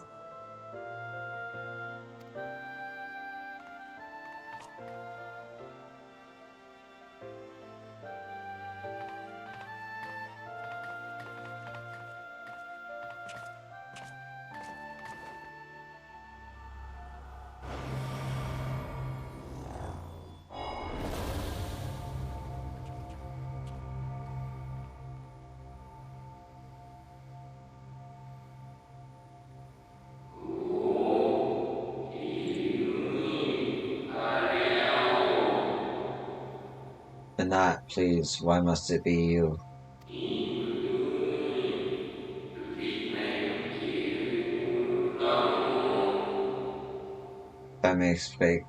If I may speak plainly, I would sooner it were any other.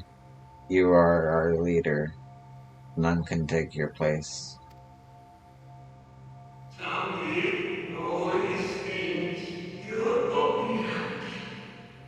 You know as well as I that but few support our cause, far fewer than they who place their faith in Zodiark.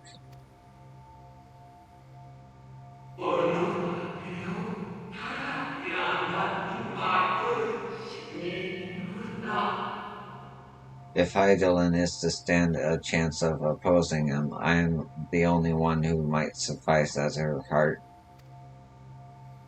Oh.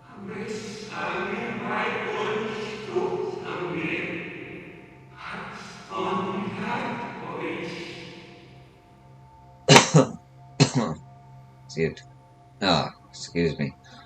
Rest assured, however, I shall not vanish from this world, before my take shall ever remain my choice.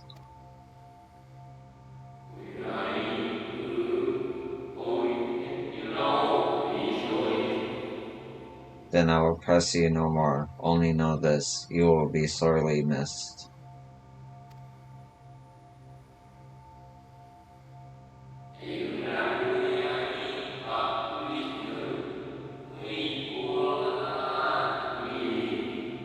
I wonder, is this how the convocation felt about Elidibus?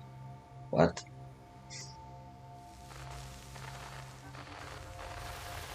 So Elidibus is Zodiark's heart?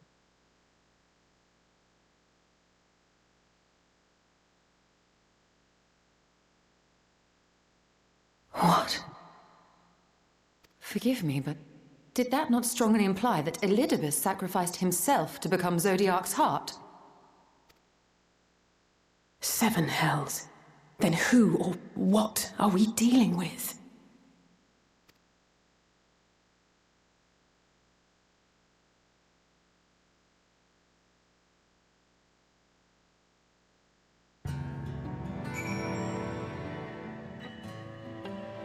I did not see that coming. I had always assumed Elidibus to be of the same ilk as Librea and Emmett Selk, but if the real Elidibus sacrificed himself before the Sundering, it makes no sense that this facility shared intimate ties with the Academia Enyer may readily be discerned from the common element in their names. Based on mine observations, 'tis like that the foreign house here were conveyed unto the Academia only when required, and thence returned for safekeeping. Yet such procedural minutiae are of largely academic interest, I concede. 'Tis unto these parties which did frequent these institutions that our thoughts should rightly turn, specifically the followers of the Knot and the Convocation of 14, to say not of the matter of Elidibus. And there I was thinking immortal was bad. Would someone explain to me how we're meant to kill a being who doesn't technically exist? Do you think we might be able to activate the device again? I should like to hear how those discussions ended. I would too, actually. The device appears to activate via a form of ethereal attunement, not unlike an aetherite. Beyond that, I can say little for certain, save that we should take this opportunity to see what other records it contains.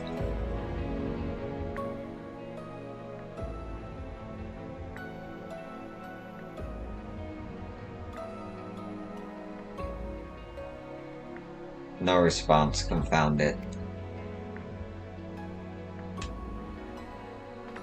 If I may, milady, the panel did formerly emit a soft, yet perceptible glow, that it doth so no longer may betoken the depletion of some essential energy within. Given how long it has lain dormant, I think it's fortunate it functioned at all. That may be, but if we can't get it to work again, we'll be leaving with more questions than we've answered. That white-robed emissary had ever named himself Elidibus, yet if the shade spoke true, Elidibus ceased to be ere even the Sundering came to pass.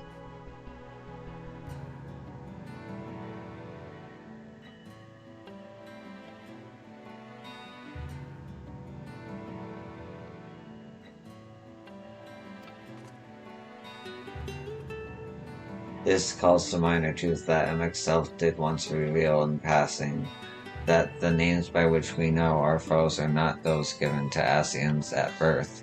Rather, they are titles of office, afforded to individuals of merit at such time as the role becomes vacant.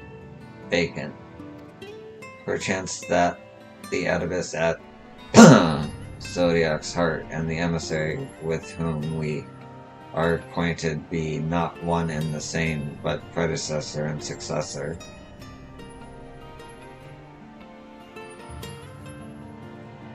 It's possible, if the previous Elidibus perished before the final days, the one we know could still be a survivor of the Sundering. And yet, something in that explanation rings false. I will remain for a time. I would not abandon my attempts to revive the device so soon. There is more to learn here. I can feel it. In matters of astrology, I know of none as capable as thee. If there existeth a means to learn more, thou wilt surely find it. Whilst thou art thus engaged, we shall attend to matters on the surface.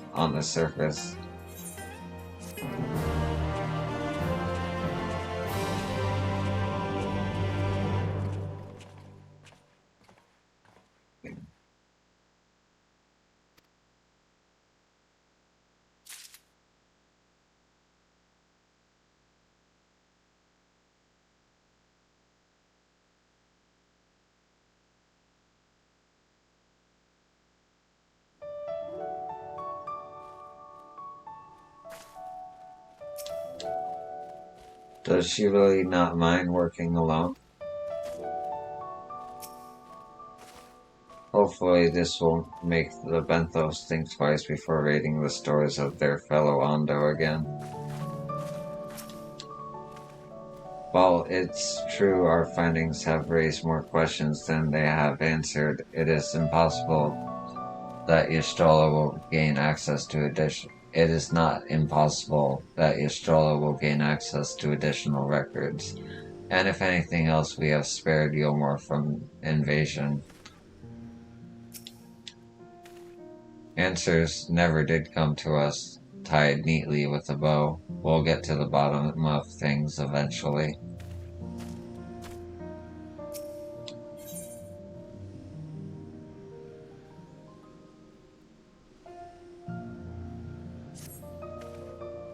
Can we but uncover Elidibus's true origins, we may yet come to understand his designs. To that end, Ystrola must needs be afforded as much time as she doth require to complete her investigation. To the extent that such things are within our control, yes. Speaking of which, perhaps we might trouble the Exarch for news of his progress with the spirit vessel. He will no doubt wish to hear of our own discoveries as well, such as they are.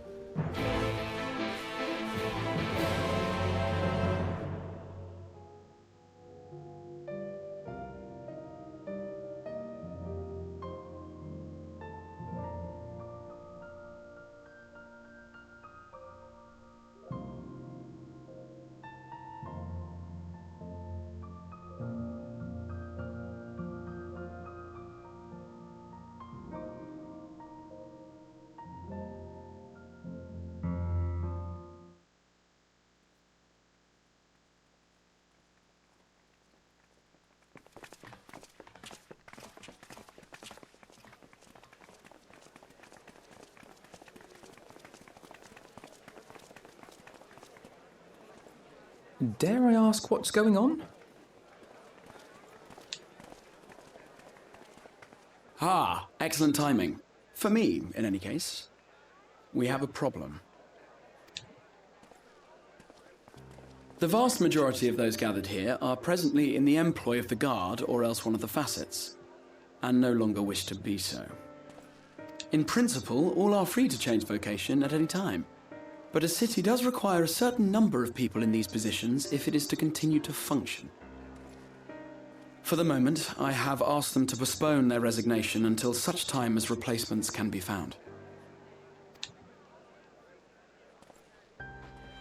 As you may have surmised, we have the Warrior of Light to thank for this.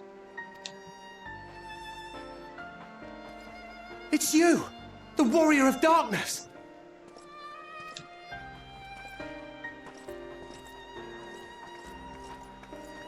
You understand, don't you? Someone's going to have to look after this place once you're gone. We just want to be ready to do our bit when the time comes. And not only here, but everywhere. Which is why we've got to get out there and lend a hand to those in need. That's what you did, isn't it? Even if it was just little things at the start. You helped people.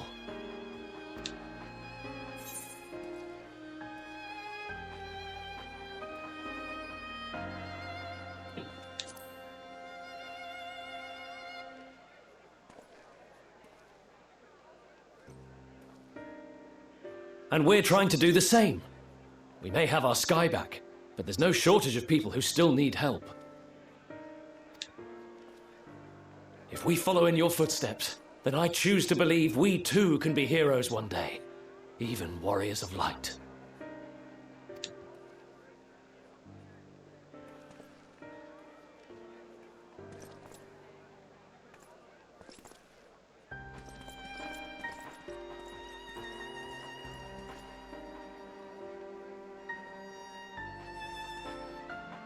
What are we to say to that? We can hardly tell them they are mistaken. They seek but to do good, as you have.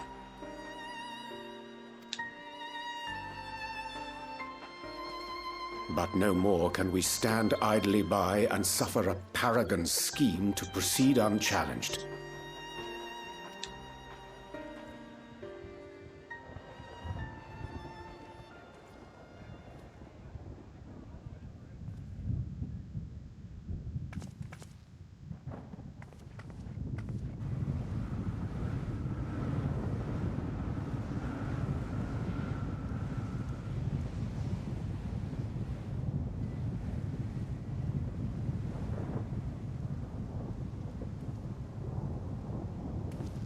What's happening to the sky?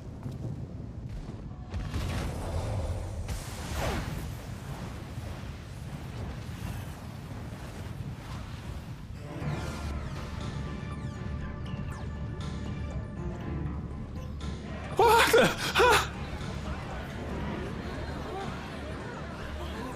Wicked White.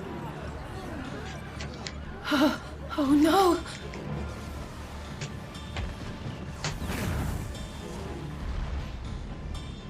By the 12.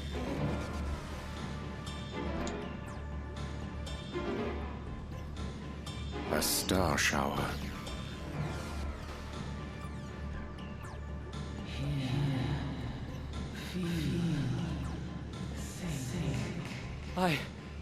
I hear a voice. You and all. Then why does it feel like it's inside my head? Hear, feel, think? I hear it. Me too. Did I not tell you, my friends? You are warriors of light!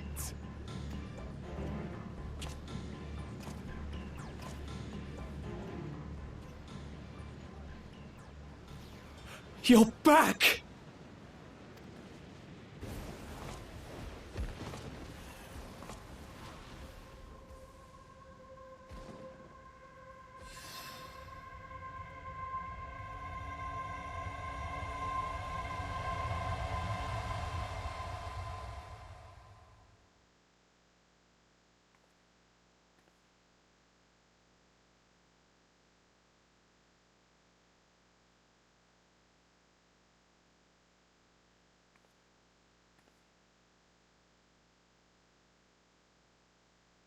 What you hear is the voice of light itself, and it has blessed you with its power. Welcome to the fold! I'm a warrior of light. I've been chosen? Can it be? Me, a hero?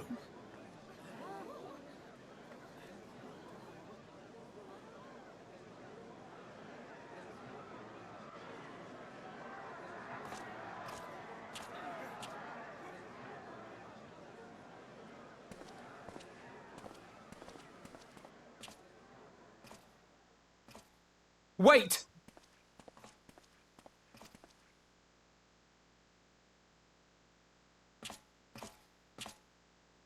The falling stars, were they your doing?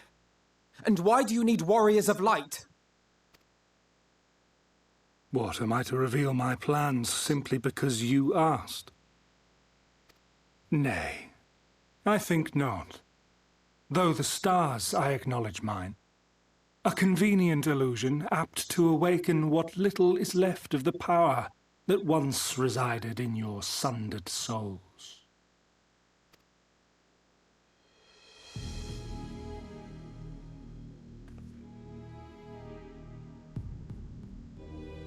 That which you and yours call the Echo. And an echo it is, of a symphony, but a fraction of what men in their completeness once possessed. Even those among you who tower over others in the gift have only the faintest trace of it.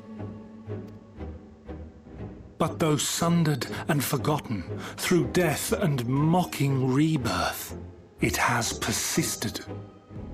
A whisper of our past, burned into your very ether, along with the sight of our end. Through the rekindling of memory, I have awoken the ability, just as Heidelin is wont to do when she has need of new minions.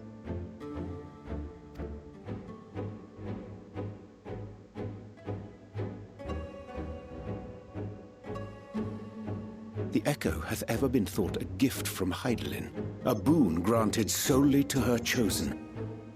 Yet thou wouldst claim she merely awakeneth the power that men should hearken unto?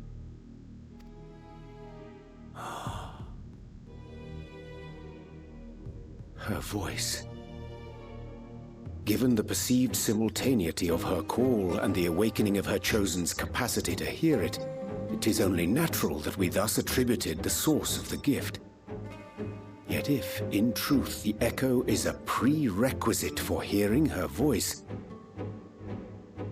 one might surmise that her call never ceaseth, such that all who awaken to their innate gift might receive of the blessing of light at the self-same instant. In sooth, we bore witness to this but moments ago. At the sight of the star shower, full many in the crowd did speak of hearing a voice in their minds, did they not?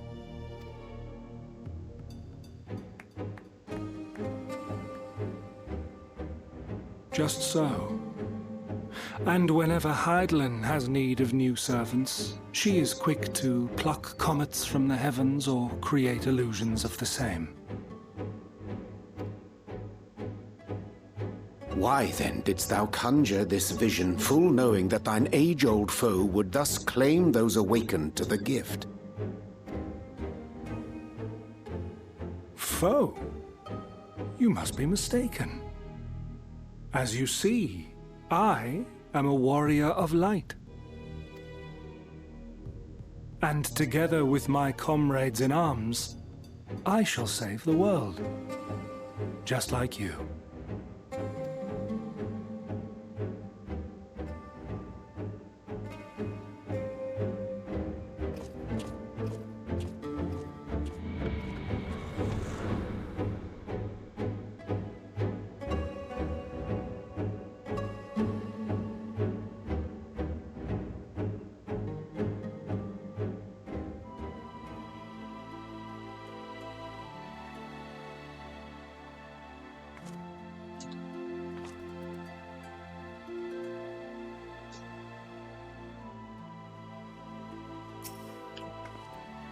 And there he goes again, though I don't suppose he would have given us an honest answer about his history had he stayed.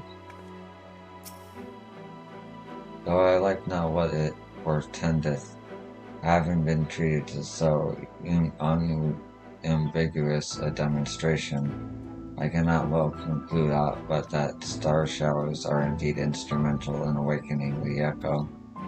Yet we need not attribute such credence to all that Elidibus hath claimed, that he too seeketh this star's salvation for one.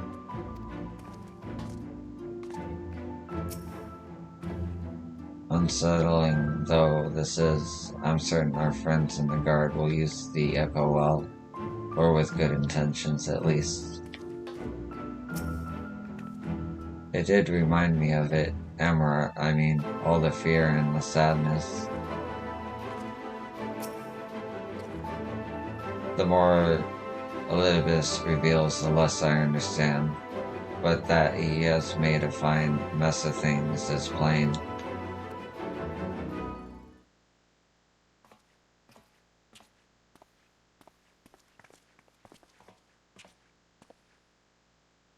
He is gone then?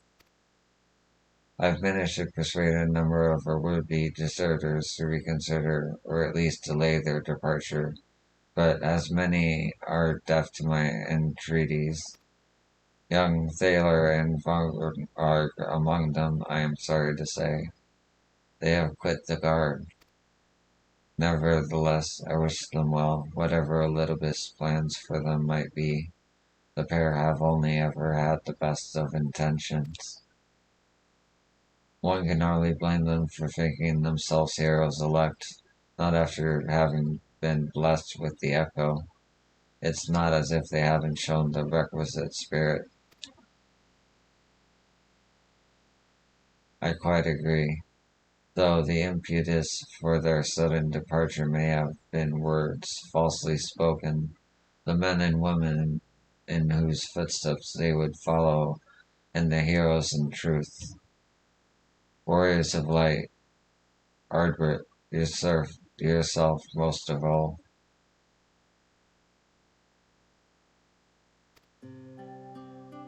And so I would ask a favor of you. Speak with them ere they embark on their journey and furnish them with what wisdom you can. They've set off for the Amaro launch, but you should still be able to catch them if you leave now. Worth the effort, I'd say. If I recall correctly, Admiral Malibu took the time to usher you onto their wider world many moons ago. I think that comparison rather flatters Thaler and Vaughn, but the point still stands. They would doubtless be greatly encouraged were the Warrior of Darkness herself to see them off. If thou art willing, I pray thee go, thou mayest safely leave the task of unfolding that which did transpire to enemies to us.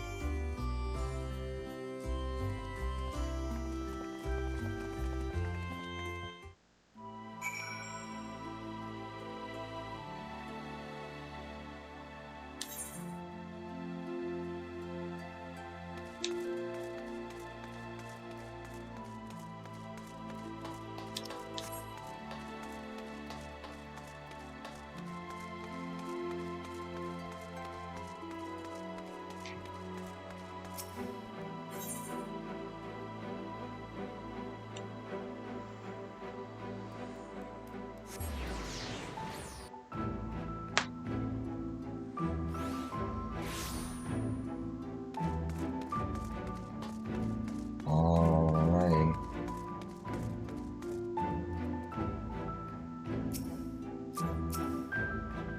We're in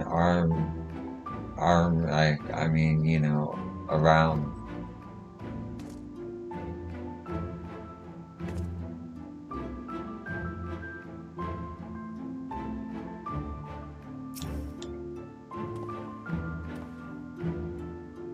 You again. I mean, it's you, milady. Sorry, it's been a funny old day.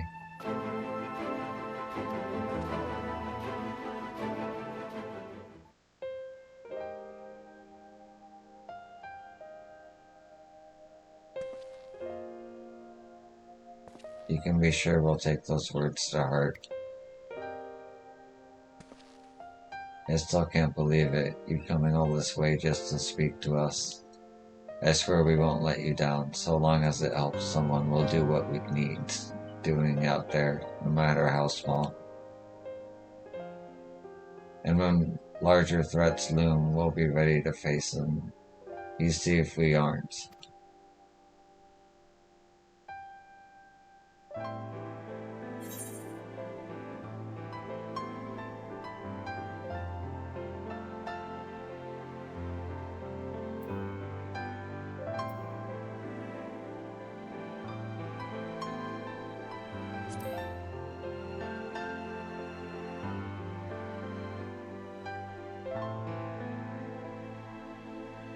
We'll be off then. Farewell, warrior of darkness, and thank you.